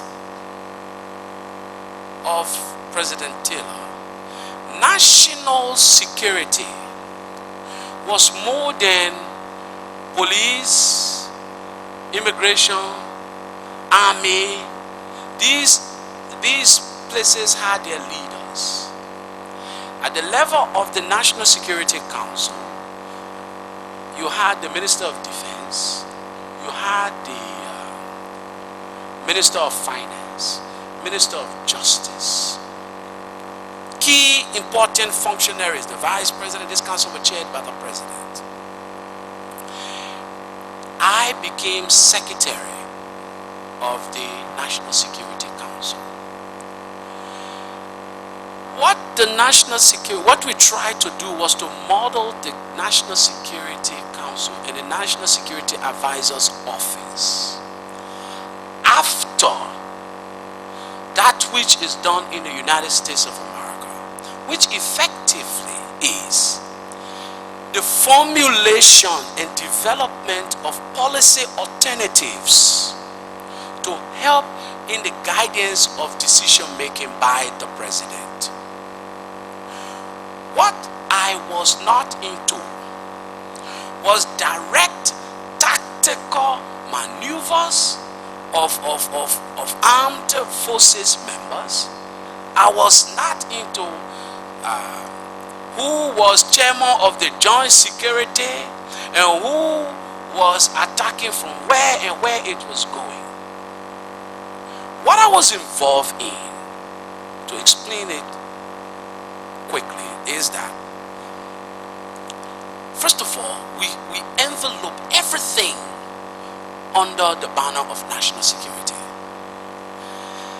And accordingly, if at the level of a council an issue was raised that a decision was requested of the President on matter X, let's say increase in the price of rice, just for the purpose of this discussion, the National Security Advisor's Office will work with that operating agency and other interested partners, including economists from the University of Liberia, economists from the private sector, raising for the people of all persuasions, to bring to the table a detailed alternative for the President to figure out implications of singular decisions, net implications over the larger scope and picture.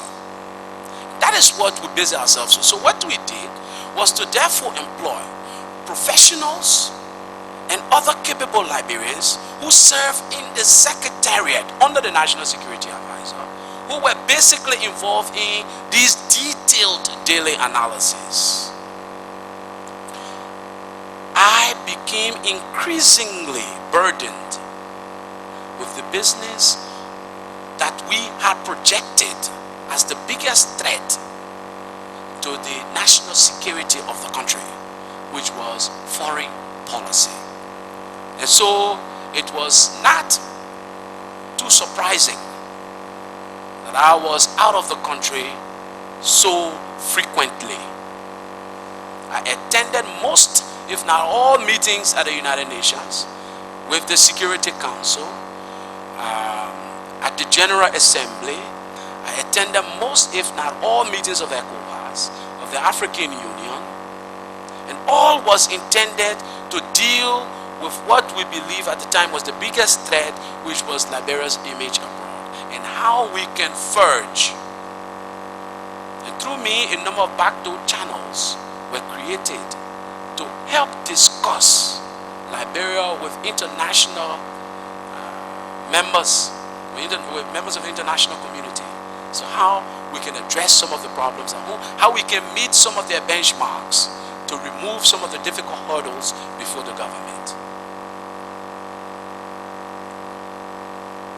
Fighters ever compensated? I wouldn't know. I wouldn't know.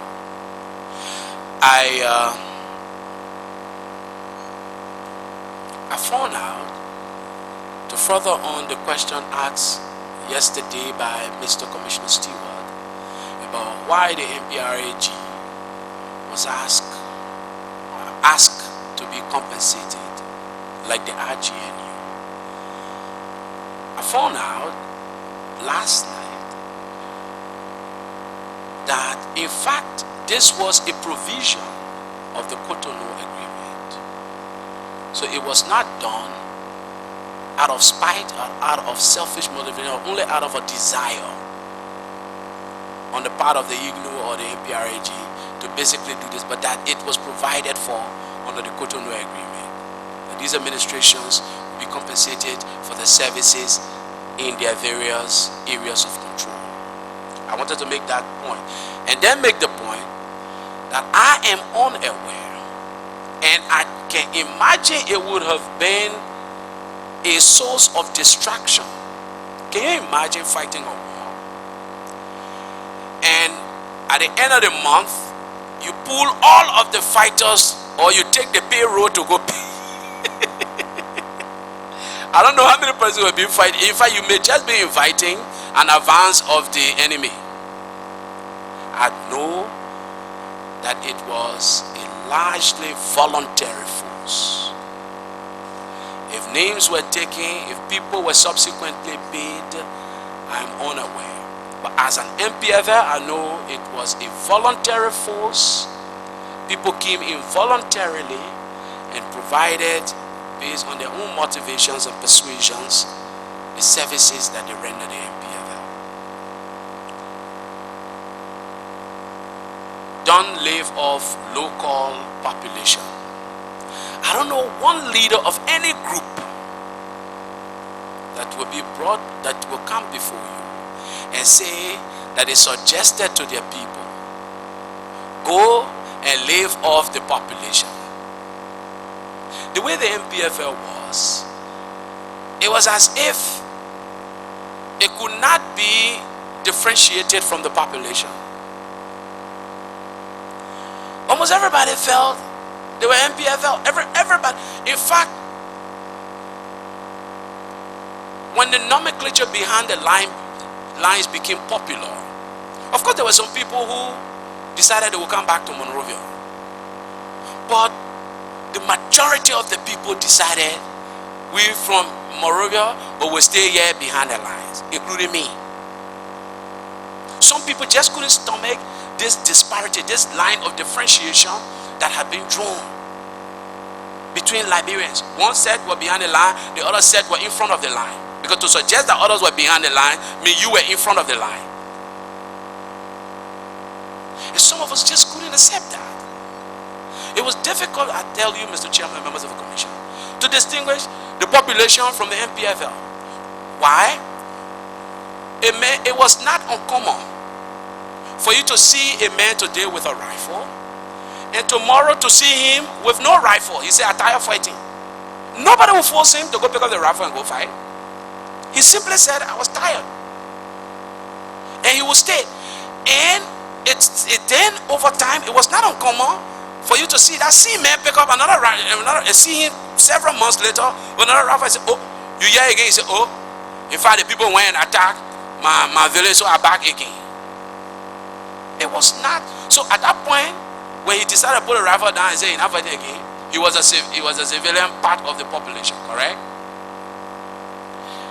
Then when he took up the arms again, he became a fighting part of that population. So it became, the lines were getting blurred. But yes, having said that, there were people who were just there who didn't take up arms at any other phase or point. You would think that it would have served well had there been, for instance, human rights thought about how to pursue the wounded and the civilians, how to take care of people. You would think it would help the process. And maybe that is why some of us decided, look, we'll risk our lives. We'll go to the front line. We'll try to help people cross, and we'll try to take wounded from the front lines to hospitals and safer places. And maybe that was why some of the doctors, the Dr. Walter Bromsky, the Dr. Harris, they were at lack.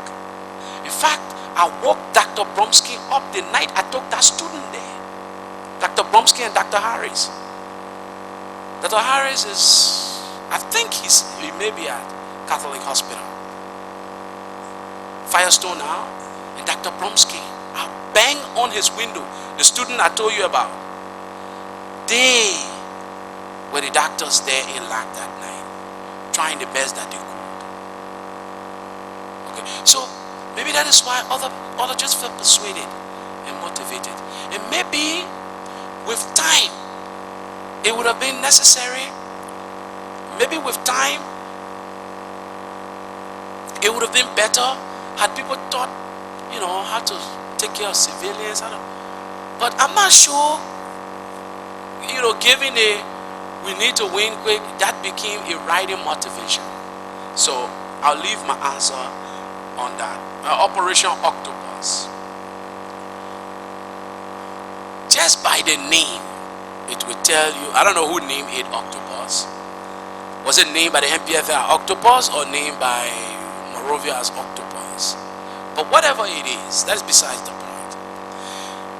Just by the name, it tells you it was a militarily tactical maneuver or adventure. I have no military tactical knowledge, and therefore cannot speak to Operation Octopus or Operation Spider. When I came here, while we were here, even in the TLA, I saw newspaper broadcast of Operation Spider, Operation Stick.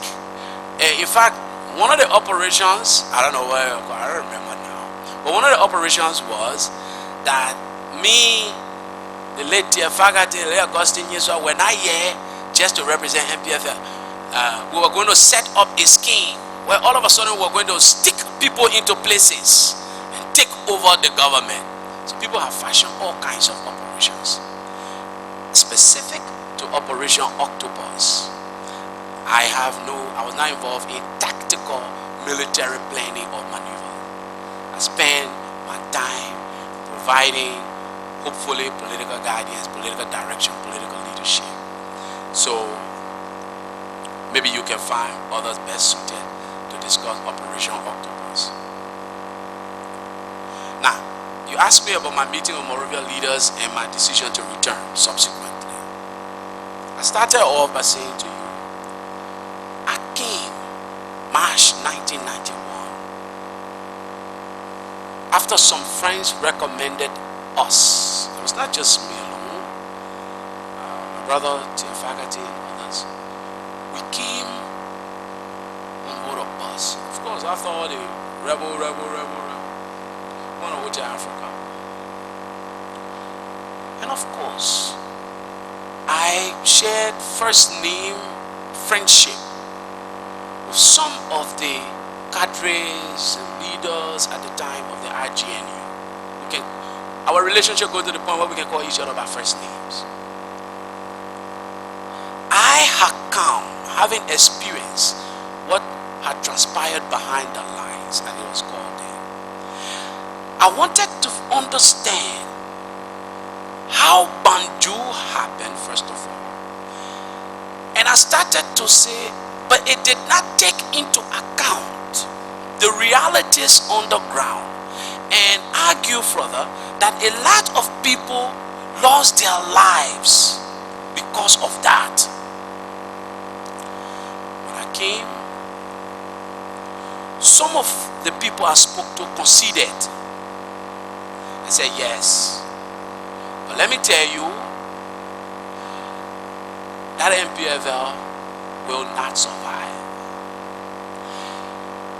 It became clear to me by some of the reasons given that it was all about the non-acceptance, the unacceptance, the proper word, of Mr. Taylor as leader of the country. Somehow those discussions came to reflect that conclusion.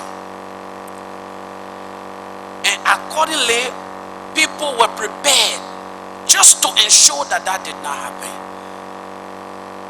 More lives, the sacrifice of more lives, more destruction to stop Mr. Taylor. I didn't know Mr. Taylor. Up to that point, truth be told, I had not seen Mr. Taylor. I did not know Mr. Taylor. But I argued, what if the tables were turned? This guy presides over a growing military force. I've seen them. What if the tables were turned? How do you expect him to react? Some suggested to me that, don't you think, say, think, Louis Brown, you're smart enough, think. Did we shoot one bullet to be able to reach here? I said no.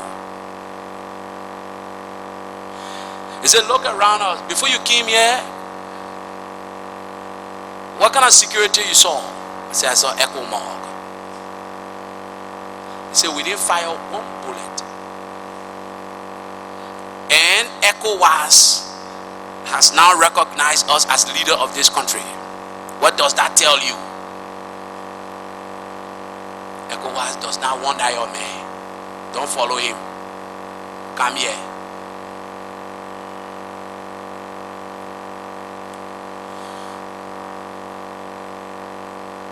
I felt horrible. I felt horrible. Somehow I felt this was a betrayal of most of the things we have sought to accomplish in the name of being progressives. Here is why.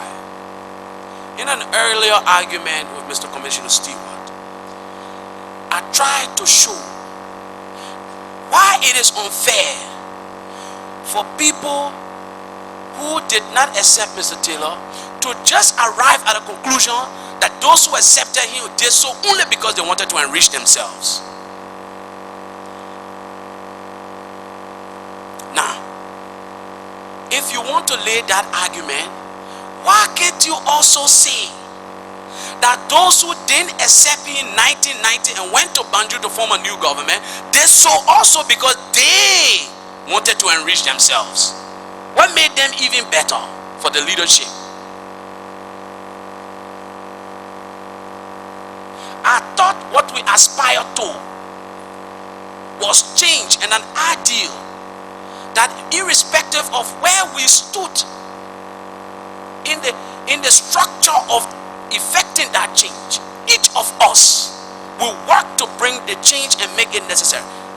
That was why I felt I needed to help soldiers or fighters of the MPFL, even if they did not know why they were fighting. I was a student leader. I felt I had more enlightenment, and I needed to help guide them. When I spoke to some people in Monrovia, Mr. Chairman, members of the commission, I was weary and frightened that and felt that, oh, this is real, and that I was actually naive to have believed that all these so-called aspirations and suggestions and discussions were really truly altruistic. They were motivated by desires to become president. Everybody wanted that power. The reason I understand later Dr. Sawyer was chosen was because he impressed everyone else of two things. One, that the transition would be short, very short. And two, that he had no intention of contesting. So he became the compromise. All right, okay, then that, you can take it. My mind raced back in time to 1980 when Mr. Doe took over. And the opportunities again presented the country. And how that opportunity was squandered because of infighting and blind ambition, if I may call it that. Could we work with this man and his fighting force and put together the kinds of changes that we needed and work at various levels of the leadership to effect those changes and policies? My answer was a shattering, a mind-shattering no. In my frustration, I went back behind the lines, not with the group, not as I came with that group. In fact, everybody had returned. I was one of the last. I maneuvered my way out of Monrovia. I felt a sense of betrayal, to tell you the truth. If you want me to say the truth to you, I felt that my life was just, all the run around, all the things we're trying to accomplish was just about certain individuals, and until they got it, nobody else was entitled to it. And that change that we spoke of will come only through them. And that if anybody else helped anybody else other than them, that person was a rogue, that person was a criminal, that person was not worthy of being called a Liberian. With that frustration, I pulled back and maneuvered my way back to the MPFL. That was when I made the conscious decision that I will help the MPFL, even if I will lose my life in doing that, in that process. I went back to Buchanan. That's how my journey began. My first encounter, therefore, what I set out to do straight was we must build a party. That discussion in the back of my mind, what I saw, the maneuvers that I started seeing was, look, if we don't build a party here, you guys will fight for nothing and we will go nowhere. Eventually the thing will come down to an election. Let's start building the initial elements of a party. I knew immediately that there was a struggle for power. And that even if Mr. Taylor had taken the executive mansion, forces would have come from other places equally to try to get him out of there. So that was where I stood. And I went back and I started with the party building process. And that's why the people of Basso turned to me when they needed to speak to Mr. Taylor about killings of young people in Basso, and had me read a statement to Mr. Taylor. That was my first physical contact ever with the leader of the MPFL. And when I read the statement, he was surrounded by his host of military. Every major general of the MPFL was flanking him. In fact, he was in full military attire when I read the statement. And I understand subsequently it was he, and the statement was condemning the MPFL for those atrocities. And it was Mr. Taylor who subsequently, when it became time to name the 13 representatives, I understand I was not in the room, I was not a part of that discussion. But I was told that Mr. Taylor said, where is that young man who read that statement in Basso? Those are the kind of people I let, that's the kind of man I want to go to Monrovia to represent the MPFL. And that is how my name was called. That is how I came to the TLA. What was the MPFL? Popular uprising, a movement, a revolution? If you ask me honestly, I will tell you, the MPFL was a little of all those things. The MPFL was an uprising of voluntary people just jumping together and just deciding, some for their own avowals, some for the motivations of the organization, that they would seek membership here and do what they wanted to do. I believe it was a movement. Why? Because underlying the objectives were the political aspirations for change. I forgot to add a rebel group. That was self-evident. The fact that they were rebelling against a sitting government, the government of President Doe, made them a rebel group. So in effect, they were a little of everything. And if it suited whichever purpose, and whichever point in time, anybody wanted to call them any of that. The MPFL wanted, if you ask me what the MPFL wanted to call itself,